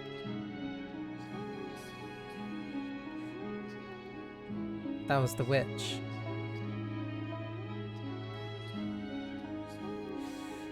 That's why we keep jumping from perspectives at certain times. Excuse me. Excuse me. What do you mean I always pick the worst time? No, I wasn't. Unbelievable. Just when I start thinking... Just when I was starting to think you might actually be a decent human being, then you go and spout this. No, Giselle. I wasn't talking to you. Who else could it have been? I was, talking to, you know, I have, a condition that forces me to vocalize objections to my own thoughts.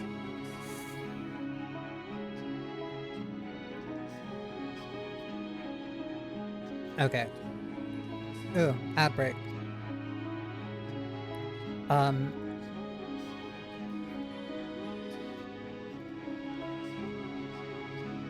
So, while I'm setting up for this ad break, well,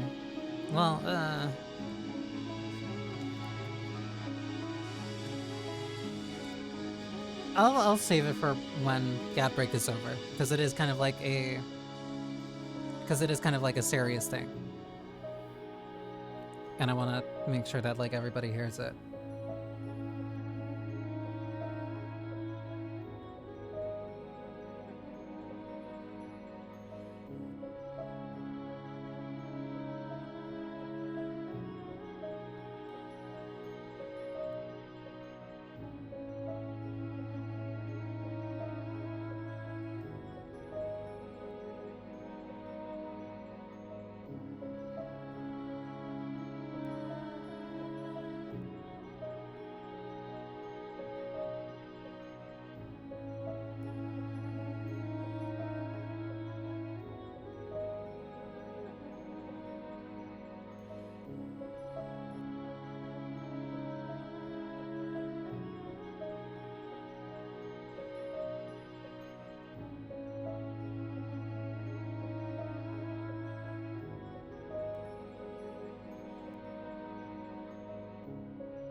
Okay, ads are over.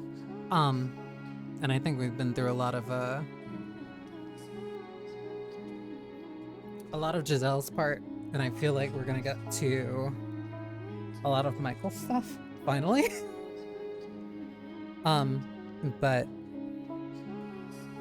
here, also make sure that I'm on this screen so anybody who is watching Yvonne and just jumps here will instantly get to see. We'll see that this is an important thing to listen to.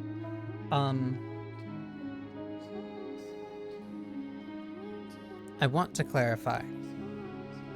I know it is very common, especially these days when it comes to being a content creator in general, especially when it comes to posting stuff on YouTube or making shorts. Hell, even on Twitch, really. Like, a lot of people really don't like using very important and like heavy words. Like rape and race and rapist. But like in the context of this narrative and how important it genuinely is, like, no, it is very significant that those words are said and used in the way that they are said and used. And trying to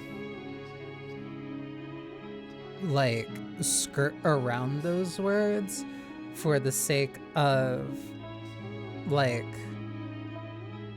not getting like the video recommended or whatever. Or like, oh, this looks bad, or whatever reasons that other people come up with. I feel that does an incredible disservice to something that is very serious. That is an incredible disservice to something that is very serious, especially when this narrative is very clearly trying to say something very serious about those experiences. So I feel it was very important to use those words and to read them as written and not to try to skirt around that. Because that's a real thing that happens. That's a crime that happens. Very unfortunately, but at least if you're an American, it was very recently in the news for reasons. So like that is a very important thing to me. That's an important thing to me, and especially for a narrative that is trying to be this serious about a very serious topic. Using content safe words around there, using quote unquote content safe words around that serious topic would be an incredible disservice to me.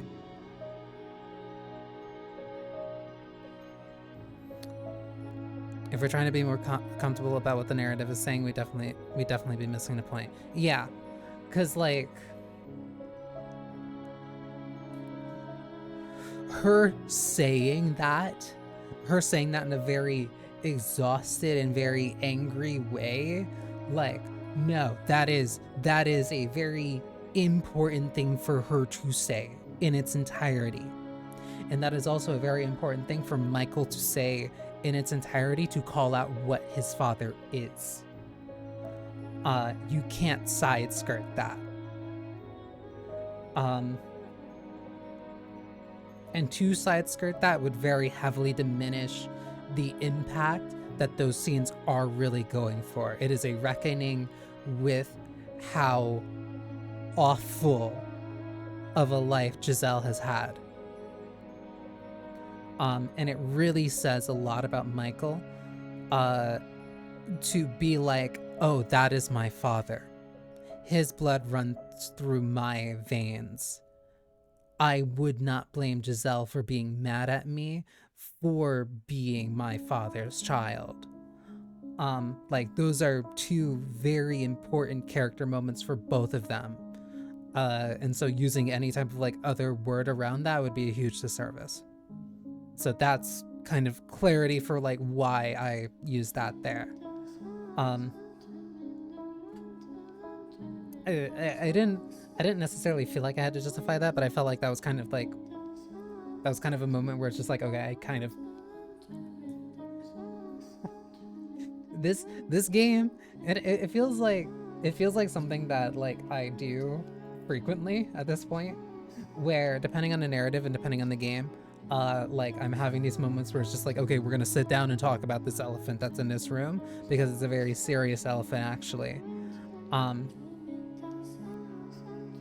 Because I feel it's important. I feel like it's genuinely a super important thing to like talk about. Or at least like to be able to address and talk about in a mature and like adult way.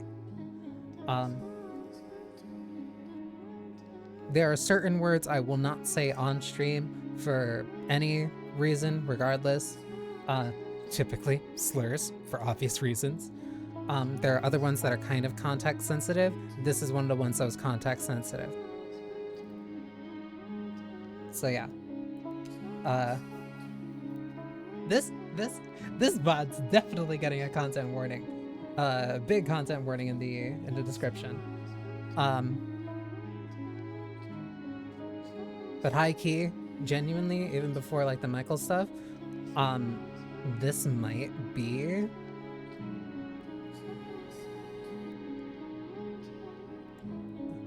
This might be one of my favorite, like, streams. Just because of, like, the way that the game is making me feel and the things that it is allowing me to kind of, like, talk about. Like, this stream specifically is a very prime example of why I like games like these. Because, like, because they can be very serious, and it's a good chance for people to have, like, very serious discussions. Ugh, okay.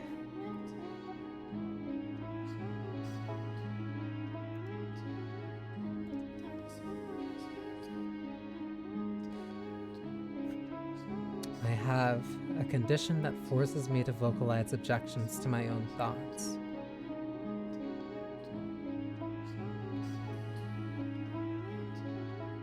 You know, that's about as convincing as my allergic to people excuses.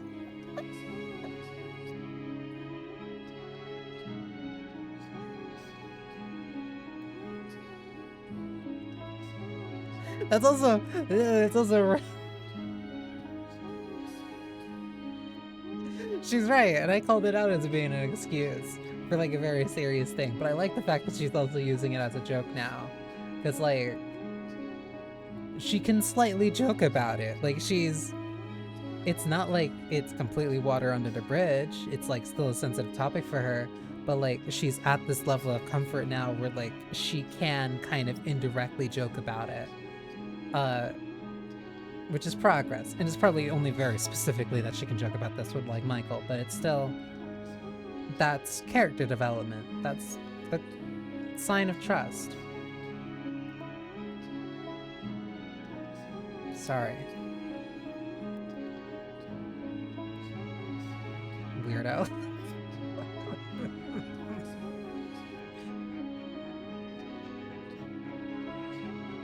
What crosses did he bear? What secrets did he keep?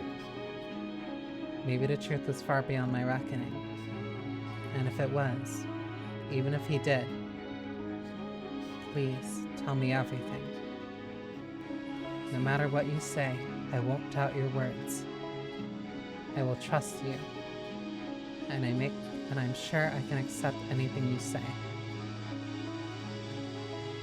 Please. If you don't put it into words, I have nothing to work with. Okay. Where should I start, though? How about the curse, then? Are you actually cursed? That's a difficult question. I cannot, for example, take someone's life with my curse, nor can I bring about disaster. I don't have any magical powers like that. So what you said outside was a bluff, then? It was just a way to chase the villagers away. Well, you certainly put on a convincing performance. So you can't actually curse anyone, huh? Regardless, I am human. Nothing more, nothing less. At least, I consider myself one. Others would disagree. And the reason for that has to do with my body. Your skin, your hair, and eye color, right? Right.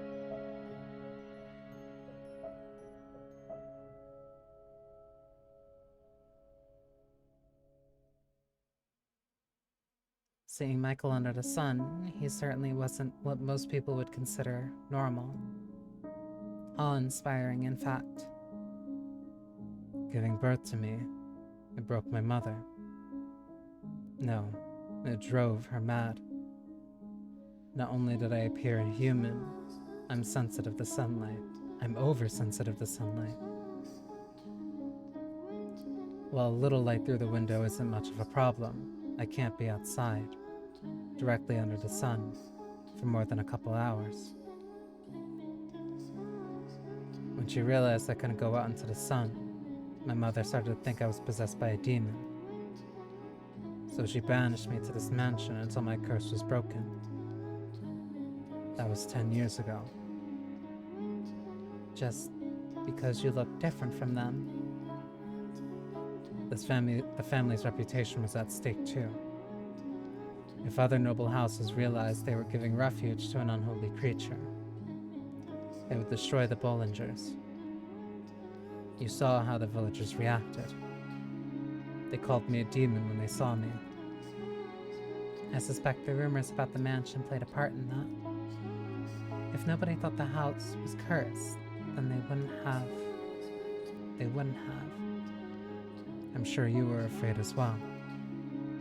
You saw me and thought I was not of this world, that I looked like a demon. I thought you looked like an angel. Or what? I, at least, thought you looked more like an angel than a demon. It never once crossed my mind that you might be evil. But I understand your situation now. Because of your appearance, you've lived all alone in this dark mansion for 10 years. It was never really an inconvenience. They bring me all the supplies I need.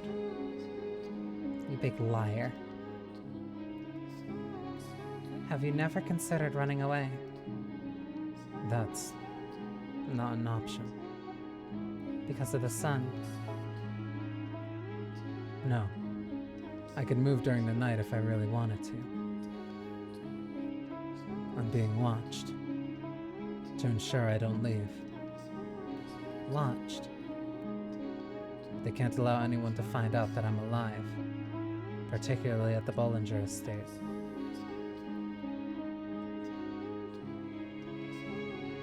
So, couldn't think of something real quick.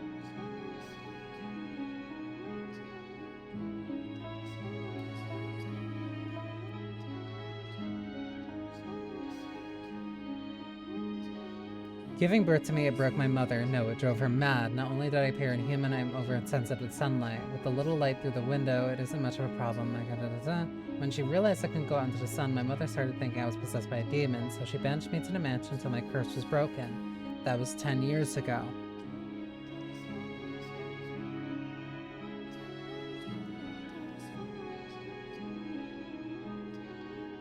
Michael has also mentioned having 2 other brothers.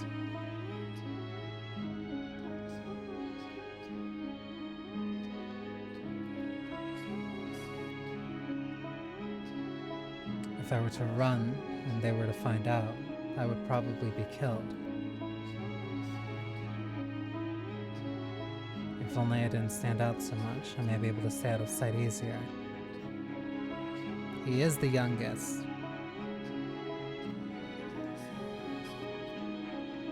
The one bit of info that, like, I can't get over, that only came up during Giselle's part, was the mother mentioning that she lost a daughter.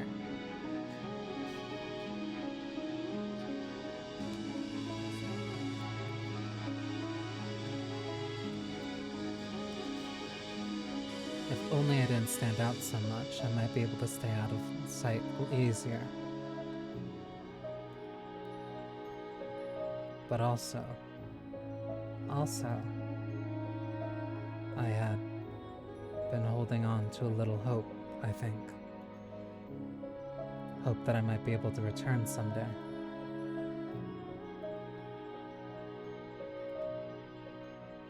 I have all but given up on that hope now, though. Not that I ever had enough willpower to really fight for it. I see. You don't need to worry about pitying me either. It's long since become normal to me. That's not something that should ever become normal. So what was that really, a moment ago? You don't actually have a condition that makes you argue with yourself, do you? Please tell me. You don't have to believe me. In fact, I doubt you will. You're free to think I'm completely mad. Don't worry. I want to know. I I can hear the witch's voice. The witch's voice. It started when I first arrived at the mansion. No one else can hear it either. Like I said, it sounds crazy. Not at all. I said I would trust you, so I believe you. Maybe he's not well. Yeah, that has to be it. 10 years all alone in one place, and you're bound to start hearing things. He seems like a delicate person, too. Thinking about it like that, I'm starting to feel really sorry for him. Do I want to know what you're thinking? I'm here for you. Huh? I've made up my mind. I'm going to stay here with you. Wait, what? Don't worry. I'll shout so loud you won't be able to hear that silly witch's voice anymore. Will you now? If you hear it again, let me know. Understood? You don't have to be afraid. I never said I was. Whenever you hear it, I'll be there with you, holding your hand. Well, we kind of took the extremely long route. But there you have it. It's a pleasure to make your acquaintance, Master. Master. Now, where should we begin? I know. Supper. Are you hungry? What should I make? Slow down, please. What is it? If there's something you'd like, I'm happy to accommodate. You actually intend to stay here? Again? After what happened last time? Because of what happened last time. Because of that, we're finally able to see past each other's surface. I want us to try again, from the beginning. And this time, I actually try to be considerate of one another's feelings. That's a promise, Master. All right. I can stay here, right? I don't mind. I'm glad to hear it. Say, Yes, Master. if you ever want something from me, could I please ask you to put it into words? I don't have much faith in my ability to pick up on things. Got it. Then here's something to start with. What do you say we open some of these windows? Open the windows. Yeah. We don't have to if you think it will cause you problems. But it would be nice to get a little light in here. I'd like to put an end to this house being a dark, closed-off cave. I wasn't the one who barred the windows. You were. They were like that when I arrived. Made it seem like a very appropriate place to lock me away.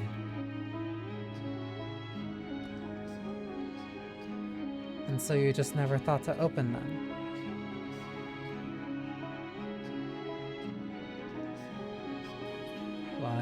While I am sensitive to light, yes, as I mentioned, a little sun through the window shouldn't cause any problems. Alright then. Can I ask you to help me open them? Let's both lighten this place up.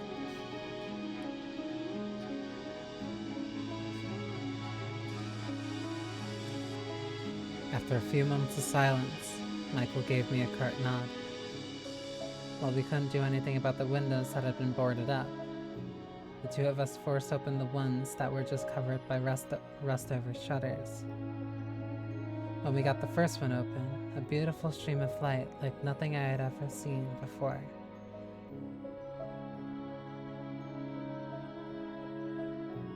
Flooded into the dark mansion's halls. I had assumed that spring would never come. All we had to do was talk to each other, listen to each other, and everything else would fall into place.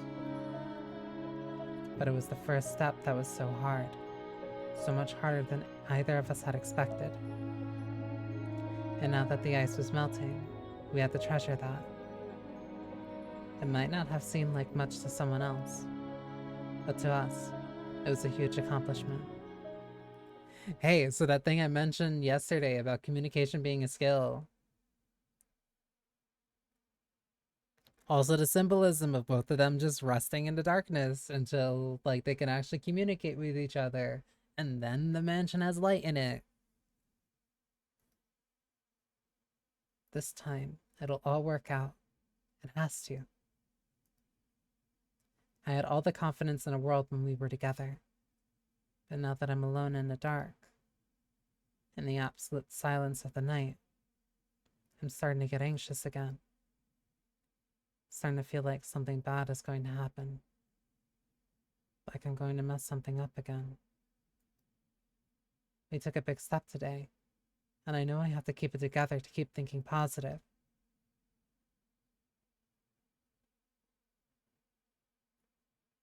The goods you're after, Giselle, are not cheap. Understand? Thus saith the Lord of hosts, the woman hath committed 3 sins. She has lied, she has stolen, and she has betrayed her fellow man. It's all right. It's okay. There's nothing to be afraid of, Giselle. Whatever happens, you have to hold fast to your faith in the goodness of others. You have no reason to tremble. Yes, come in. That's odd. I don't think I was hearing things. There's no one there. What was that about? Oh? A glass. It's wine. And it's so warm. I guess he heated it on the fire for me. Oh, you. You could have at least said hi. I have a feeling this is going to work out. Aww.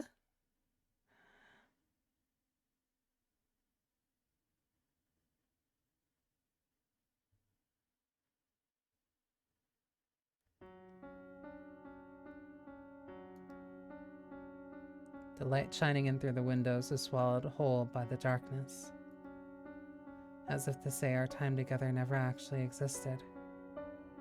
I'm too scared to get my hopes up still. You have to have hope. You have to have positive thoughts. We saw it though. Together, we watched the light crack open the darkness. I'm begging you, please remember. Please find yourself. Please, Giselle, don't let the things you felt, the warmth that fell over us, remain lost to you. I might have seen it. Seen that most beautiful light, Giselle. But are these truly my memories? Could they not be someone else's tale? Like all the others we have seen so far. She was so bright and energetic, and I am neither of those. Besides, the maid needs not a tale of her own. This is not a story. These are memories. Mine and yours. No one else's. It was all very much real. As the kinder, happier days that came next. Kinder, happier days. Those words create a strange warmness within my chest. But at the same time, they make me indescribably anxious. Is there really happiness to be found down that road? Even if our past doesn't lead to happiness, It couldn't be worse than where we are now. Come, Giselle. To the spring that made us more than just strangers.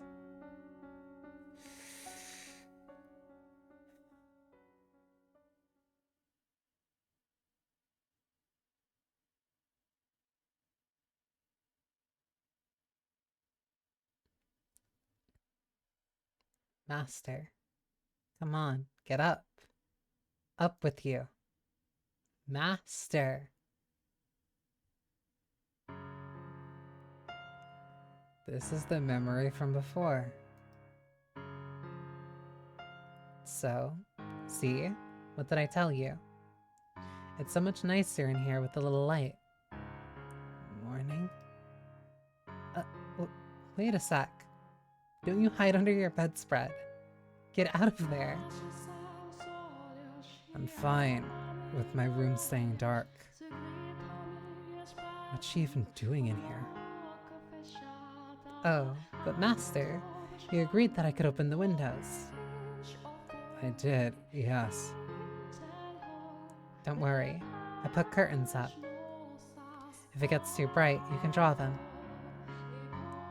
Mornings take the best part of being outside and squeeze them all into the same few hours. You don't have to go outside in the sunlight for it either. Just listen to all the wonderful sounds. The joyous songs of the birds, the swaying of the trees, the rustling of leaves.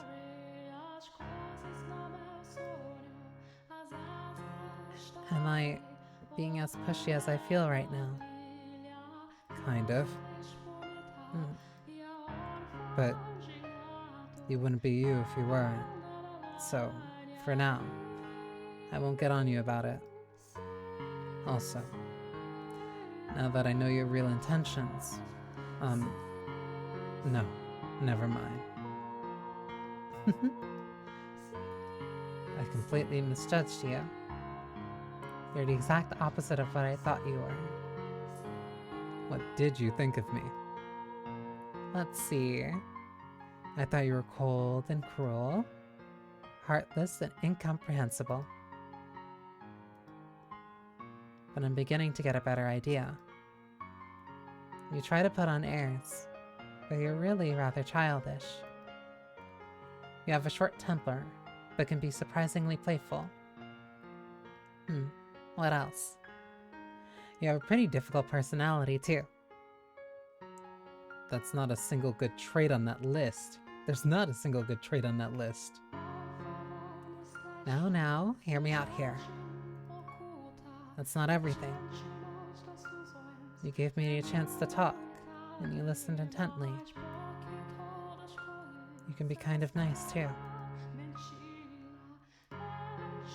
We agreed that we would live together, not just in the same house, so we've got plenty of time to add more to the list. And I hope you can make your own list about me, too. This is just the beginning, after all.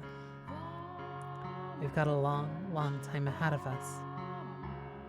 Plenty enough to get to know each other, no? Let's not waste any time, then. What do you say we do something today that we haven't been able to do before? Where should we begin? Oh, I know. We can get this place cleaned up. You want to clean? Now that there's some actual light in here, we can see all sorts of things we probably rather not. Like dust. All over the place. My vision was still slightly unfocused, having not completely escaped from Morpheus's embrace. But I can see well enough to catch her smiling brightly. This was the first time I had gotten a good look at her in the light. I could see facial features I had missed during yesterday's commotion, and those glittering eyes. Not even a trace of tribulation she had endured tainted her pure jade eyes. She's surprisingly good looking. I wouldn't say surprisingly. I am clearly not myself right now. Is something the matter, Master? I know, you're still half asleep, aren't you? I guess I'm just gonna have to throw my best bucket of water on you. What is a best bucket of water? I'm awake. Is there something on my face then? Just far too amusing a sight to wake up to. Amusing? Oh, just get out of bed already. What a noisy morning.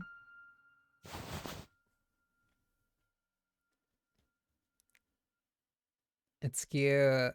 It's super cute. I got my first decent look at Michael's face under the light that morning, watching him stifle a yawn as he crawled out of bed. And the little details I hadn't been able to pick up on in the darkness, his expressions, mannerisms, and the way he looked at me. I could see facial features I had missed during yesterday's commotion, in those vivid, all-consuming red eyes. I was probably, almost certainly, making a really dumb face at him.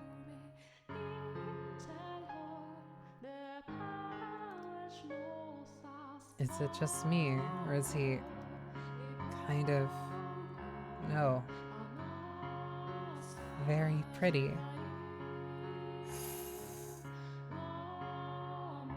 How could I have not noticed until now? Oh jeez, wow, I can't look him in the eyes. Yes, what can I do for you? Is there something on my face? What? No,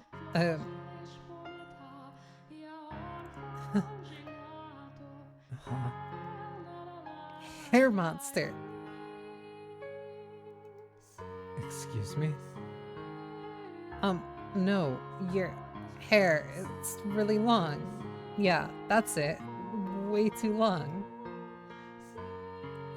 Oh. Is that any way for a servant to speak to her master? I'm just kidding. I don't have any interest in holding your status against you anymore. I see. It's really hard to tell if he's joking or not. So, about that cleaning. May I wash my face first? But you're going to help? As I just said, I'm not going to act like I'm superior to you anymore. What are you snickering about? I can't help it. I'm happy. If my hair really does bother you, you can cut it. Huh? I can cut it? Of course. I'll give you the best haircut you've ever had. Oh, but I should warn you. You'll want to stay perfectly still. I'm a monster with a pair of scissors. My sister always said you were as likely to lose an ear as you were your hair whenever I cut it. You stay away from me. Oh, they're cute. They're so cute. I was shocked at how much more comfortable I felt around her only one day following our opening up to each other. Maybe this was normal, and I had simply never felt it before. I didn't know. I had thought it would take years of work to get close to someone to be able to have a conversation without picking apart every little detail. But here I was, a day later, already there. Was that how it usually worked? Did people normally get close and draw apart so freely? I didn't feel it unpleasant to have someone else around. It was a strange feeling. All that friction had dissipated in an instant. And it was like we had known each other for years. Though not entirely willing, we began sharing meals, something I had always done by myself. Hey, I see you shoving aside that parsnip. You need to eat everything. Do you have any idea why there was so much rotting parsnip in the cellar? I don't care for it. You're so... You really are childish. You could at least pretend to be ashamed. Yeesh, you're not a kid. You're so... So don't be so picky. It's not good for you. Hasn't caused any problems thus far. It will soon enough. I can't believe you. We have limited supplies and you won't eat your vegetables? Oh, question. I've got an idea. Go on. Is the list of supplies sent by your family set in stone? Meaning? I was just wondering if it was possible to make a request. If I could, I would just go on a shopping trip. Perish the thought. The only village around here is the one you came from. Right. Say, are you saying that out of concern for... Who would ever be concerned about you? I just want to be able to sleep well at night. And I'm not interested in throwing more servants to the lions.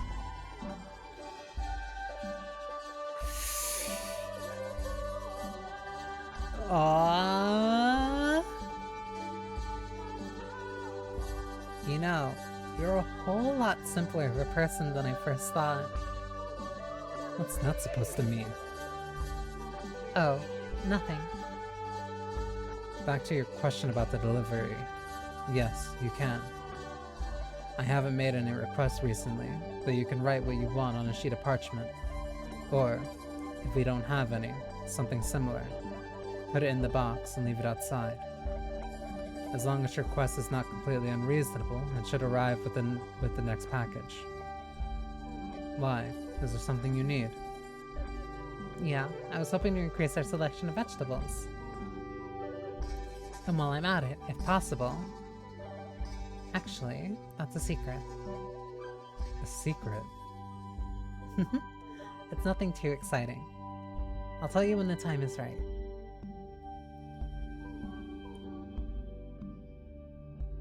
They're so cute. They're so cute. My relationship with Michael gradually transitioned from master and servant to something closer to friends. He was still my master, but he allowed me almost complete freedom. And he didn't order me around either. He even gave me a hand with my work. Though he was still not very talkative and oftentimes hard to read, he at least seemed to be making an effort to close the gap. He would, on occasion, tell me about himself, though not in much detail, and anytime his family came up, he grimaced uncomfortably. Apparently, his father had wanted him dead. His brothers, though, had worked to create a scenario in which he could live, faking his death and sending him to this remote mansion. I had never encountered Michael's brothers while his family's estate, but assuming he was right and it was only one of them who had given me the letter, they were likely our only allies at that house. I don't know what he's thinking. It's been 10 years, Michael had muttered. To which I replied, have faith. This is also something that I really like doing, typically, whenever I'm making a comparison to something. Her constantly having to be optimistic and thinking positive, and then telling Michael directly he should have faith, while also mentioning that she's unsure if she has a belief in God, is very... I love when faith is used in something, but it is not directly tied to religious faith. I love that. I love the use of faith in something outside of just a religious context, because I think it becomes something so much more widely applicable, but also becomes something that is much more easier for people who aren't necessarily religious to understand in a sense.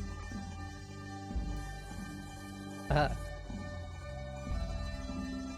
I, I, I really like Giselle.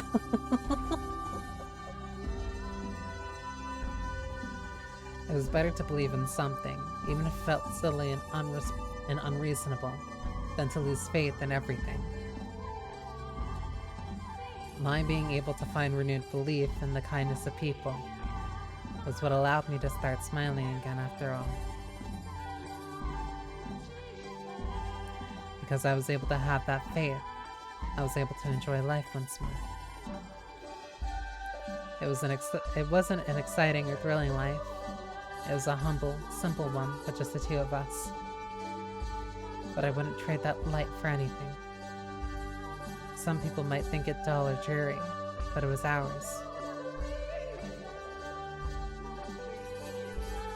Master, I really, truly appreciate that you want to help me with cooking. I do, honestly, but this is apocalyptic. This is mutinous. This is an affront to gastronomy. This is unearthly disgusting. Get me better ingredients. Better ingredients is not gonna make you a better cook. What? I am not a bad cook. These are simply bad ingredients. That is what a bad cook says. If they were better, they would taste just fine boiled. That's not. It is not as bad as you claim. It's not as bad as you claim. Besides, sir, how did you not starve on your own? You make a mockery of the culinary arts. I've been eating this for years. I don't see the problem. Because you've been eating it for years, that's why you don't see the problem. I've heard quite enough, Master. It sounds like I'm going to need to put your taste buds through some intense rehabilitation. Also, the fact that they're becoming more like friends, but she is still referring to Michael as Master is cute. He's about to have his mind blown. He's about to see what a spice is. I have to teach him what real food tastes like. Otherwise, he won't be able to appreciate it if I make him something really good.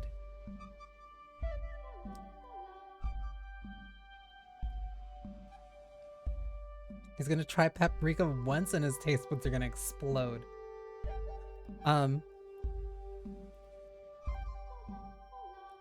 Life in the Light. That's such a good title. But it's getting too late. I have to read out. I have to read out. It's getting too late. This one is going long, but I love this. This is bar none like my favorite chapter so far. Like I can't put into words how much I love this.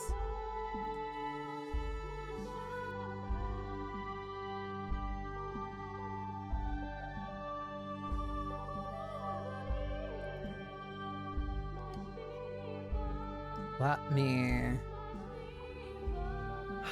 Oh, this is like bar none my favorite. This is bar none my favorite chapter.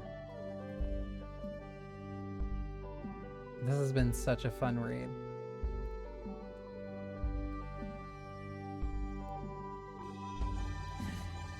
Hey.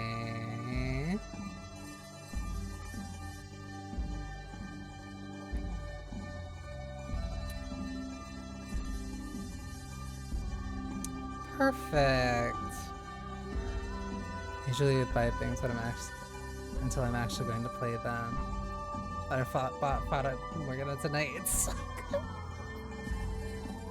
I love this thing. I love this. I love this. I love this. I love this. Like this is. Oh my god. I know who I'm gonna rate into, but I'm gonna stall for a bit.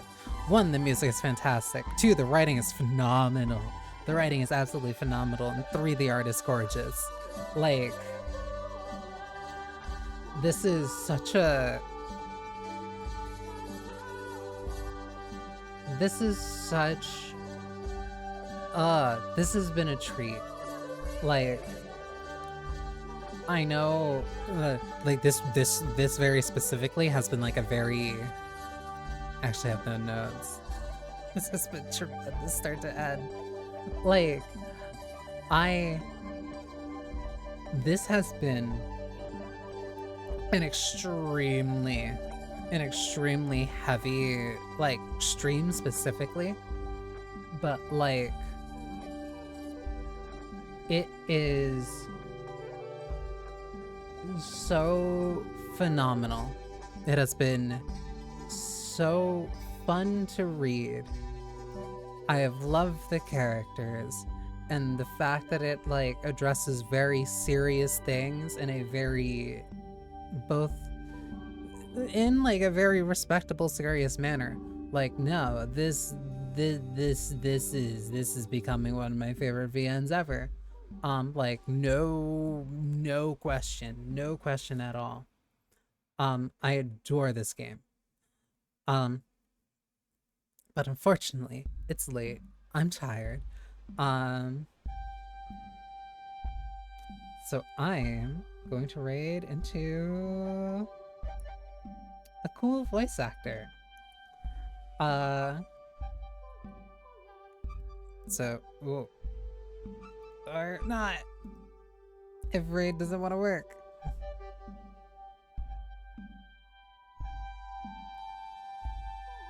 Hang on, we're gonna test this. Trying this again.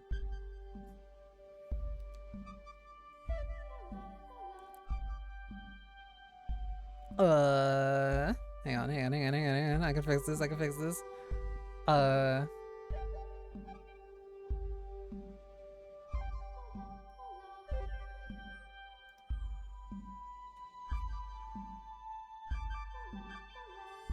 Is this gonna work this time? Yes, okay, I can raid into Shiro.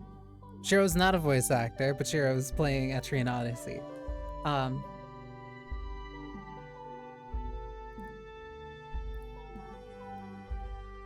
Also, I think Shiro might also be one of the people that might be into playing Relink, and I'll have to think about that sometime. Especially considering that Relink's coming out, the Endless Ragnarok's coming out tomorrow. That's gonna be the stream tomorrow, by the way. Trying to think of like anything else. Endless Ragnarok's gonna be the stream tomorrow. I already have my controller charged for it, and I'm gonna be waiting very patiently for when I can buy the DLC. I will start that on stream. I'm trying to think if there's anything else. I'm trying to figure out how to plan like 2 weeks worth of stuff while also like anticipating the Limbus Company Kanto in like next month. Turns out that's a lot. There's a lot of stuff to anticipate at the same time. But yeah, no. No notes. This has been a very serious stream, but like this has possibly been like one of my favorite VN streams. Just like flat out. So yeah. Take care, and tomorrow is going to be a lot lighter. So yeah. No wilting before next time. Take care.